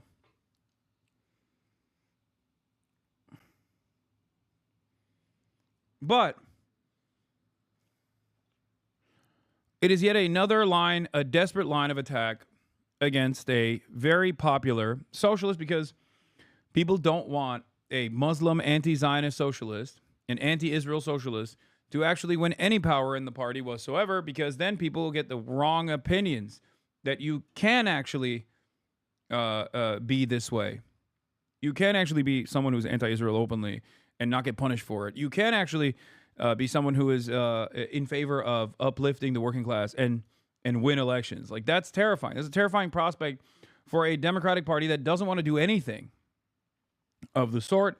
It's a terrifying prospect for the Republicans that know that they will lose if there were more people like Zohran Mamdani out there running campaigns. So there is a full-scale assault from every angle. And here is a Democrat, Representative Josh Gottheimer, also leaning in on the nonsense.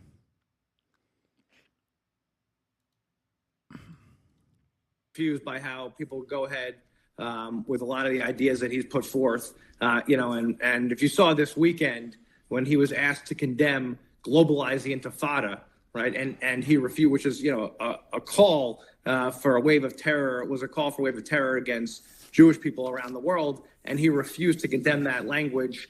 And as far as I'm concerned, somebody who refuses to condemn hate speech is not acceptable, and I'm looking for him to clarify that, as well as his other socialist policies. So, there's got to be a lot of clarification before I start to warm up to the idea of him being mayor.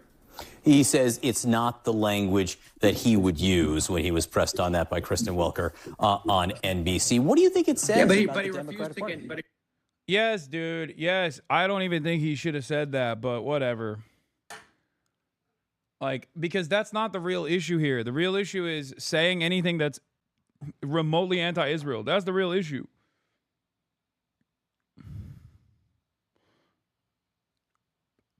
That's what these motherfuckers are mad about. Globalize the intifada. They'll try to grab on anything they can. This is exactly what I was talking about. Chat. They are desperately trying to make a mountain out of a molehill. This is outrage farming.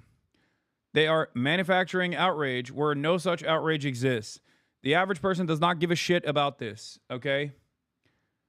They care about whether you're pro-Israel or anti-Israel. Everything else is optics. Everything else is optics. Okay? That's it. He should have explained that it just means struggle. He didn't, the uprising. He didn't the last time he was asked. No, he did. He did actually say that. He said it means uprising in Arabic. People are scared of an Arabic word. Even the fucking Holocaust Museum actually translated the Warsaw Ghetto Uprising as Warsaw Ghetto Intifada on their website. Except the problem is the Holocaust Museum, and I can't believe these are a sequence of words that I'm using. Like when I was growing up, I never thought I would say these words. But the Holocaust Museum is indecent and is working at the behest of Israeli interests. And therefore, they literally changed the Arabic translation. They changed it last year in the March of 2024 because people had brought this point up already. That is fucking crazy. No, that's not Trump appointees. They did it before Donald Trump. The current Holocaust Museum Board is all Trump appointees, but they did this in March of 2024 last year before Donald Trump was in office. They did this under the Biden administration. They changed it to Mukawama. I think I'm saying it incorrectly, but it's the ironically it's the Arabic word that Hamas, the M in Hamas is, okay? That's what they changed it to. They changed it to a more radical word.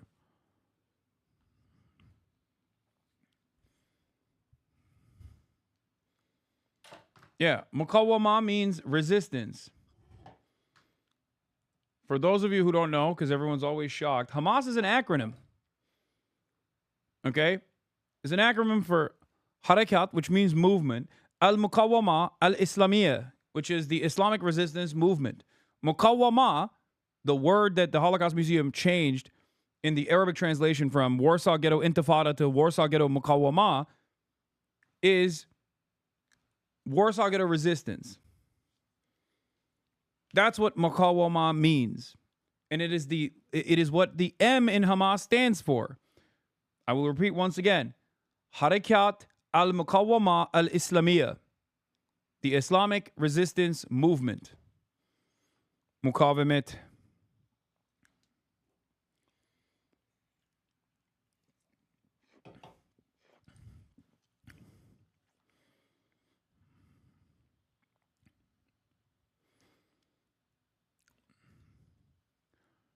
And one of the most insane aspects of this New York Times reporting was that they were worried, according to Semaphore reporting on the matter, because this is more newsworthy. The fact that New York Times took this hack material from a fucking eugenicist who spends most of his time talking about black people's IQ and how it's inferior to Jewish people's IQ, how it's superior and all this other shit. Okay? They got this from a account called Cremio, who they literally hid the identity of, by the way, for no reason. He was already outed. He is a straight-up prominent white nationalist by the name of Jordan Lasker. Okay? New York Times got this from a Richard Spencer type. Like, can you imagine the New York Times is collaborating with Richard Spencer to take down Zohran Mamdani? What the fuck are we doing? Why did the Holocaust Museum change it from Intifada to Mukawama? Because Zionist groups pressured the Holocaust Museum to change it because people kept saying Intifada just means uprising. It's just the Arabic word for uprising.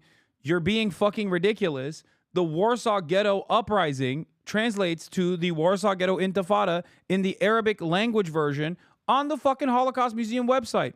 And because they kept using this as a talking point, the Holocaust Museum quietly changed the translation to a different word so that people like Zohran, when they point to that, could turn around and say, it's not the case, actually.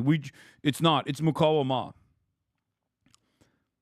It's incredibly stupid. It's an incredibly stupid fucking back and forth anyway, because who gives a fuck?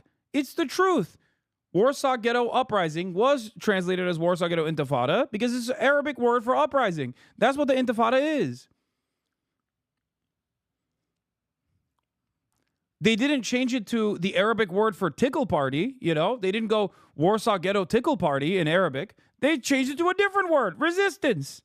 Who gives a fuck? It's still the same. It's the same energy.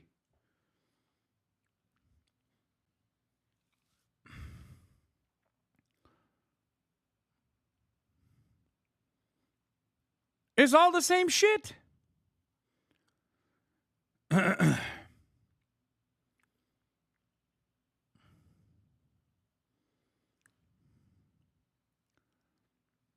Now, the New York Times came out and had their like standards and editorial board basically come out and say like, we thought this was newsworthy.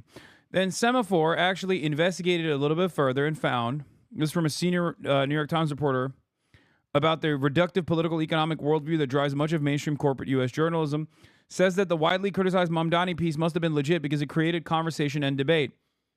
Okay? After a lot of people, classic New York Times fashion, got mad at the New York Times for doing this because they were like, who the fuck cares? Why is this newsworthy? What the fuck are you doing? Like, you, the New York Times, working with and sheltering the identity of a known white supremacist is infinitely more newsworthy than the fact that Zohran Mamdani ticked a box that said he was African when he's from fucking Uganda, like in a college application that he didn't even get into.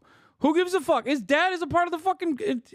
His dad is a part of the college. His dad was a professor at Columbia and he still didn't get it.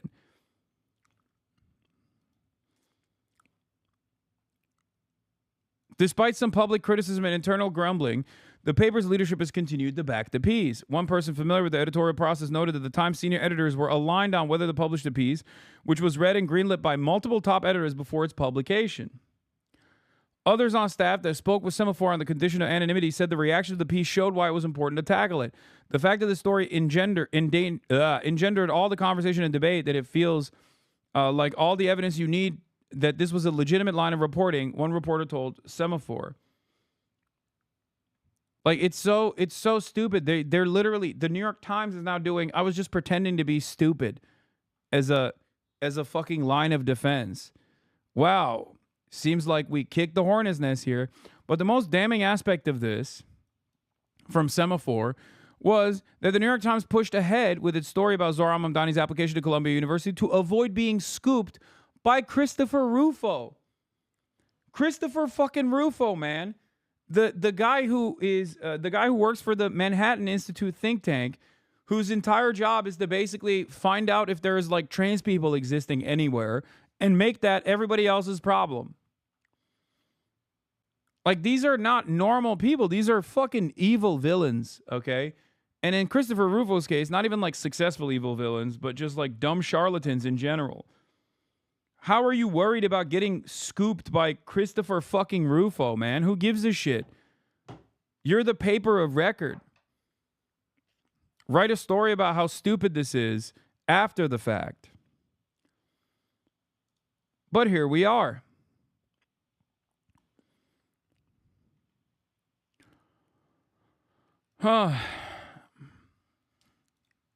Used to condemn. but why wouldn't he just outright condemn the language? Why would you not condemn anti-Semitic language? You saw it happen. It's not anti-Semitic language. You didn't prove that it was anti-Semitic language. Something that offends you as a Jewish American does not automatically mean it's anti-Semitic. Okay? I'm a Muslim American. If someone were to say, Hasan, like, I don't know, I like bacon, or I think that your distaste for seafood is disgusting, that doesn't mean it's something that's offensive to me, okay? But that doesn't mean it's actually fucking anti-Islam or Islamophobic, okay? Or if someone were to say sacrilegious things such as, LeBron James is not the greatest athlete of all time. I, Hasan Piker, a Muslim American, find that to be unconscionable. I find that to be sacrilegious. I find that to be completely insane. But this still does not make it Islamophobic, okay? Something that offends me personally does not automatically make it Islamophobic, okay? This is so stupid. I apologize to everyone else for even uttering the words that LeBron is not the greatest athlete of all time. I done did it again. Apologies once again for saying that. It's obviously sacrilegious, but it needed to be done so that I could prove a point here. Okay? Washington, Boulder, Colorado, and the surge of hate around the country, why would you not condemn hate speech? You know, and that's not something that should be confused. Oh, it's anti-Semitic and it's hate speech. From the river to the sea, Palestine will be free. Anti-Semitic hate speech. Globalize the Intifada. Anti-Semitic hate speech. Globalize the uprising. Anti-Semitic hate speech. Like, what are we doing here? What the fuck do you mean it's hate speech? These people unironically do the same thing that white racists do when they miscalculate what the N-word actually means. They think it's just a word that, like, hurts the feelings of black people. Okay? They don't understand that in order for something to be hate speech, there needs to be association with dehumanization and some form of, like, tangible systematic harm that the word is associated with. Okay?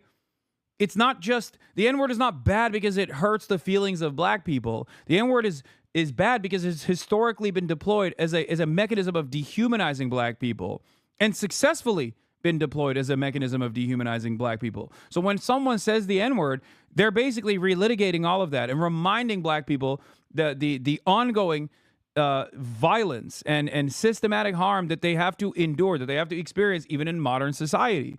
There is no equivalence when you say globalize the uprising, but in fucking Arabic. There's no equivalence when someone is engaging in the emancipatory slogan of saying from the river to the sea, Palestine will be free. We do not actually decide something is anti-Semitic or something is a form of violent bigotry by the feelings of a couple of people who claim that it's scaring them. Okay? Oh. Like, this didn't happen for the N-word in particular. This did not happen because, like, a bunch of black people got together and they were like, let's find a word that white people can't say. It'll be like our little secret. We'll act like it actually fucking hurts our feelings so we can, like, cynically claim that, like, white people are racist when they use it. Like, that's not the etymology behind it. That's not how this word came about.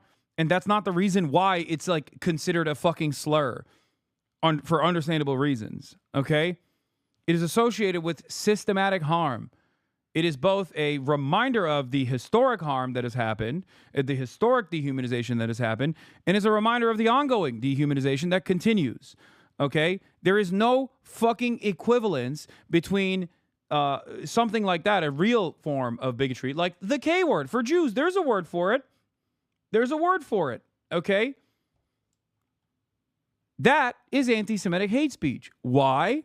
Or even Shylock, when Trump was using the word Shylock. Like, this is a consistent form of a persistent form of anti-Semitism. Oh, like, Jews are notoriously shitty money lenders. Like, they control all the money. Like, that is actually anti-Semitic, right? For those of you who don't know, obviously there's also a varying degree of terms. Obviously, Shylock is multi-use. Like, for example, when you're talking about the fucking Shakespeare usage of it, even though that is also inherently an anti-Semitic stereotype, like there's a difference between saying that versus saying the K word, for example, which I will not say.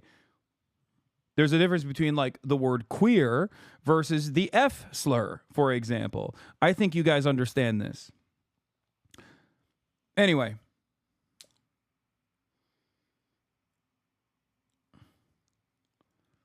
I find it wild which slurs you are willing to say even with an academic context. What do you mean?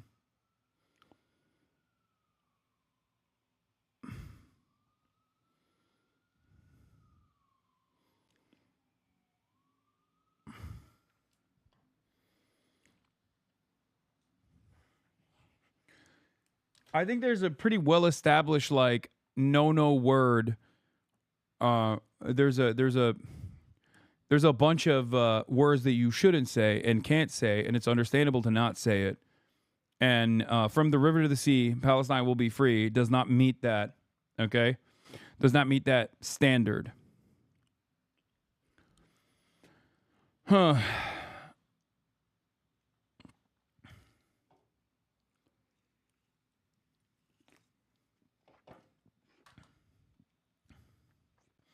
I agree with you that it shouldn't be said. It's just off rhythm for you to say one, then skip the next one. Say what and not the next.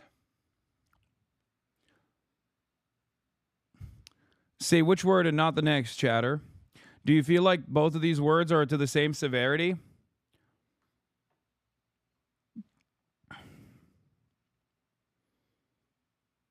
They're not. Okay? They're not.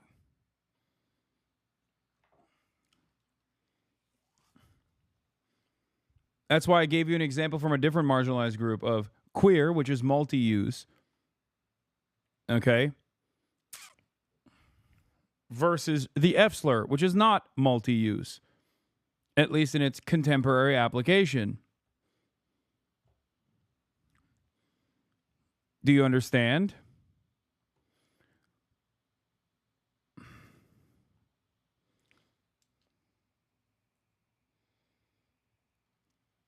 Imagine if he said the C slur for white people. Oh, you mean cracker? Exactly. How do you draw the line? You'll just know it when you see it. No. Okay? You'll just know it when you see it. And you all know it. You all know it, and every single person that is acting as though this is completely unacceptable or offensive is doing it to concern troll so they can fucking farm clips after the fact. Okay?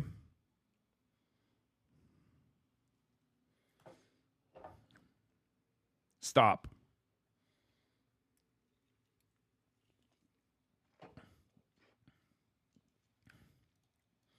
If you're not sure, just don't say it. I never said I wasn't sure. Oh, you're talking to the other chatters. Anyway.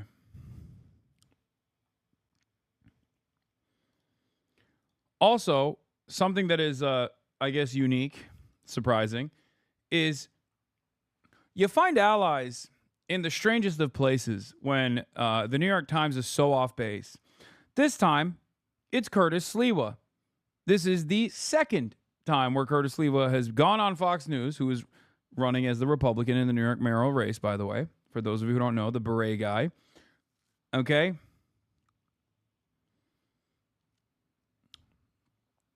Curtis Sliwa, who famously said, don't go after Zoran's religion, it doesn't matter that he's Muslim, has now come out and talked about the Mamdani piece in the New York Times. Let's take a look at what he had to say. This broke just before the show. According to the New York Times, he identified on his college application as Asian and African American. He doesn't consider himself black, but said the application didn't allow for the complexity of his background. What do you make of that, Curtis? Well, I do know he is a practicing Muslim, and I've advised our colleagues, of which there are many on our side of this issue, because we know Zoran will destroy this city. Do not attack his religion. Leave the religion alone. If you don't want to see him elected, there are 1 million Muslims in New York City who can vote, many of them with conservative values, many of them who voted for Donald Trump for president. So you But can he's made criticize that background the center of his campaign. Right. You can criticize him as being a communist, socialist, anti-Semite, check the box. Leave the religion alone. Now, he would consider himself Southeast Asian, although he's of Indian heritage, his mother and father. He grew up in Uganda. So I guess you could sort of put it in the blender. I don't have a problem with how he self-identified. It is unbelievable that motherfucking right-wing fascist Curtis Sliwa is more reasonable on this issue than the fucking New York Times, dude. Anyway, to give some more context that the New York Times failed to add, here's the comparable section on Baldwin's undergrad application from 2009 where Zohran Mamdani ended up going. It included birthplace, first and primary languages, included African, and split Asian into 2 categories. Okay?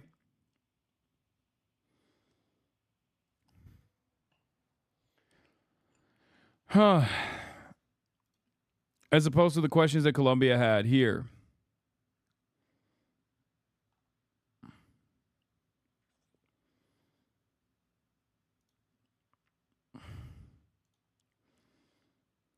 When he said that the Columbia application lacked options to more accurately describe his identity, so he made do, the primary context is all the other college applications he was filling out at the time, and this corroborates that point entirely. Bowden, sorry, not Bowdoin. I always say it wrong. But once again, it doesn't fucking matter. It does not matter.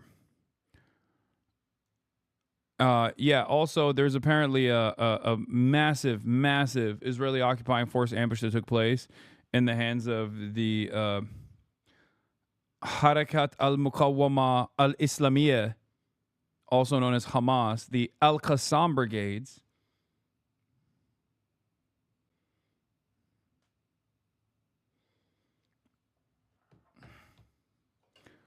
We're waiting on more details on that, but here, let's wrap this up.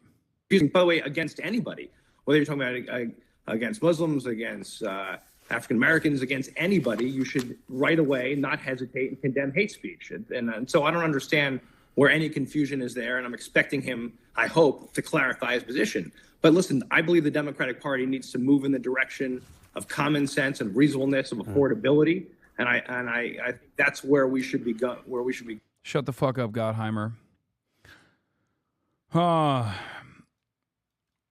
Curtis Sliwa should be controlled opposition when America has a communist dictatorship. Sliwa doesn't care about Mamdani's Islam or the college app stuff and refuses to be paid off to drop out so Trump's GOP can replace it with a more racist candidate law. Respect.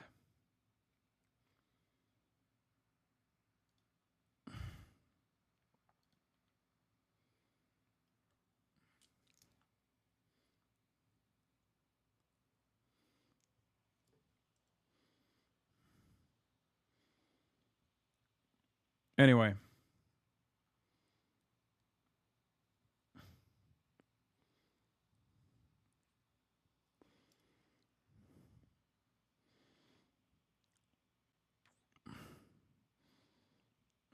Houthis claim Red Sea ship sinking, exchange missiles with Israel. Okay. We'll look at that too. But, yeah. Oh, there was one other Tim Pool tweet.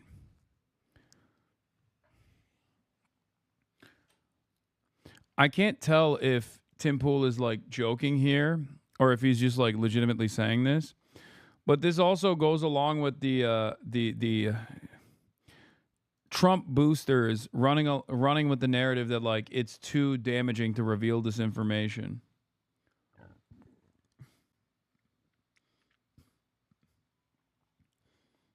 Okay. As far as the Jeffrey Epstein stuff goes, think about the economic fallout of, say, hypothetically, Bill Gates was revealed to have been flying around with Epstein, and then we got videos of him abusing underage girls. We absolutely cannot risk shareholder value by telling the people what really happened. I think he's being sarcastic here. I'm gonna go ahead and say that's sarcastic. If it was about Israel, he would not have been implying that sarcastically. But I think in this circumstance, he is implying it sarcastically. All right, let's continue. President Trump and Elon Musk. Speaking of Elon Musk has ambitions of creating a new party. We talked about it briefly when he launched it. I think it's a fucking bullshit initiative. It's not going to go anywhere, but here it is. Late in this morning, the president called the world's richest man a train wreck who's gone completely off the rails, mocked his idea of forming a third party. Our chief Washington correspondent John Carl is here. And John, you've got two men here who have very little impulse control over their social media. Yeah, no doubt, no doubt. Good morning. Look, not long ago, President Trump called Elon Musk one of the greatest business leaders and innovators that the world has ever seen. He gave him broad authority to reshape the federal government. But now, as you say, George, Donald Trump is calling Elon Musk a train wreck and blasting his plan to start a new political party.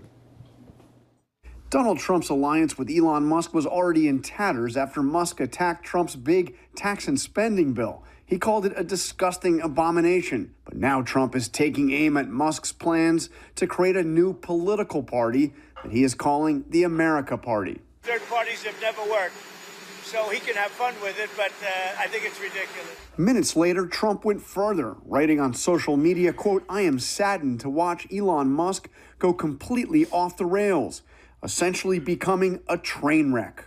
Trump had made Musk arguably the most powerful person serving in his administration.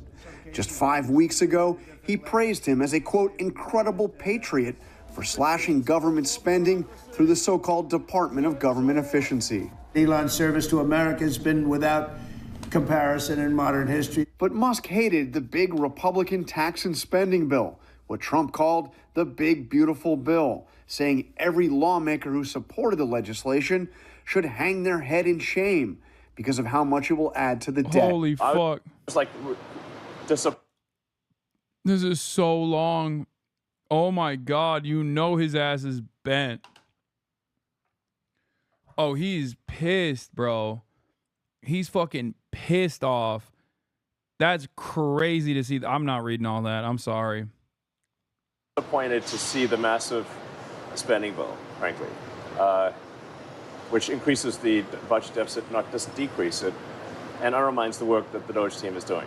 The president signed that new spending bill into law on Friday. Over the weekend, Musk replied to one ex-user asking what the heck was the point of Doge if he's just going to increase the debt. Musk even issued a threat to every Republican voting for it, saying they will lose their primary next year if it is the last thing I do on this earth.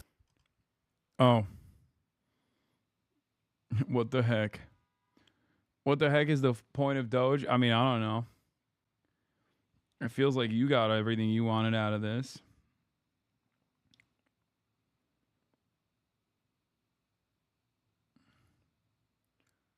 You know, you were for a brief moment in charge of 8 regulatory agencies that you worked to cripple, that had numerous investigations launched into all of your businesses, you know.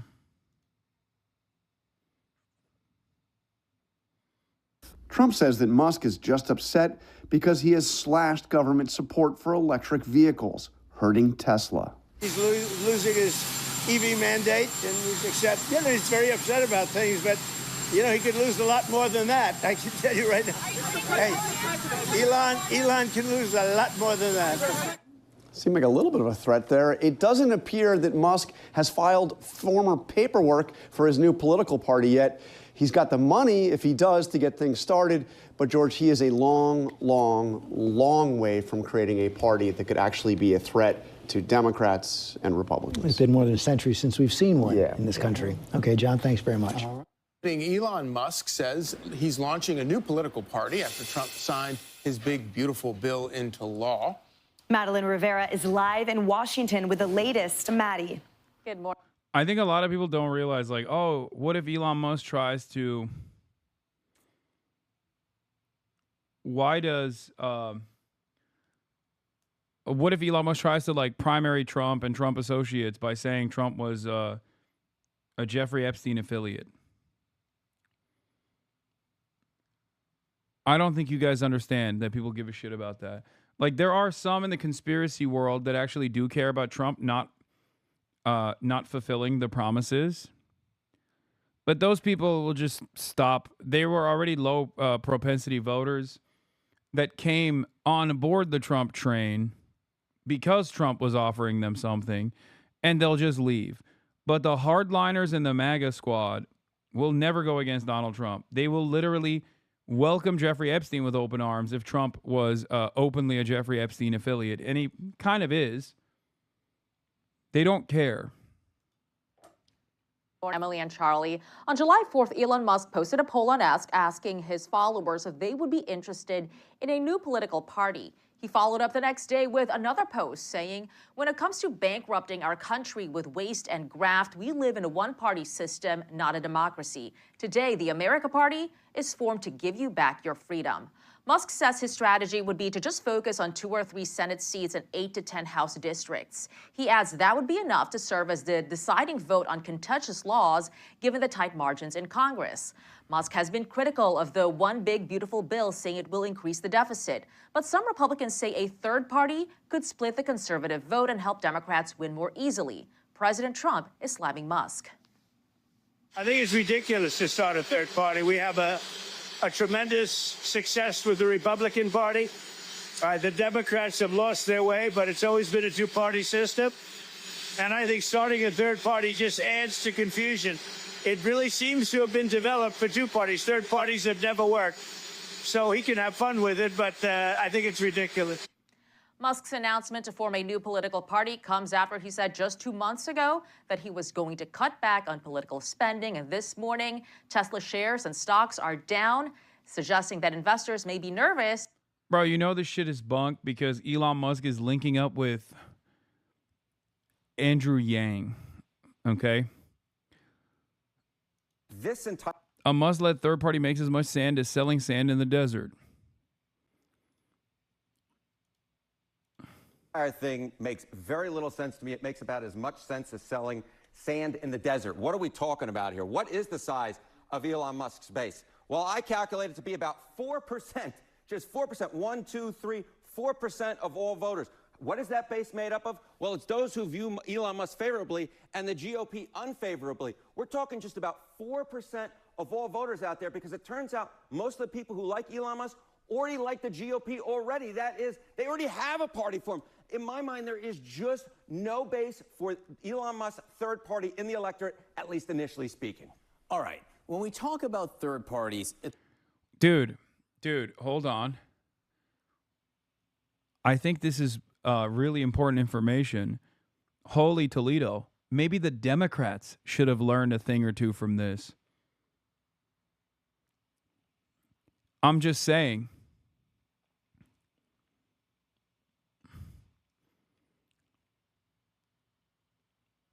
I said this already. Elon Musk, with his money, was able to try and jump on the Trump train. He did not make the Trump train choo-choo harder, okay?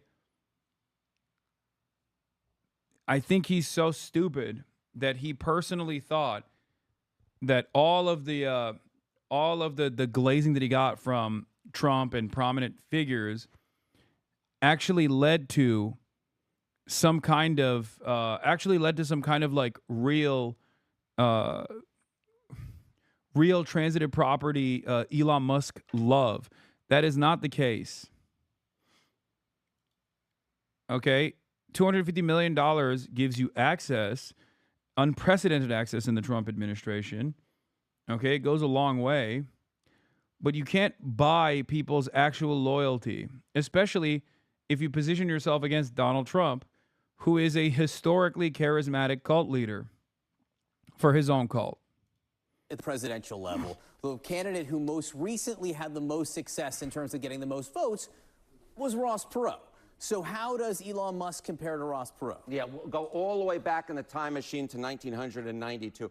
And we will note Americans with an unfavorable view, i.e., essentially that Musk starts off with far more against him than Ross Perot ever did. Americans with an unfavorable view of Ross Perot was only 14% back in 1992. Now, the vast majority of Americans are already against Elon Musk, 58%. So what we're essentially saying here is that Elon Musk is going to go into an electorate that already dislikes him, is already against him, while there were far more people who are open to the idea of a Ross Perot third-party or independent candidacy as compared to an Elon Musk third party in which the vast majority of Americans have already sided against the man from Tesla. So Elon Musk says he's going to play, forget, the presidential election is years away.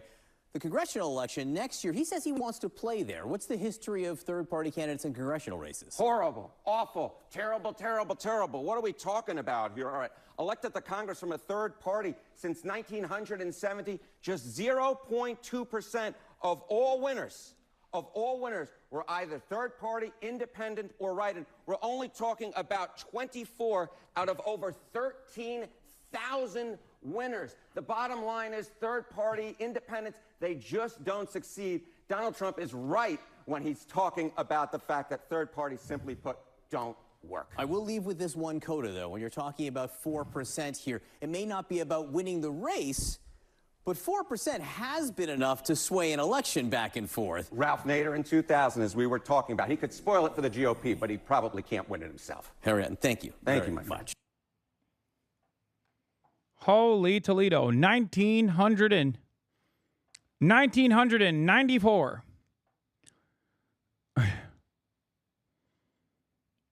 I don't think it's going to work. I don't think it's going to swing the elections. There's, like, if Elon Musk wasn't such a fucking baby,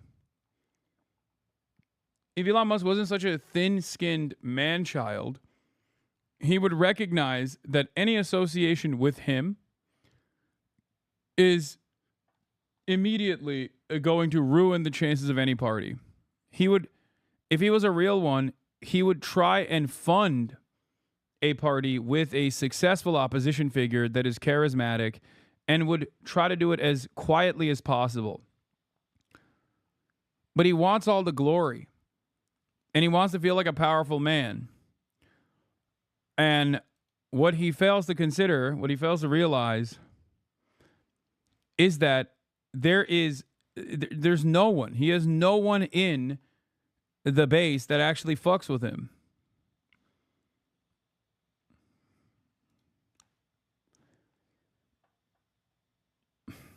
That's it. Huh.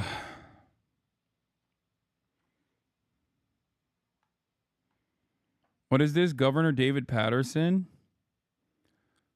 Why are you sending this to me?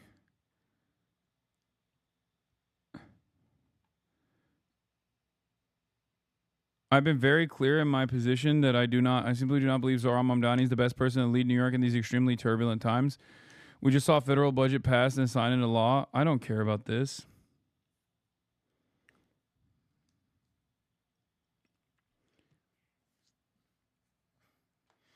It's already quite difficult to launch a third-party initiative in this country. But it is extra difficult, virtually impossible if Elon Musk is going to be spearheading that effort. Okay? God is God alone, and there is only one God. Man is not God. I don't know why she's saying that.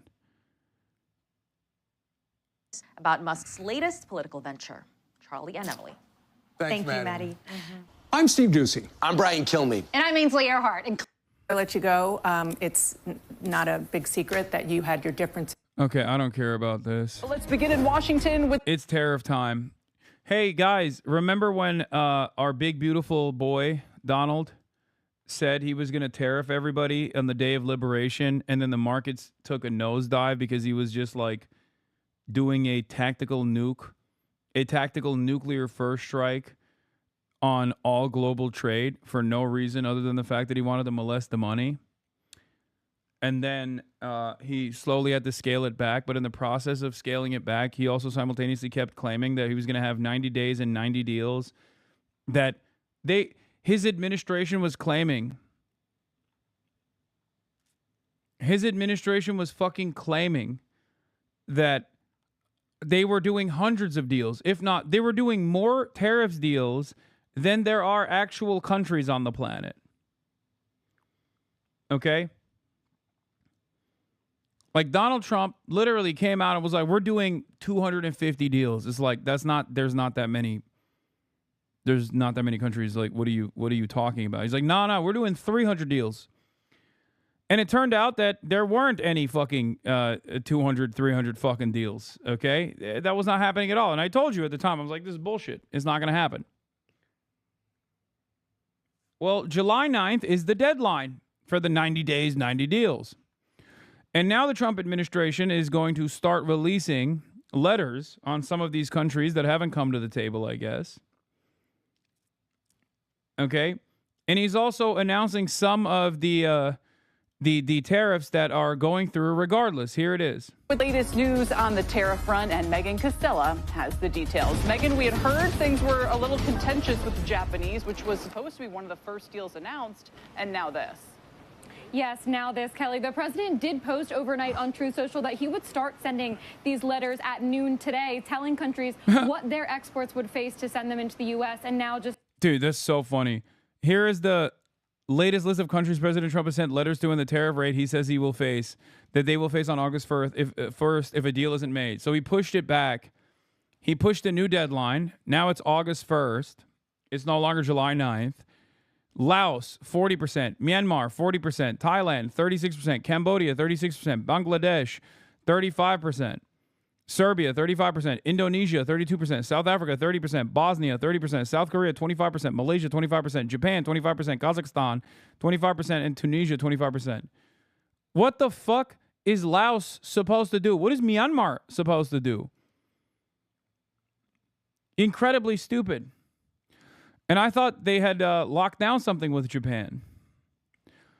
China is at 30% and Vietnam now 20% for consoles. Given these are likely to be stable figures for the rest of the year, gaming hardware manufacturers will be making a final decision on whether/how to best pass on additional costs to consumers soon. What I can say with 100% certainty is that these tariffs will increase import costs for U.S. businesses, so Americans will feel the cost of everything going up across the board. And even if there is no individual increase on X gaming item today, it'll be factored in for new SKUs or hardware releases, etc. Also, for anyone wondering, the new percentage values means there is zero chance for that Xbox, PlayStation, Asus, etc. reduces price back to levels from earlier this year, prior to some of the price hikes we saw.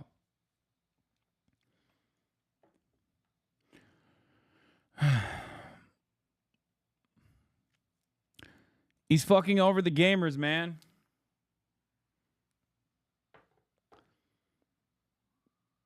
Bangladesh, what the fuck did we do? Yeah. What did Laos do either? It's just like, it doesn't matter. He's just bullying smaller countries, I think.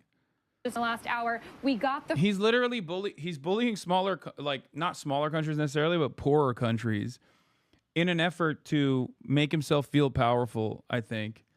Because a lot of the countries that are mentioned in that initial list were ones that people were making jokes about, because it's like, what kind of trade surplus could you fucking make up for with Myanmar?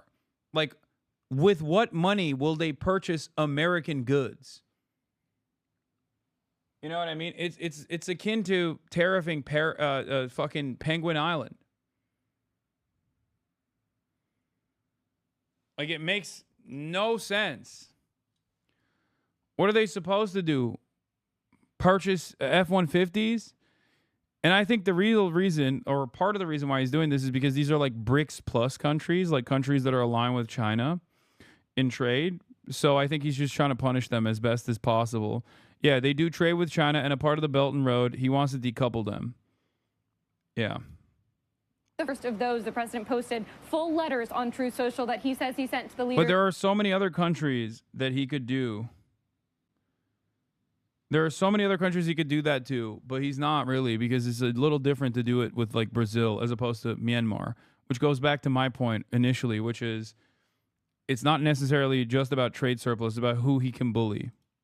of Japan and South Korea. Very long letters here, but some top line details to get into. These would be 25% tariffs on all Japanese and South Korean exports into the U.S. effective on August 1st, on top of any tariffs that are already in place or that are forthcoming in terms of the sectoral tariffs. He also said any retaliation would lead to a commensurate increase in the tariff rate, meaning if they retaliate, he's going to lift this tariff rate even further. Trump also said that he would consider an adjustment if countries do open their markets. And that's the key, Kelly, is that there is no certainty here. He goes on to say, hinting at further changes, saying, quote, these tariffs may be modified upwards or downwards depending on our relationship with your country. So interesting there that while the markets and investors have been craving certainty, they're not exactly getting it with this letter. And Kelly, the way I would sort of characterize this, even though we are seeing market reaction here,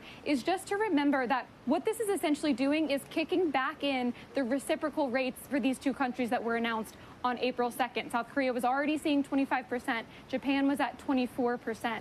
The White House has been threatening for weeks if they didn't strike a deal with these countries, we'd see those rates kick back in on. What happened? I thought he dealt with Japan first and foremost. I thought that was the #1 country that he dealt with. Interesting. July 9th. Japan about to sell off that American debt that they own. Now that date changes to August 1st, but otherwise everything else pretty much holds the same. So despite all the bluster in these letters, we are seeing them follow through on that threat, just delaying down the road a little bit further. Kelly? It was interesting to hear the Treasury Secretary, Megan, who also talked about effectively how with 100 countries that are too small to really affect the trade deficit that much, we may not have the capacity to even do any deals, and I wonder what that means. Yes, that's going to be interesting. That's where I think you'll just see these blanket tariffs have to take effect because there isn't enough there. There isn't enough bandwidth to sort of negotiate deals. And they have said from the beginning that they're focused on something like the top 15 to 18 largest trading partners. It would be significant if we suddenly see huge tariffs imposed on very small countries. It's headline worthy and it doesn't bode well for certainty and for the path forward. But I would also say that outside of the top 15 or 18 markets, we're not getting a ton coming in from those countries, but we would still see, importers having to pay those tariffs when they do import goods from whatever the country might be. Yeah, I mean, you add it all up, we do seem to be tiptoeing back to the landscape that was initially set out for us on April 2nd, but Megan, the market's up like 15% since then. Yeah, the market is not responding to the volatility because they just, I think, are operating on the notion that Donald Trump is going to do taco. He's going to chicken out. I mean, the very fact that he pushed the tariff limit past the initial deadline that he suggested from July 1st to August, or July 9th to August 1st, implies that he's just, I don't know, he's not going to shock people, I guess, or that's what they are. That is what they're waiting on. Yes, that's really interesting, I think, is that so far there's been a lot of shrugging off of everything that we've seen. But you should get your subscriptions into the Piker broadcasting service before these tariffs increase the Amazon subscription prices.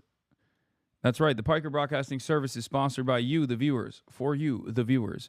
For $6 a month or for free in the form of a Twitch Prime by connecting your Amazon Prime account to your Twitch account, you get one free Prime subscription a month. Use it on your favorite broadcaster, the Piker broadcasting service. This allows me to maintain an ad-free experience for everyone and editorial independence.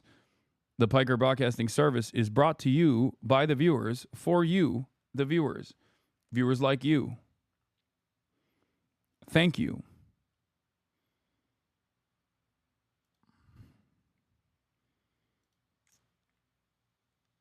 Cap Kona, thank you for the 10 gifted.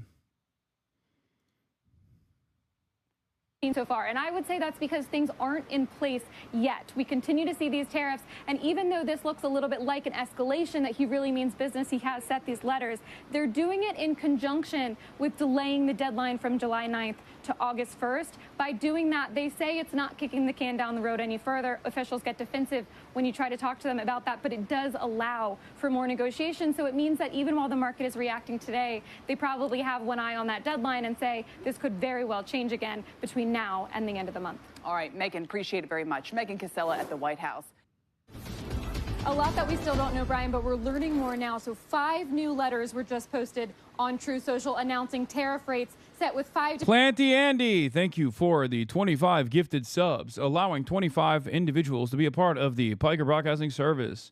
Just a Dude 4478, thank you for the 10 gifted subs. different trading partners. It was Laos, Myanmar, South Africa, Malaysia, and Kazakhstan. It's ranging from 25% to 40% are the new ranges of tariffs for all of these countries. Now, the letters, as far as we can tell, guys, are verbatim what we already saw sent to Japan and South Korea. So that means all of these tariff rates will be effective on August 1st, and all of them are subject to change, either higher or lower, depending on how negotiations are going. So once again, sort of kicking that deadline down the road and allowing for more talk here, even as these tariff rates are set. I'll also flag, guys, that in pretty much every case, these rates that the president is announcing are the same level or lower than what he announced on April 2nd. So for Laos, for example, they're getting a 40% tariff on all exports they're sending to the U.S. On April 2nd, that was 48%. For Myanmar, they saw 40%. On April 2nd, that was 44%. Kazakhstan, 25% when it was 27%. So in many ways here, guys, a softer stance actually than we've been seeing for the last few weeks, both in terms of tariff rates so far and in terms of that deadline, kicking the can down the road just a little bit more. That's for now. We do expect something like 5 to 7 more letters throughout the day today. So we'll have to see what those look like. I wonder, Megan, we're looking at these names, Myanmar, Laos, what else do we have? Kazakhstan. And then we had South Africa. And I was just looked at Kelly, and as you brought that up, I thought to myself, who is from South Africa originally? Elon Musk. And it just made me wonder. What? What kind of financial association does Elon Musk have with South Africa, man?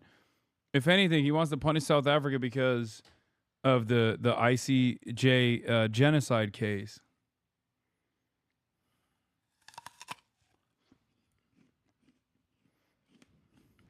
Wonder if this was, you said kick the can, I wonder if this was a kick of a different kind, because South Africa doesn't have a lot in common with the other 4 nations that are now on this list.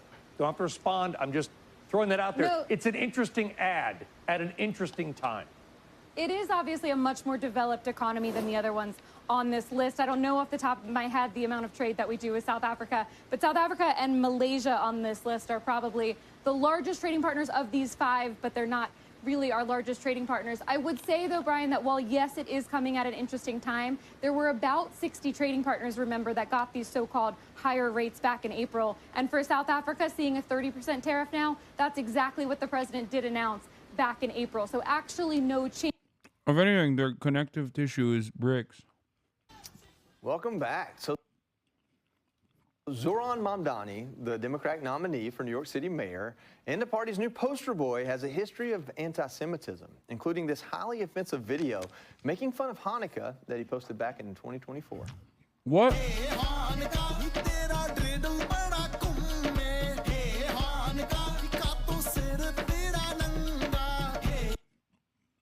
Wait, why is this offensive?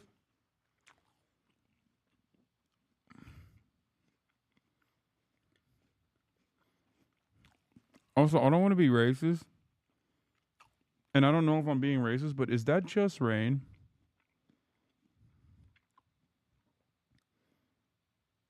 Like, am I being... Like, are my eyes deceiving me?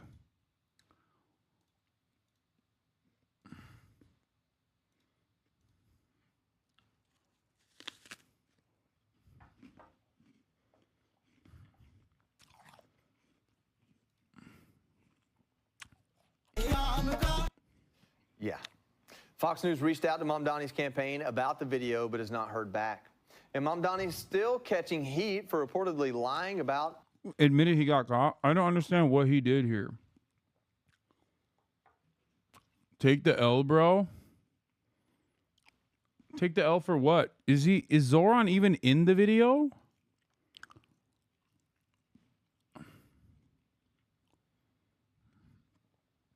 What the fuck is this?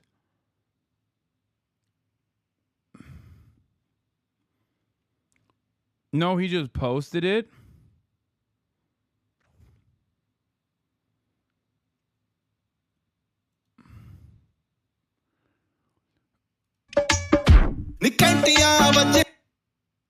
Wait, so this group does songs for different holidays? They just look like that? He even posted one for Christmas?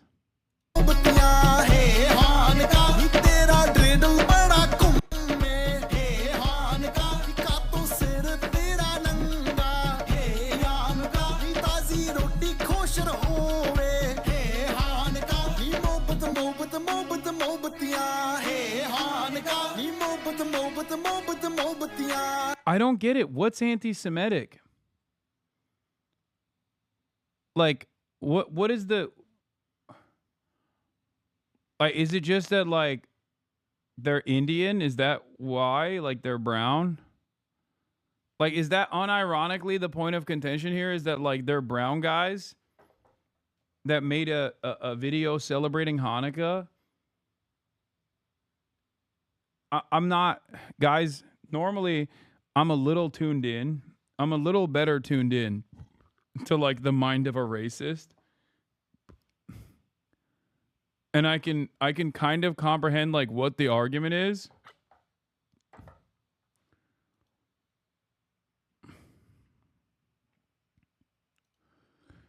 Wait, it's coming. Why is Drew Pavlov getting so much fucking playtime here? Like, this motherfucker just goes through Zohran Mamdani's shit and then it makes its way to Fox News. What is going on here? Getting them to do it is an existing YouTube comedy account with 1 million subscribers. Zohran celebrated Hanukkah by getting an Indian comedy trio to dress up as Jews and spin a dreidel. Literal blackface minstrel show tier racism. This is the most mask-off shit ever. Getting them to do it is an existing YouTube comedy account with 1 million subscribers from 2012. And they have a holiday series for Christmas and Kwanzaa. It's literally just them dancing with Punjabi music, but foreign language must be so hateful, right? They're just trying to make up shit at this point during dancing with foreign music, so it must be scary. Also, dressed like Jews, they're sick. They don't cut their hair. They look like that. But the got them to make it is still hilarious.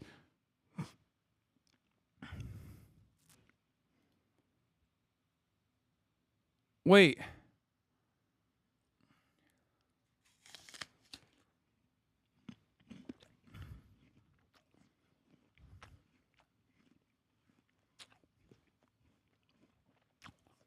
So this is just it, huh? Like, this unironically is just because they're brown. I know who Just Rain is, chatters. I know. He's the GOAT. I'm saying I couldn't even comprehend why this was considered somehow anti-Semitic.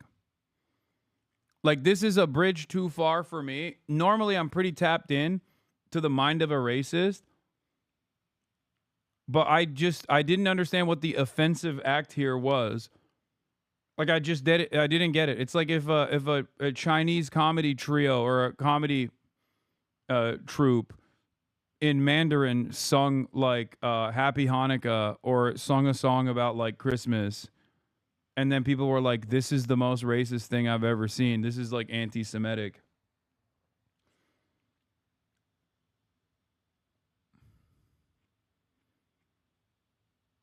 The offensive being Arab? They're not even Arab. They're Indian. They're Sikh Indians. They're not Muslim. And they're not Arab.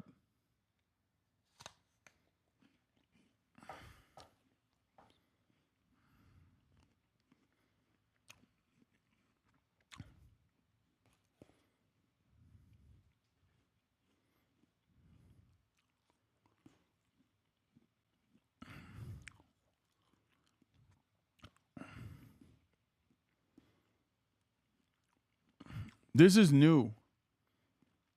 I mean, this like there's nothing offensive here unless you literally think that it's like automatically offensive if someone you suspect of being like a Muslim Arab guy is doing a video to celebrate Hanukkah in a different language other than Hebrew. Like, that's why on its face I didn't even fucking understand what like the anti-Semitism was here.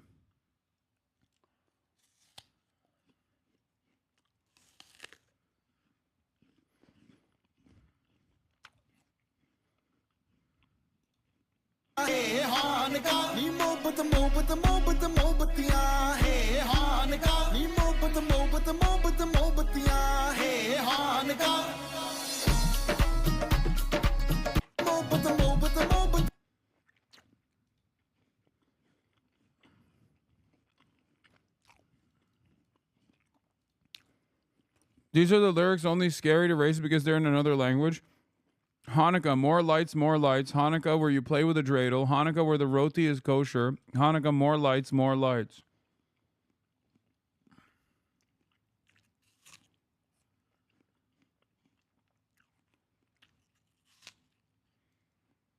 He's saying candles.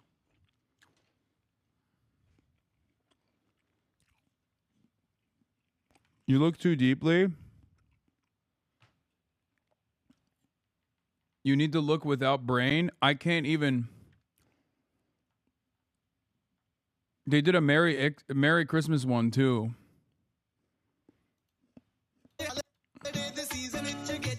And Zoran posted that as well. Is Zoran also anti-Christian?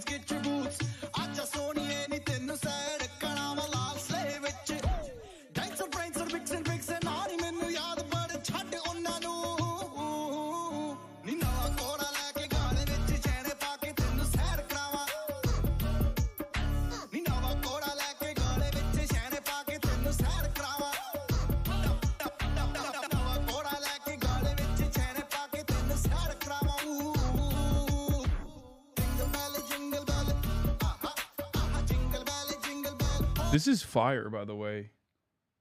I mean, actually, both the Hanukkah song and this one they kind of go hard. I'm not saying this because like I am a Zoran supporter, but like everything that they find of him, like I've yet to even see something that they bring up that I think would get people to scrutinize whatever he's doing. Like, I don't think they found a single fucking thing. Like, at most, the stuff that they got on him is like the whole, classic 2020 era of tweeting of like, queer liberation can't happen without defunding the police. Like, that's it. But he's already woke. It's not like he's against wokeness now. So it's like, it's already who he is. So they can't be like, oh, he changed. Like, he's lying now. He changed. He's like, he still says, like, no, I want to keep the police at the same head count.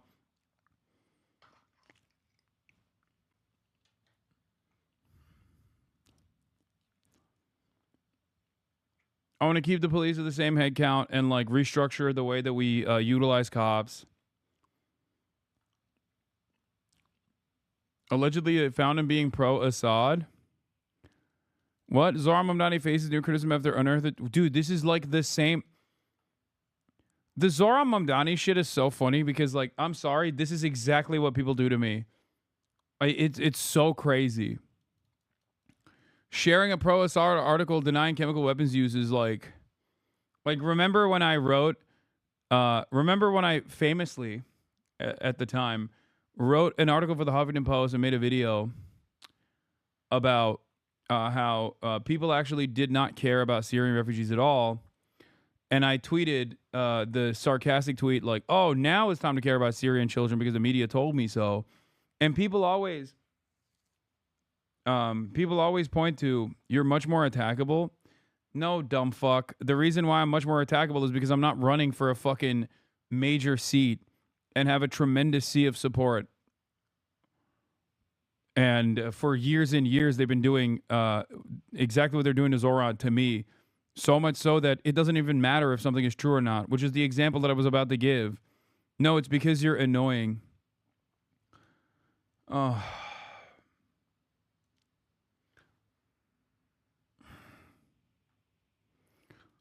I was in the process of explaining the Assad thing.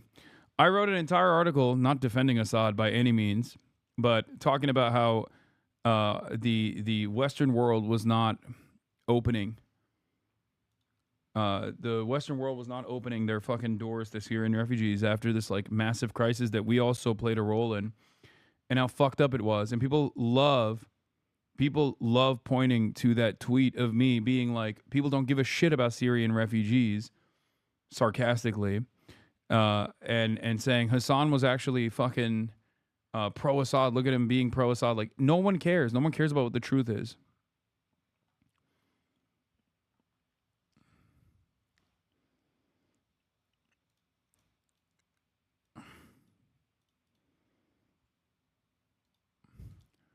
The major difference here between me and that was a callous tweet.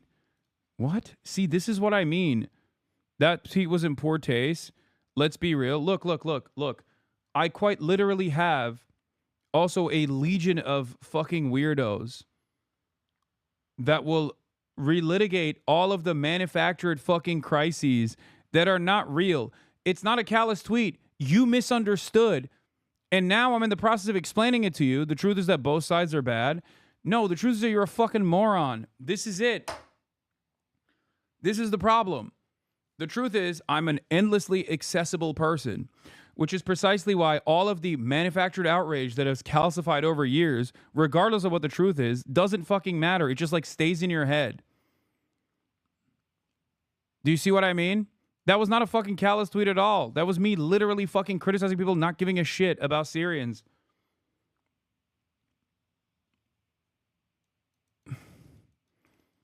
That's the problem. But most people, instead of fucking recognizing that they're wrong, will just continue relitigating the same issue.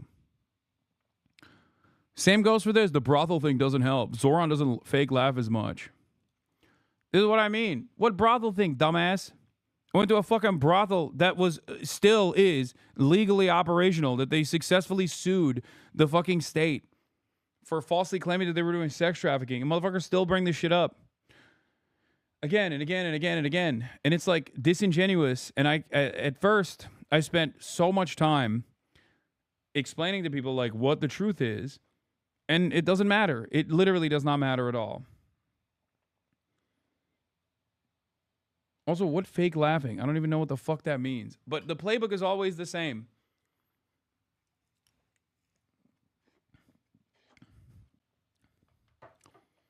Like, there are content creators who have done horrifying things to people, whose victims are out there trying to defend themselves and get attacked by their fucking fans. Meanwhile, there are people in here who get whipped away by completely made up nonsense like outrage farming that unironically worked on them. And instead of understanding that this was just like outrage farming that worked on them, they turn around and relitigate it over and over again.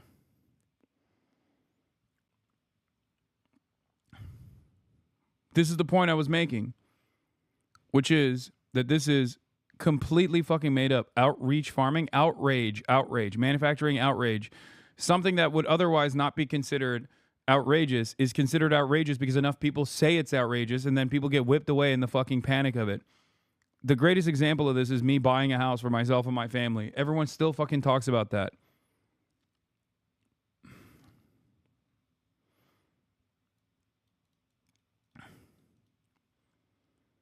The propaganda against you is infesting everywhere. I review on almost every day. My partner asked today how you came from being so right-wing to where you are now. I know. I was never like a fucking right-wing person. I had reactionary opinions that I've never actually hid. I made misogynistic jokes 13 years ago in a satirical show that I tried to make and then quickly subsequently deleted that neo-Nazis initially fucking unearthed it to be like, I'll cancel this guy. And also transphobic opinions as well, transphobic jokes that I made. And it's a very formative and very important part of my evolution. And it drives my worldview. It's something that I've never hid. It's something that I actively will talk about. It's also part of the reason why I always explain to people, like, you can't hold people to positions that they had in the past, especially if they have evolved from said positions. Everyone has a different starting point.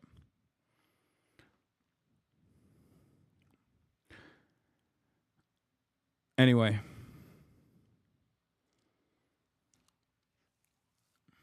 It is what it is. I don't have anything in my beard. It's just I have white beard hairs.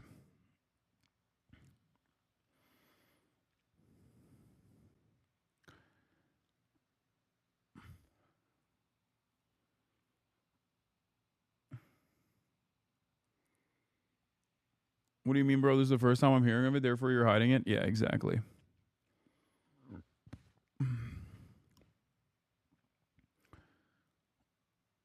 All right. But yeah, getting back to this, there's nothing here. There's literally nothing here. Yeah. Fox News reached out to Mamdani's campaign about the video, but has not heard back. And Mamdani's still catching heat for reportedly lying about his race on his college application. But that doesn't seem to bother the far left. They'll keep defending Mamdani, including House Minority Leader Hakeem Jeffries, who dodged the question last night.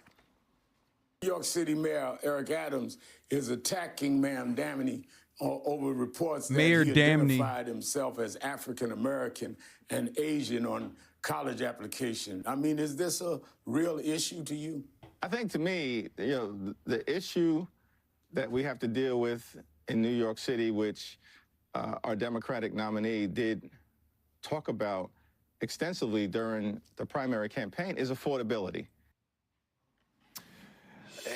Kaylee, I seem to think that Mamdani's appeal is much like Gavin Newsom's. It's almost aside from policy. It has to do with his persona, how he carries himself, how he looks. He has some charisma. We talked about this last night, actually. And then some of those policies that he's putting out there are very appealing to a younger audience. We were talking about that earlier. What are your thoughts on it? I think the charisma is a big part of it, especially for young voters my age. I think his social media appeal was a big part of it. I do think that the talk of affordability was also a big deal for younger voters in New York who might be struggling. Of course, I think they lack the political and life experience to understand that the solutions that he's putting forward are nothing but... Yeah, thank God you have the fucking political and life experience. Commentator at Fox News. Yeah. If only people my age also got paid to be a fucking reactionary charlatan.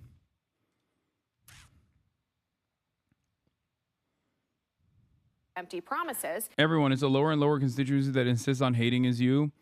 As far as I can see, thank God. I don't get how chatters can see you walk in the streets of LA and anime expos and whatever, and everyone says they fucking love you. You make their day just showing up and still go chatting. I think I know why everyone hates you. Yeah, it's people that spend most of their time online. That's what it is. And there's a lot of people who increasingly spend all of their every waking moment online, and that's the only way they can like see the world. So if people online are constantly fucking farming outrage, but the much, much larger group of individuals that are out there existing in the real world don't see it, then it doesn't make... like, as long as you never go outside, you will never have that opinion be challenged. And that's it. It's just mostly hate. The reason why I'm bringing this up when we're talking about Zoran is because it's just, like, I see so much of the identical lines of attack trying to fucking create. I'm using my own personal experience in this situation because, like, background-wise, we have a lot of similarities, but it's the primary, the driving factor of all of this discourse is still the same. It's just like attacking the messenger rather than the message, because they're fearful that the message itself might reach a larger audience.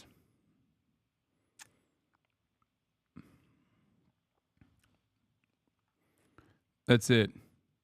Did seeing the attacks on Zoran help you understand the attacks against you better? I mean, I already know what the primary focus of the attacks against me are, so it's not new to me. But what's notable is that you know who did see through that? Actual working class New Yorkers. If you look at the demographic breakdown of the primary election, it showed that black New Yorkers, Hispanic New Yorkers making under $50,000, they did not vote for Mamdani. They voted for Andrew Cuomo because they see through socialism as, you know, the failure that it would be for this city. Arthel, I understand there's been a push on the right. Curtis, I always say his name wrong. Sliwa. He came out on Fox and said, listen, don't talk about this race on the college application thing, talk about his policies. But when you go and make a video like that, which is essentially making fun of both a race and a religion, you kind of put yourself out there and you need to kind of walk a straight line. He's not making fun of anyone's religion, big dog. They have not made an argument as to, they have not even proven, they've not even shown anything. He didn't even make the video, and not only did he not make the video, but the video itself is not even like making fun of Jews. Do they think he's in the video? Oh my God. Do they think he's in the fucking video, dude?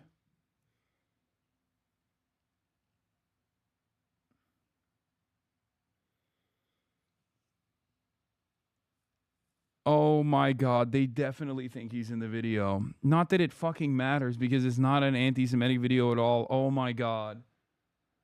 Oh.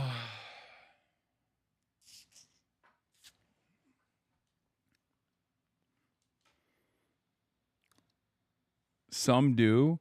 Zohran Mamdani celebrated Hanukkah by releasing a video of himself as an Indian comedy trio dressing up as Jews and spinning a dreidel. Imagine the outrage if a white politician did this with any other religion. What the fuck? Dude.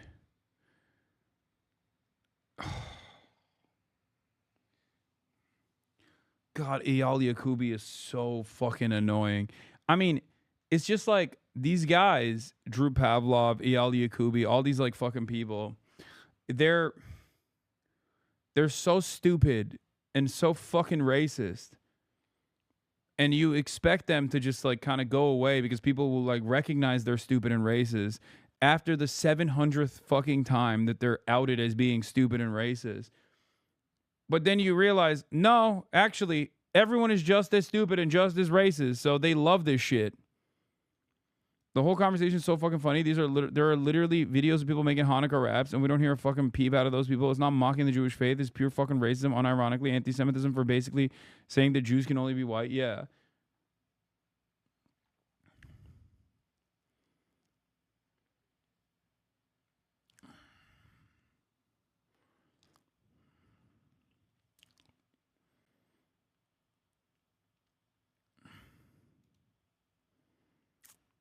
$31,000 likes.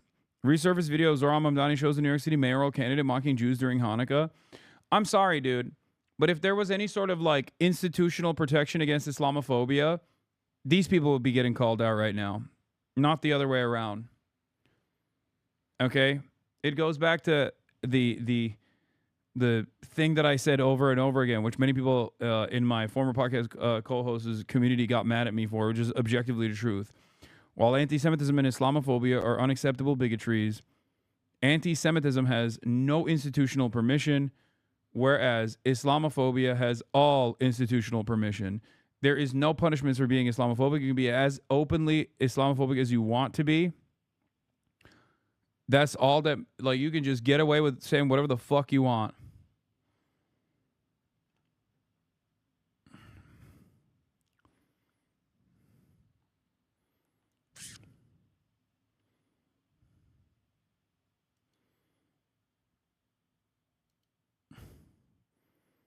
This is only offensive if you're literally just super racist. It's true.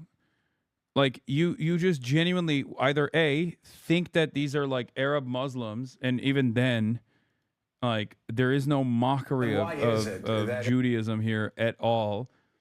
And you just personally are racist enough to think that they're, one, A, Arab Muslims, and B, making a mockery of Judaism by singing a song in a foreign language about Hanukkah, which automatically means it's a mockery. And why is it that in the Democratic Party, the three most compelling figures, the mayoral candidate, Bernie Sanders, and AOC, the three most compelling figures since the election have been far left of, let's say, the mainstream of a lot of Americans? Why? Are they? Joe Scarborough, why is it in the Democratic Party the three most compelling figures have been the mayoral candidates Zohran Mamdani, Bernie Sanders, and AOC? Why can't moderate Democrats make that same compelling message? Can't moderate Democrats? Why can't conservative moderate Democrats like you make that same compelling message? Great question. Great fucking question. Perhaps it's actually the message that is important here. I don't know. Why are our dog shit institutionalist, cowardly, no motion arguments not actually cutting across? Why are they unpopular? I mean, at a fucking certain point, you have to realize that maybe it is the policies that make these people popular. It is the fact that they can earnestly communicate these changes that they want to implement that are actually popular. I don't know. These guys have deluded themselves into thinking that there's some other reason as to why Zohran's popular.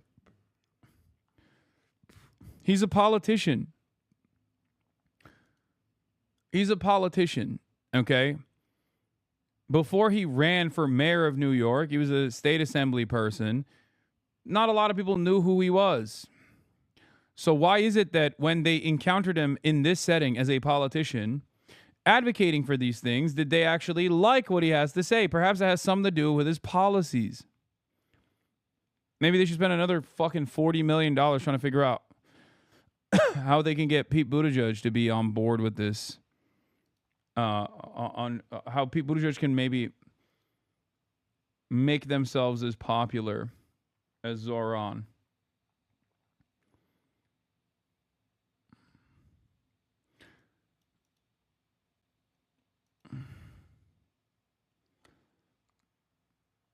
Yeah. Emma Vigeland had this to say. DC brain rot is so pernicious that these guys can't conceive of left-wing policy driving electoral success. They don't have that problem with Trump and issues like immigration, notably. They keep searching for a manipulative secret sauce to be the counterweight to tax the rich. Yep. It's true. Net support for Mamdani's policies raises tax on corporations and millionaires, plus 43%. This is from a YouGov poll that was conducted on June 30th.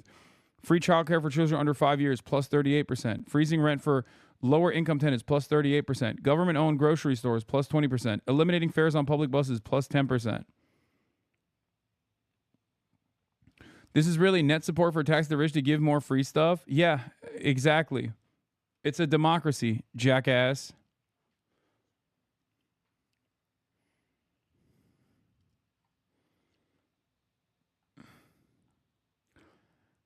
I wonder how. I wonder why he's so fucking popular. I wonder why. It's got to be something but the policies. Because if they recognize it as the policies, stupid, then all of a sudden they have to change trajectory and actually offend the bottom line, offend the interests and harm the bottom line of their true constituents, the only constituents they care about, which is their corporate benefactors. It's that simple. Here is also yet another instance of Fox News doing the thing. People get to know him, and I'm hopeful more people get to know him, the more we'll make sure that he is rejected at the ballot box come November. Yeah, that's right. Well, November's a long way away. Congresswoman, thank you for joining us, of course. A disturbing new poll reveals that the growing anti-Semitism on the left in 2017... Growing anti-Semitism on the left from 2017 till now is that they are finally on the right side of this fucking conflict. Those who have been wronged historically. Those who have been murdered ruthlessly, slaughtered. This is anti-Semitism. To not be on board with Israel's genocide is anti-Semitism. Okay, good luck, dude. I don't even think this is going to be... an appealing argument to make with like a younger generation of Republicans. So keep hitting this line, baby. 42% of Democrats supported Israel, but that has completely flipped, and now just 12% of Democrats support the Jewish state. So unfortunately, it's not surprising Democrats elected Mamdani to represent them. He has a... People get to know him, and I don't know that lying about your race is walking a straight line for a record. No, you shouldn't. Yeah. And I think that, you know, I think one of Mamdani's appeals is that, as you said, Kaylee, because he does, he knows how to use social media. And he has some sort of charisma that these young people are being galvanized by.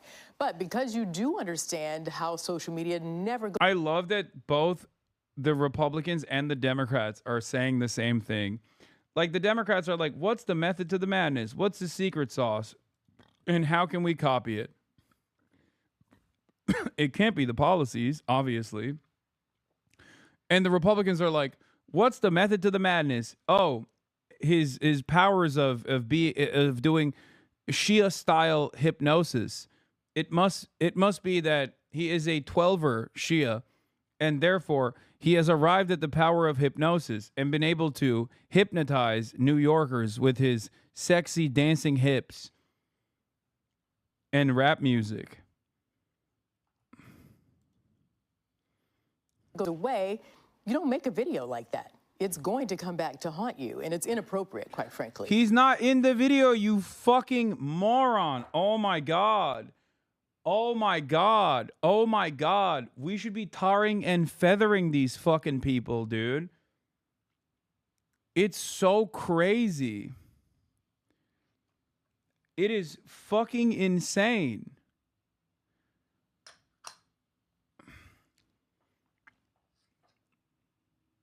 Not only is the video not anti-Semitic unless you literally think like brown people can't do a Hanukkah song in brown people language, which is already racist in and of itself, but it's doubly racist that you think he's in the fucking video because there's Indian dudes in the video and he's an Indian guy. What the fuck?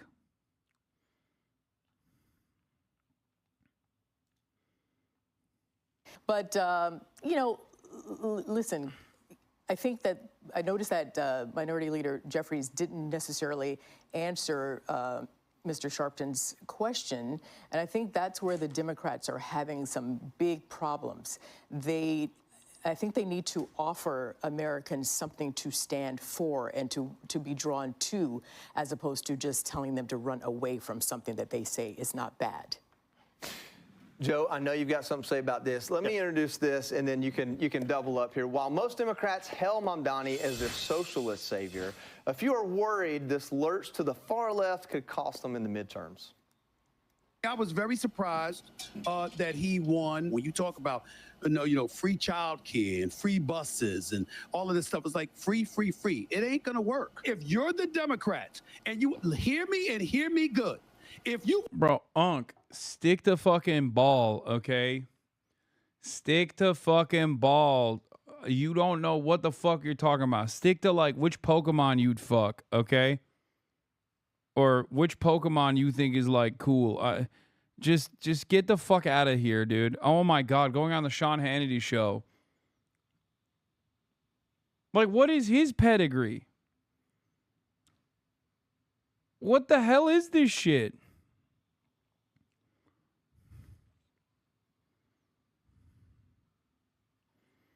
Bro said LeBron's a bad dad for letting his son play. I will never take him seriously ever again. Oh. A chance in the midterms. If you want a chance for the presidency, you better not lean far left the way that you did in 2024. Right, Stephen A. It will not work.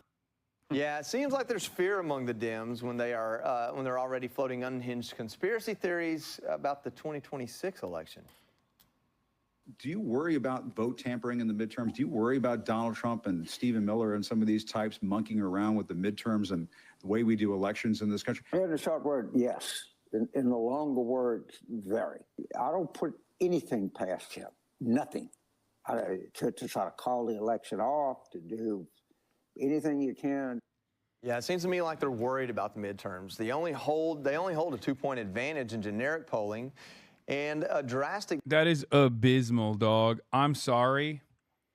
The fact that the Democrats, which have historic levels of unpopularity, are still able to get, on the RCP average, a 2-point marginal edge over the Republicans is so insane. I think we are officially arriving at the Felix Biederman, 60,000 voter election.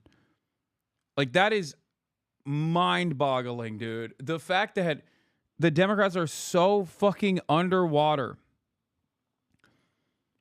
within their own base of support that, and even with all that, they're still able to marginally beat out the Republicans broadly is insane.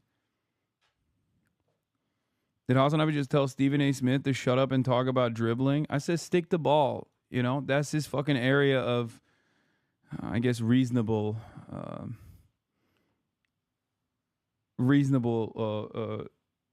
success. That's his thing, you know? Yeah, the RCP average is also like favoring the Republicans too. Difference compared to the 7% lead they had ahead of the 2018 midterms. It's not just Congress where Republicans are surging. President Trump is winning over America. His approval rating is 10 points higher than it was in his first term. Conch, I've thrown a lot at you. Go where you want. Okay, so if we're at a point where we get to 2026 in the midterms, and it is shown that Iran's nuclear facilities were obliterated, as many believe they were, and we have inflation in the 2% range, about where it is right now. The S&P just had its best month in many years. Consumer confidence at a 4-year high. Unemployment down around 4%. We have more job openings than we actually have people looking for jobs at this point. So if the economy continues to take off, especially after this big, beautiful bill, and we have peace and prosperity, to Arthel's point, then what are Democrats going to run on in terms of not so much... How long could they just, like, deny observable reality, you think? Every time I click on a Fox News report, it just feels like they're speaking from an alternative dimension where things are great. When the president is Donald Trump or a Republican, obviously. Because when it's not, things are still shitty, but at least they like accurately reflect on how shitty things are when it's a Democrat in charge. But when a fucking Republican is in charge, they're like, dude, the economy is great. Everyone can afford multiple homes. Okay? There are so many jobs. There are job postings with hundreds of thousands of dollars on the line. People are just not even going after these jobs anymore because everyone has a job. Everyone's so happy with the availability of jobs and how much money they make. Trump is bad, we're going to save democracy, but what are you going to offer up to the American people if the economy... There's so much peace and prosperity around the world, too. ...is going well, and we have peace in the Middle East. I don't see where they go with this from here, especially when you have... How do you pronounce his name again? Sharpton called him Mandam Annie. He added 9 letters to the guy's name. It's remarkable. Yeah, Mamdani is the... correct way. But again, if you're an anti-Semite, you're basically a communist. You want government-run supermarkets, free universal child care, free busing, the NYPD replaced by social workers, and abolishing ICE. If that defines... Is photoshopped? Wait, what do you mean is photoshopped? Oh my God. Did they make his hips smaller or something? What is this distortion? Oh my God. It makes it look like his ass has gravitational pull. What the hell?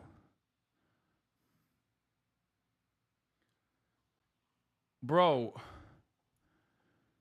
what the fuck is... Oh my God.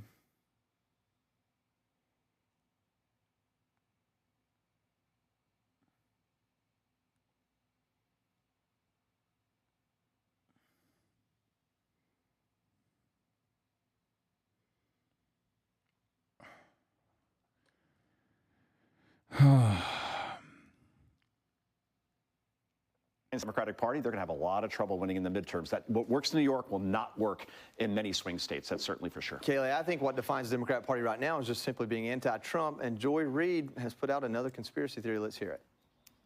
This is somebody who is behaving as an autocrat because they don't anymore believe. He said it during the election. I don't need your votes anymore.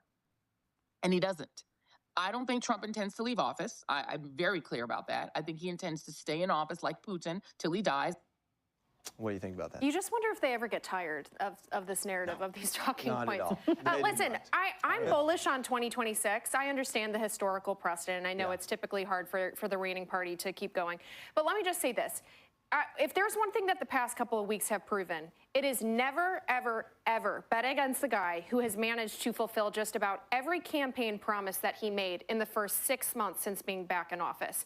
And never, never overestimate a party that is caught in a death spiral of its own making, refusing to learn any... Yeah.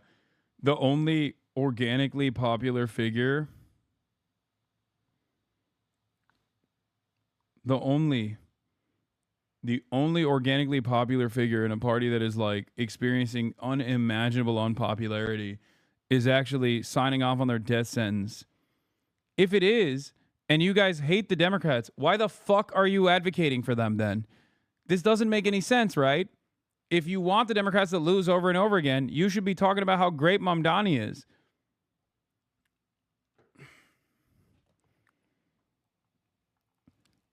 So what is it? Why is it that you guys are constantly fucking railing against the guy? Why don't you do the same thing that the Democrats did to the Republican Party? The strategy of highlighting some of the most reactionary elements within the base of support, which was supposed to be this massive success, right, for the Democrats. And it seemingly did not happen. It actually just turned the Republican Party even more right-wing and even more psychotic, created an underlying base of support for Donald Trump. Donald Trump himself was the Pied Piper strategy. Why won't the Republicans use the Hillary Clinton-style Pied Piper strategy on Zohran Mamdani if they think he's such an unfavorable person?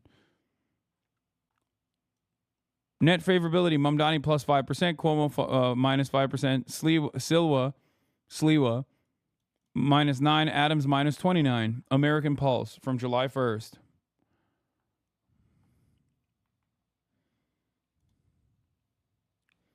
Lesson from the past 6 months. The Democrats are destroying themselves. Trump is doing everything that he promised, and voters are paying attention. All right. Well, anything? No, I'm just going to say I'm going to defend Reverend Sharpton. It's an easy name to say, but when you come across a new name, that just can happen. You know, this is going to happen. It's been the news for 3 months. Come on now, come on. Donnie, it's easy. All right. Hey, Sean Hannity here. Hey, click here to subscribe to Fox. I think everything in war is kind of... Yeah, let's do some Israel here. Some Israel news as well.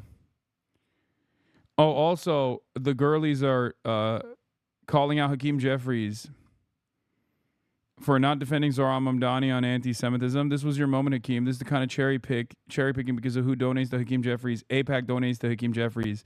I've had a podcast popping off. Our nominee, friends of the show, is going to have to convince folks that he is prepared to aggressively address the rise in anti-Semitism I in love the city them. of New York, which has been an unacceptable development. Okay. First of all, he has addressed the rise of anti-Semitism, and it's not performative. It's very, very real, and he understands that it's real, and he has the endorsement of other Jewish politicians that aren't propagandized by a corrupt Israeli government, Hakeem. Yes. Secondly, this was your moment, Hakeem, to also stand up against Islamophobia, because here's the thing about human rights, you guys. You don't get to cherry pick. If you're against anti-Semitism, then you have to be against Islamophobia, homophobia, racism, and down the line. Also, class warfare. This bigotry towards poor people is just abhorrent, which disproportionately hurts people with the color of Hakeem Jeffries' skin. And so this kind of cherry picking because of who donates to Hakeem Jeffries. AIPAC donates to Hakeem Jeffries. How on earth right now is the government of Israel helping calm and quell anti-Semitism? How? How are they doing it? They're not. They lie and they propagandize and they say, we get to do all this stuff with impunity. And then if you criticize us or you do anything wrong towards us or you speak out against us, then we're going to call you an anti-Semite. The people who preach against anti-Semitism should be joining Zohran Mamdani and standing up against the Islamophobic attacks on him. He has not said anything disparaging about Jewish people. He stands with them in solidarity. And this type of crap is so disgusting to me. And it is a cancer within the Democratic Party. And I'm just going to tell you guys something. We lost these last 2 elections to an idiot because of these centrist policies, and you're being beholden to special interests. And by God, it's not going to happen again. You can either be a part of the problem or a part of the solution. But if you want to try to box us in when we can clearly see with our eyes and clearly hear with our ears exactly what's happening with Israel and Gaza, and try to propagandize another way, we're not dumb like MAGA. We're not fucking stupid. Your base is smarter, and y'all are going to have to adapt or get the fuck out. My goats, my queens. Who is she? That's the I've Had It podcast. I've had them on the Fear and podcast. They're amazing. They've actually done some big interviews as well within. They've interviewed Barack Obama. Trump's Lebanon ambassador calls Hezbollah a political party and broke with 27 years of bipartisan U.S. consensus. At a presser in Lebanon, Ambassador Tom Barak broke with 27 years of bipartisan U.S. consensus that Hezbollah is a foreign terrorist organization. Hezbollah is a political party, and it also has a militant aspect to it. Oh my God. Is that Hasanabi Piker? Am I the fucking ambassador to Lebanon, dude? Remember, when I said this, everybody fucking lost their minds because it's the truth. Okay? This person is not saying something that's crazy. He's just saying the fucking truth. And of course, Benjamin Netanyahu's favorite Foundation for Defense of Democracy. This is like this is basically just a pro-Israel operation, a pro-Israel think tank. Okay? Is freaking out because he said the truth. Hezbollah is a political party, a fairly popular political party.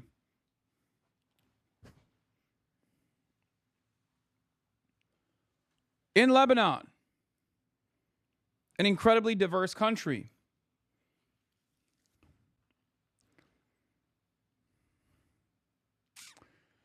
Hezbollah needs to see that there is a future for them and that the road is not just harnessed. The road is not harnessed just solely against them, Barak said. Wow. While some European governments distinguish between Hezbollah's political and military wings, successive U.S. administrations, Republican and Democratic, insist that Hezbollah is a single terrorist organization. In December 2015, after the Iran nuclear deal, President Obama signed the Hezbollah International Financing Prevention Act, approved in Congress by a sweeping 422-0 vote. In no world is Hezbollah a political party with militant aspects to it. Hezbollah was conceived, again, another Foundation for Defending Democracy guy, funded and trained by Iran as a terrorist group to focus on destroying Israel. Barak is attempting to normalize Hezbollah.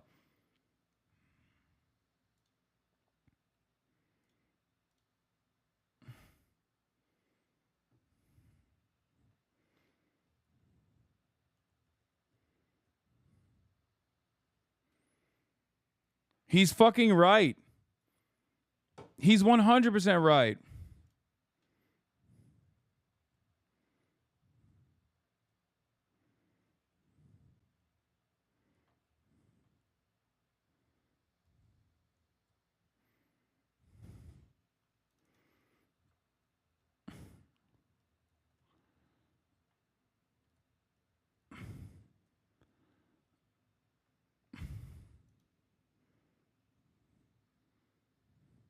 Hezbollah has 13 out of the 128 parliament seats in Lebanese parliament. They are a significant part of the coalition. ICE raided MacArthur Park today in full military gear. I know, I haven't gotten to that yet.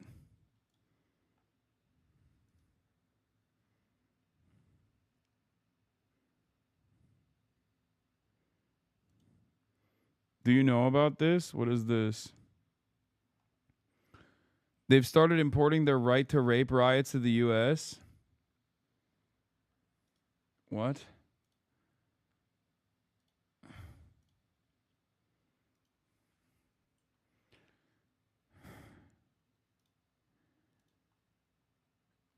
Mass protests continue. Lakewood, New Jersey is in uproar over the 1,000 Jews protesting outside the police station. There are claims that a 15-year-old Mexican illegal filed a false report accusing an American Jewish citizen of propositioning him, and the local cops threw a father of 8 into jail on his word only over the July 4th weekend, and as of now has not been released. Lakewood police officers are manning the entrance of the department's headquarters as more than 1,000 protest outside.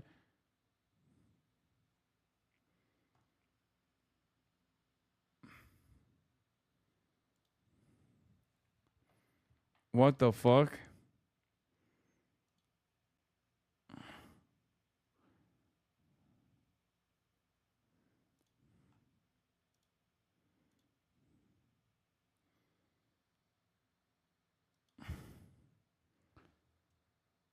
Oh, shit.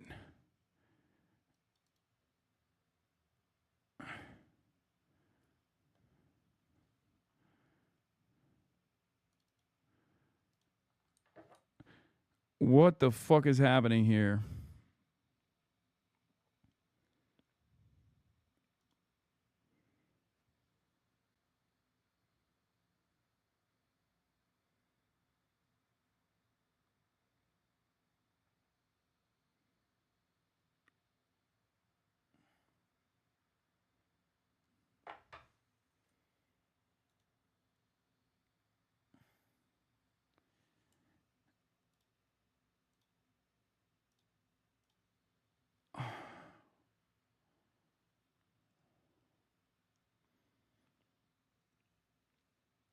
Read the comments.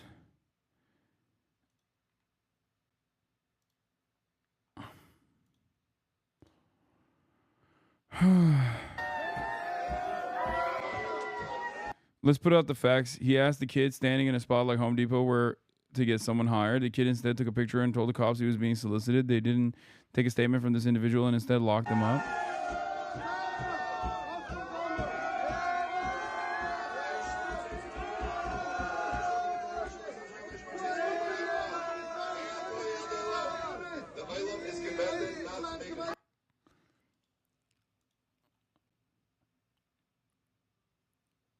Lakewood resident Rabbi Binyamin Kobani arrested for allegedly attempting to lure minor. According to a criminal complaint filed on July 3rd, the 15-year-old complaining witness was riding his bike near a car that was at 201 Ocean Avenue in Lakewood when he was approached by Rabbi Binyamin Kobani.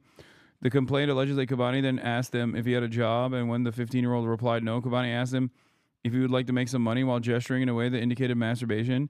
The complaint states that 15-year-old was snapped a picture of Kobani in the car he was driving, later reporting the incident to Lakewood police. The minor, according to the complaint, stated to the police that Kobani had mentioned masturbation verbally during the encounter.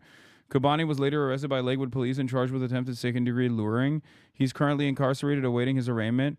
Prosecutors have requested pretrial detention. Surveillance footage of the encounter has been released by a number of sources. In the video, Kobani's van is shown inside the area of the car wash while the minor is on a bicycle in the corner. The minor approaches Kobani. There's no audio, so unclear why. Passenger window and appears to talk to him.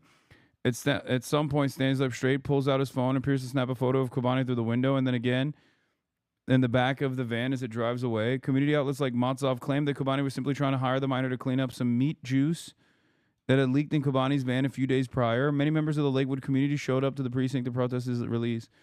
I mean, I don't know. He's been released without bail, limited release conditions imposed.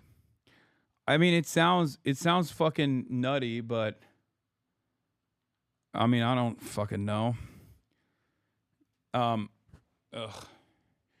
Binyamin, I mean, this will get the fucking anti-Semites going crazy. Binyamin Kobani has been released with limited conditions. No bail was set for his release. The risk assessment done by authorities recommended he be released on his own recognizance, but the judge, based on the submissions by the prosecutor, added limited release conditions. The prosecutor laid out the case presented in the complaint and police report, adding that Kobani had given an interview with the police with his lawyer present and admitted to flagging the minor down in the car wash lot and saying that he had not known the minor prior to that interaction. The prosecutor also said the police had interviewed the minor's mother, whom the minor had called following the incident.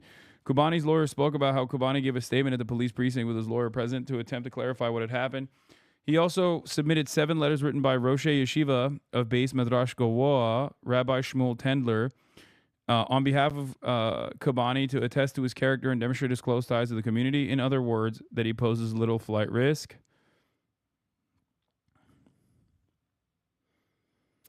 Given no prior record of contact between Kobani and the criminal system, the letters and the ROR recommendation from the assessment, the judge released Kobani ahead of his next court date on August 18th at 9 a.m. with the following conditions. Kobani is not to commit any new crimes, must appear for the proceedings, must let pretrial know where he lives and provide contact information, must check in with pretrial services by phone and in person once a month. What does this have to do with Israel? I don't think this has anything to do with Israel, but the account that posted this was Beitar, which is a pro-Israel terrorist group. That's how we started the conversation. Kobani's first language is very clearly not English. He spoke with a heavy accent and seemed to have difficulty at times understanding the judge.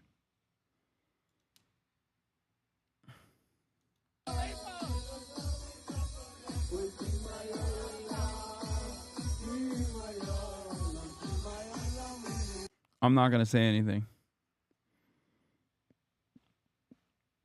until there's more information.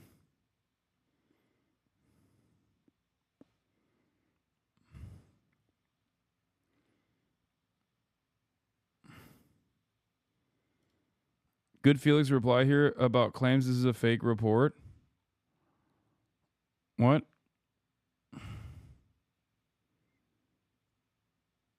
Another amazing cause for Beitar to throw their way behind.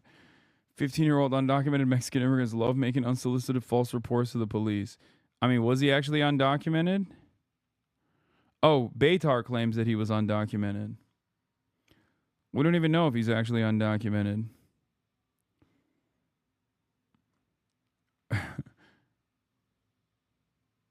I mean, look.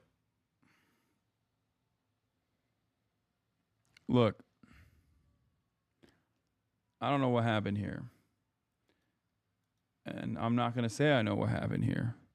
As a matter of fact, I'm not going to say anything at all. Trump+Netenyahu think live. a different way. We're going to be open to that, but essentially that's the way it is right now. Yeah. Mr. President, is your Palestinian relocation plan still on the table? Is there a plan? Has there been any progress in finding countries to accept? Maybe why don't I let you answer that question? Mr. President, wait a minute. Wait, he's got to answer the question. I think President Trump had a brilliant vision. It's called free choice. You know, if people want to stay, they can stay. But if they want to leave, they should be able to leave. It shouldn't be a prison. It should be an open place and give people a free choice.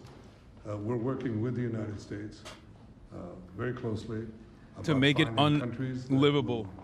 Seek to realize what they always say, that they want to give the Palestinians a better future. And those who, and I think we're getting close to finding several countries, and I think this will give, again, the freedom to choose. Palestinians should have it, and I hope that we can secure it close by. And we've had great cooperation from surrounding Israel, surrounding countries, great cooperation from every single one of them. So something good will happen. Brian, did you have something? Mr. President, you've mentioned before you want to go down as your legacy as the peacemaker. Are we in the last chapter of closing out peace amongst this conflict now and all the other ones that you're working on? Well, I hope so. Look, we did a job with India and Pakistan and Serbia, Kosovo, and Rwanda and the Congo, and this was all over the last 3 weeks or so, Marco, right? We did, and others that were ready to fight, and we stopped a lot of fights. I think a very big one, frankly, a very, very big one was India and Pakistan, and we stopped that over trade. We're dealing with India and we're dealing with Pakistan, and we say we're not going to be dealing with you maybe at a nuclear stage. They're both, nuclear powers. And I think stopping that was very important. We're trying to help out with a Biden-created monster, this whole thing that's happening with Russia and Ukraine. It's a horrible thing, and I'm not happy with President Putin at all. But this is something that would have never happened if I were president. This was a war that was never going to happen. Go ahead, Bruce. I was just going to say, how would you address your critics that in the election they said that you would cause the next World War III, when in fact you're solving all the problems? I'm stopping wars. I'm stopping wars. And I hate to see people killed. Like, as an example, Ukraine and Russia. They're not Americans there being killed. They're not Israeli that are being killed. These are all Russians and all Ukrainians. But it's 5,000, maybe 7,000 last week, 7,500 last week, mostly soldiers. But people in towns and cities that are getting hit, but mostly death is mostly soldiers. Now, so they don't come from here, but it's 7,000 last week souls. And if I can stop that, they have parents and they have sisters and brothers and getting married, and who knows, they're just people, but they're souls. And if I can stop a war, because I have an ability to do so, I'm disappointed, frankly, that President Putin hasn't stopped. I'm not happy about it either. Mr. President, on the Iran talks, can you say if you've scheduled the next round of Iran talks, and then also on strike? We have scheduled Iran talks, and they want to talk. They took a big drubbing, I think, when we hit the The 3 sites, really, I would say the 3 sites, not just the one. The one was a big one, and it was deep in granite, and it was obliterated. It turned out the Atomic Energy Commission said it is obliterated.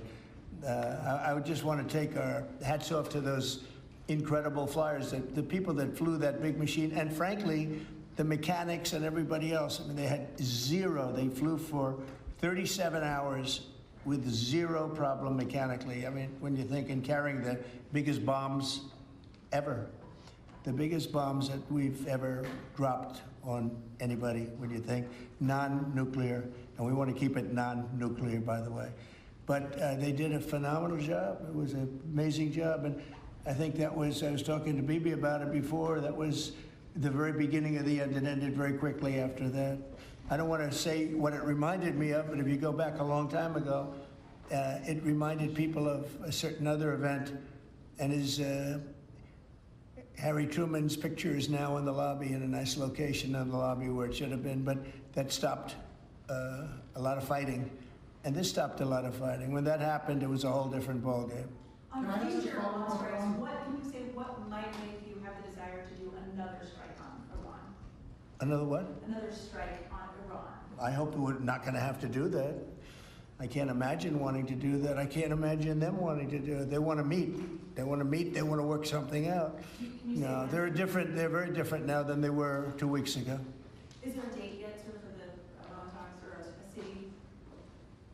Do you know when and where the next round of Iran talks will be? Well, I can tell you. I'd rather not say, but you'll be reading about it tomorrow or seeing it tomorrow. Mr. President, what is the holdup currently in the ceasefire with Hamas? In which? In the ceasefire between Israel and Hamas, what's currently the holdup? I don't think there is a holdup. I don't think there's a holdup. I think things are going along very well. They just, left each other, and it was not a pleasant period of a few days. It was a little longer than a few days, but this was not a pleasant period of time. And we were at the end. 14 missiles were shot, and every single missile was shot out of the air. It was pretty amazing. And that was sort of the end. And they told us they were coming and where they were and what time they were coming. And they said, if you'd like to have a different time, we'll do that. And that's respect when they do that. I appreciated that they did that. There was no surprise. We got the soldiers out of the base in Qatar, in this case. But they knew they were coming. 14 missiles were coming. 1 o'clock, they said, would you like to make it later? I said, no, let them come at 1 o'clock. And at 1 o'clock, everybody was, as you know, over 5,000 people left the base. And we had 3 gunners and 3 assistants. And out of the 14 that were shot, all 14 were knocked down. And that was the end. That was about it. And we had a rough time. But sometimes, sometimes you need the rough time in order to get. I think things are going to be really settled down a lot in the Middle East. And they respect us, and they respect Israel. They respect a lot of things that took place. Nobody's ever seen equipment like what we sent over to knock out those sites. But when those sites were knocked out, it essentially, that was the end. Do you think that there can be a 2-state solution that creates an independent? I don't know. I'd ask Bibi that question. You have the greatest man in the world to answer that age-old question, 2-state. Go ahead. You give him your honest answer. I think Palestinians should have all the powers to govern themselves, but none of the powers to threaten us. And that means that certain powers, like overall security, will always remain in our hands. Now, that is a fact, and no one in Israel will agree to anything else because we don't commit suicide. We want life, we cherish life for ourselves, for our neighbors, and I think we can work out a peace between us and the entire Middle East with President Trump's leadership, and by working together, I think we can establish a very, very broad peace that will include all our neighbors. Mr. President, question on Iran. You asserted that there's complete and total destruction of their nuclear facilities. So what is the basis of the talks going forward? Is it to cap future nuclear activity? Is it ballistic missiles, terror support, economic-based opportunities? What are the It's really a good question, because if you remember when it was done, I sort of said, what's the purpose of talking? It's been knocked out and knocked out completely. but they've requested a meeting, and I'm going to go to a meeting, and if we can put something down on paper, that will be fine. That'll be good. I think they've gained a lot of respect for us. I think they've gained a lot of respect for Israel also. But they would like to meet, and we're going to have a meeting. Steve, when is that meeting going to be? Do you want to say? Rather, very quickly, in the next week or so. So we'll see what happens. I think it would be nice to memorialize it, put it down, but because of the incredible result of that attack, if you want to call it an attack, I didn't think it was necessary to have it in writing. I think we spoke. I mean, that speaks much louder than writing. But I can also understand why they'd want it. And they've been very nice. They've been very respectful. And it began by them telling us about 14 they had to do. You know what 14 represents, right? Do you know what 14 represents? Right? Adolf You know Hitler. that, right? The number of bombs dropped. So it was, 1 and 4, A and H. Got them all. Yeah, please. Behind you, please. No, you. So this is a question for the Prime Minister. The likely next mayor of New York City is Hasan, the Democratic Socialist, the local critic of Israel and of yourself, and has said he would arrest you if you came to New York City if he was mayor. Is that something you take seriously, or are you concerned about that? Do you have a response to that? No, I'm not concerned about that. I'll get him out. Look, there's enough craziness in the world, but I guess it never ends. I mean, you have this is a folly, and it's it's silly in many ways because it's just not serious. But what is serious is the question I was asked before. Trump said, after "I'll October get him 7th out," about an American Democratic candidate of mayor of New York.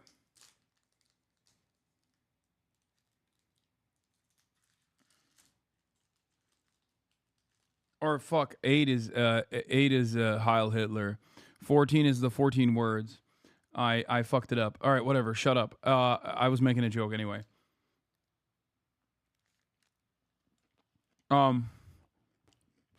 He just said at the behest of Netanyahu, he will. We'll work out a peace with our Palestinian neighbors, those who don't want to destroy us, and we'll work out a peace in which our security, the sovereign power of security, always remains in our hands. Or he means Now, he'll people get say it's Netanyahu not out a of complete prison. state. It's not a state. It's not that. We don't care. You know, we vowed never again.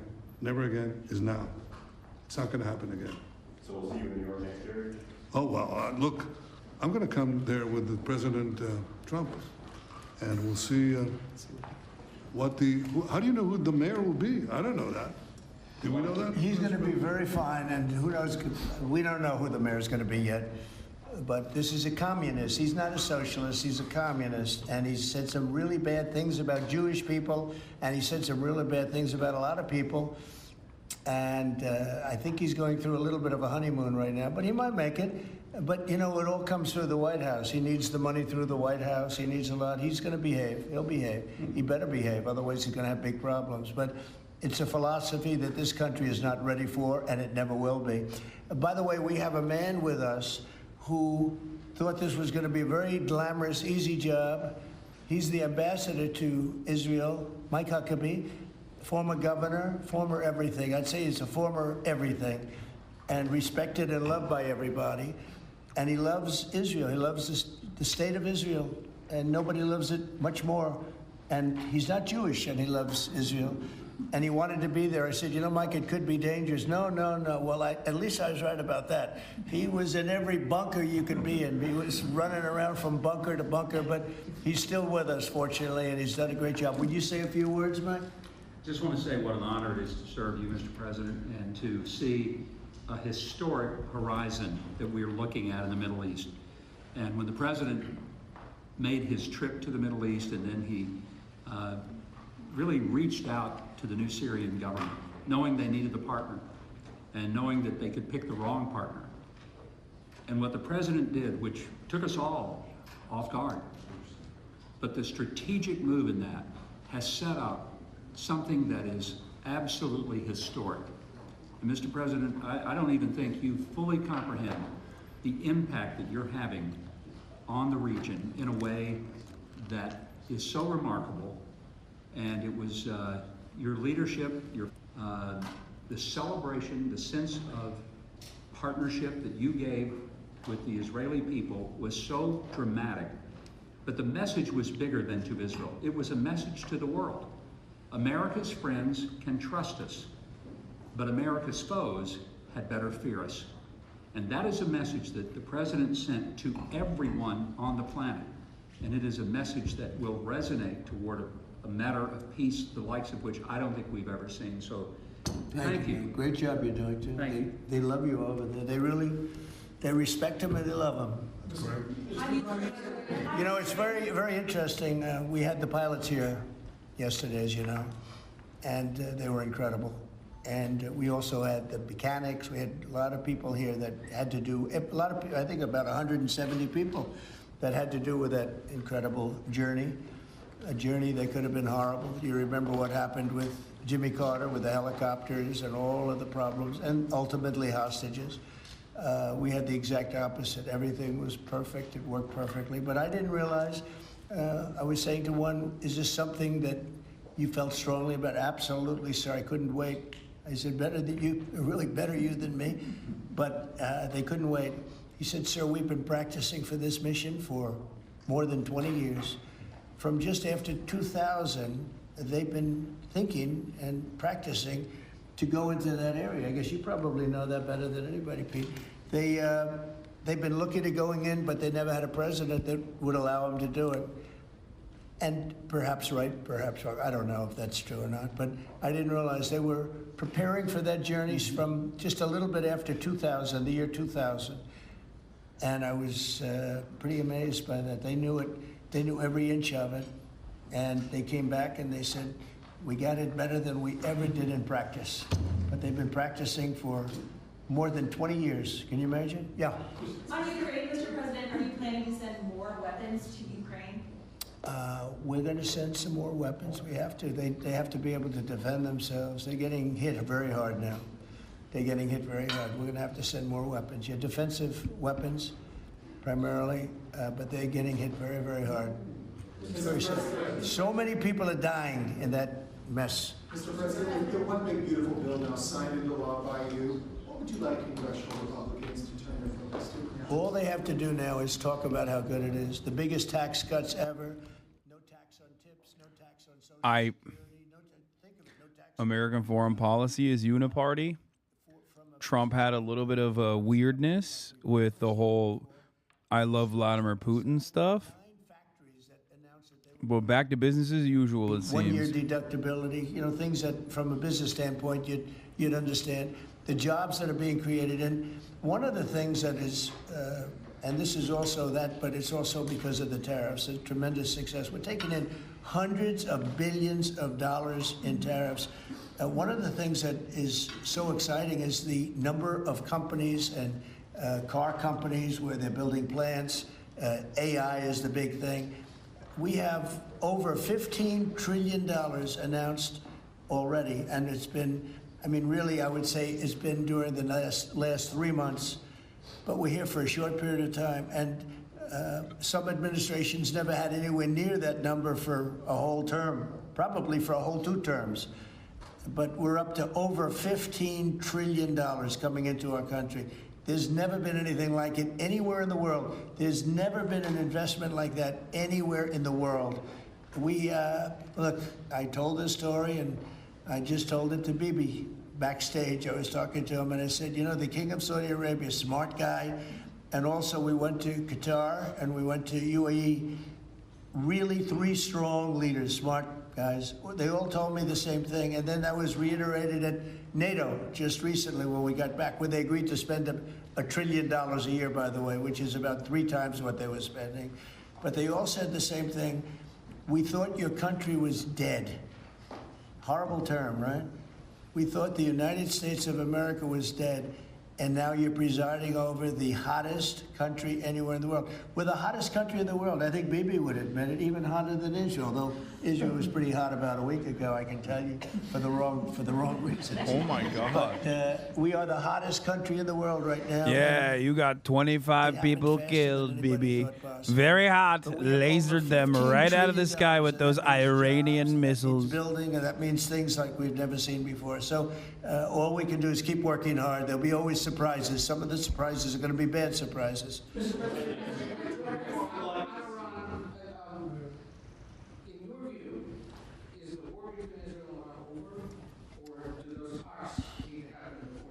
Well, I would say that the best man to answer that is the Prime Minister. But I will tell you that in my view, I hope it's over. Yeah, I think Iran wants to meet. I think they want to make peace, and I'm all for it. Now, if that's not the case, we are ready, willing, and able. But I don't think we're going to have to be. But I think Bibi would answer that question very well.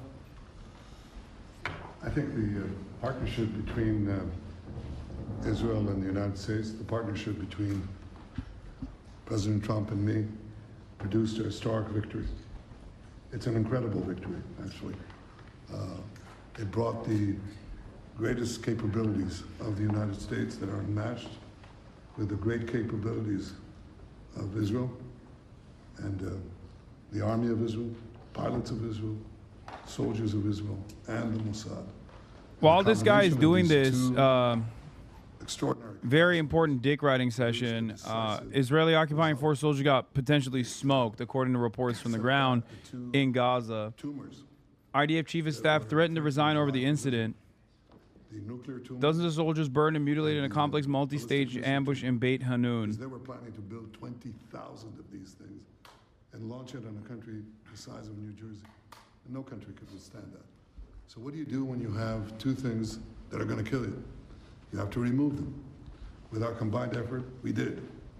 But when you remove a tumor, doesn't mean that it can't come back. You have to constantly monitor the situation to make sure that there's no attempt to bring it back. So we've had a great achievement, and I think part of the effort of consolidating 5 soldiers killed. that we don't have to repeat this is to monitor this carefully. Of course, the president and I are talking about it, our teams are talking about it, but there's no question this is a historic victory, and I think, as was said here today, this has already changed the face of the Middle East.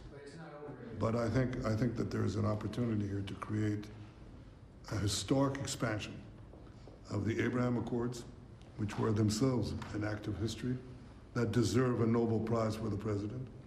But I think the opportunities are much bigger, and I hope, I'd like to believe that Iran would not test our fortitude, because it would be a mistake. It's better to go a different way. Yeah, they're looking for a second green light to hit Iran again, except it didn't go the way that they planned it to. Unless America gets involved, it's not about a green light to strike Iran.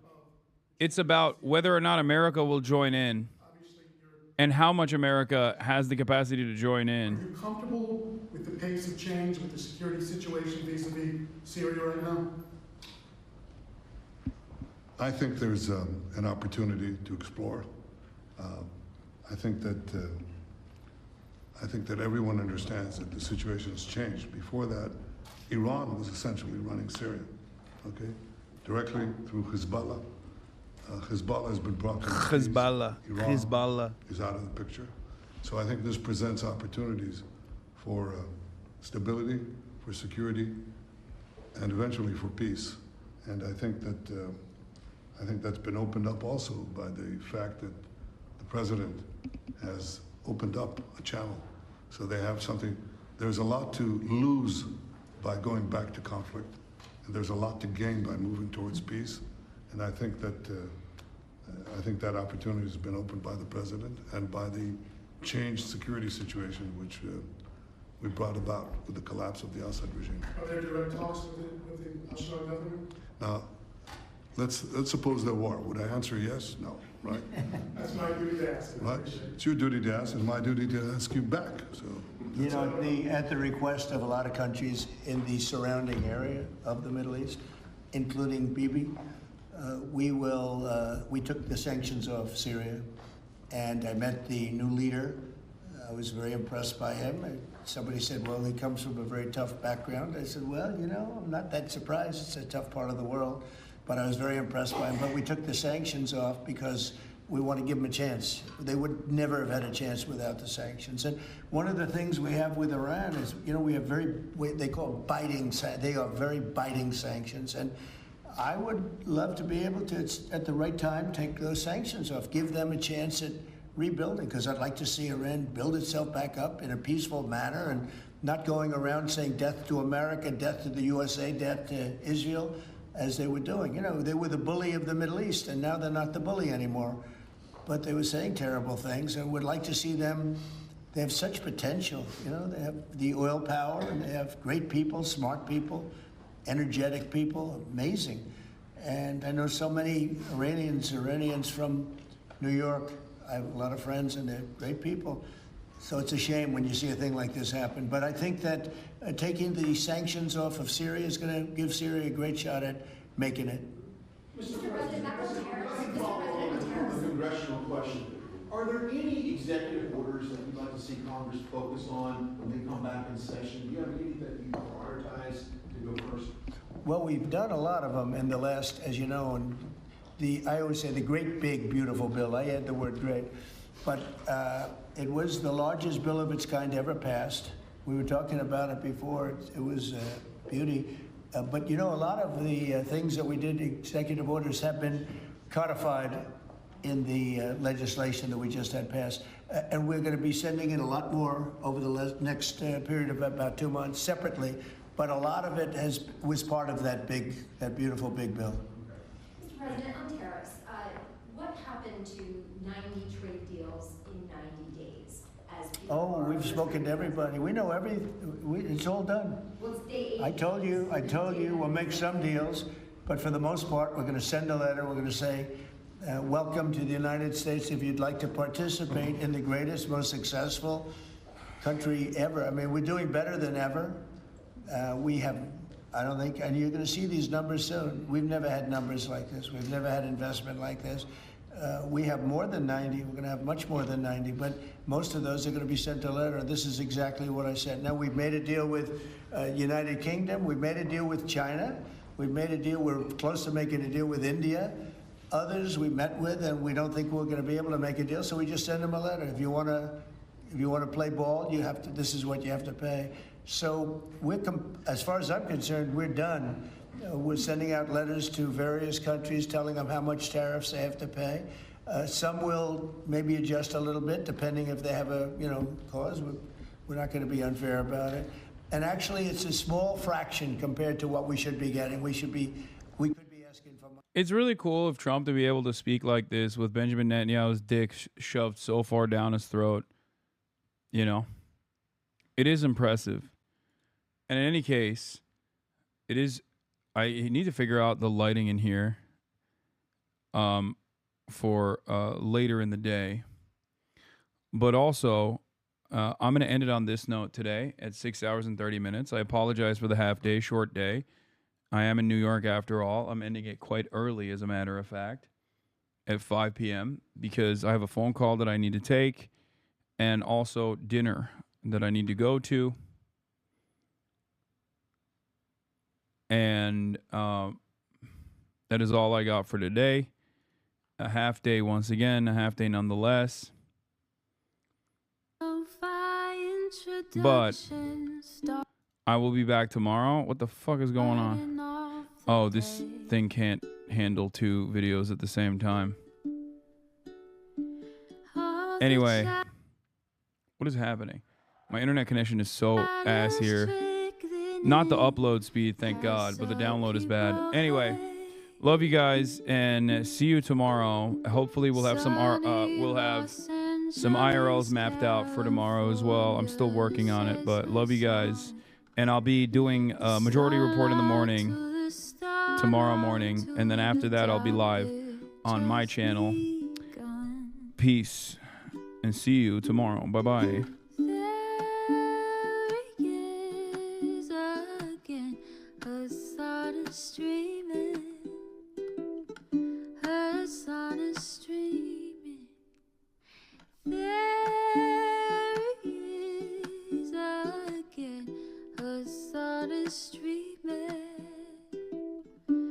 Hasan is streaming, reviewing the P.O. box, Uncle Uyghur's face. Sudden discord at prop, great names take on breaks. Tiny Bernie Sanders, LGBTQ Air Force. The whole left at your fingertips, Ane at your door. H3 crowded debate, the Young Turks online show. 3 full fucking years of this, plenty more to go.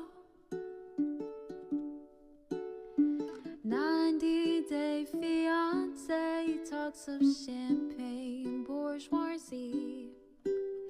A Trump rally live reaction, a mass riot at DC. There he is again, Hasan is streaming, Hasan is streaming. There he is again, Hasan is streaming, Hasan is streaming. Reading a live stream, fair comments, Austin show chat advice, and all the ways the right-wing pipeline can suck you in online. JCS react, Lord frame gets broken, cover blown. A full-blown mass pandemic, monster streaming at your home. Total radicalization coming out to find. The system you were taught to trust in was broken the whole time. All these daily streams, whether big or whether small, I've held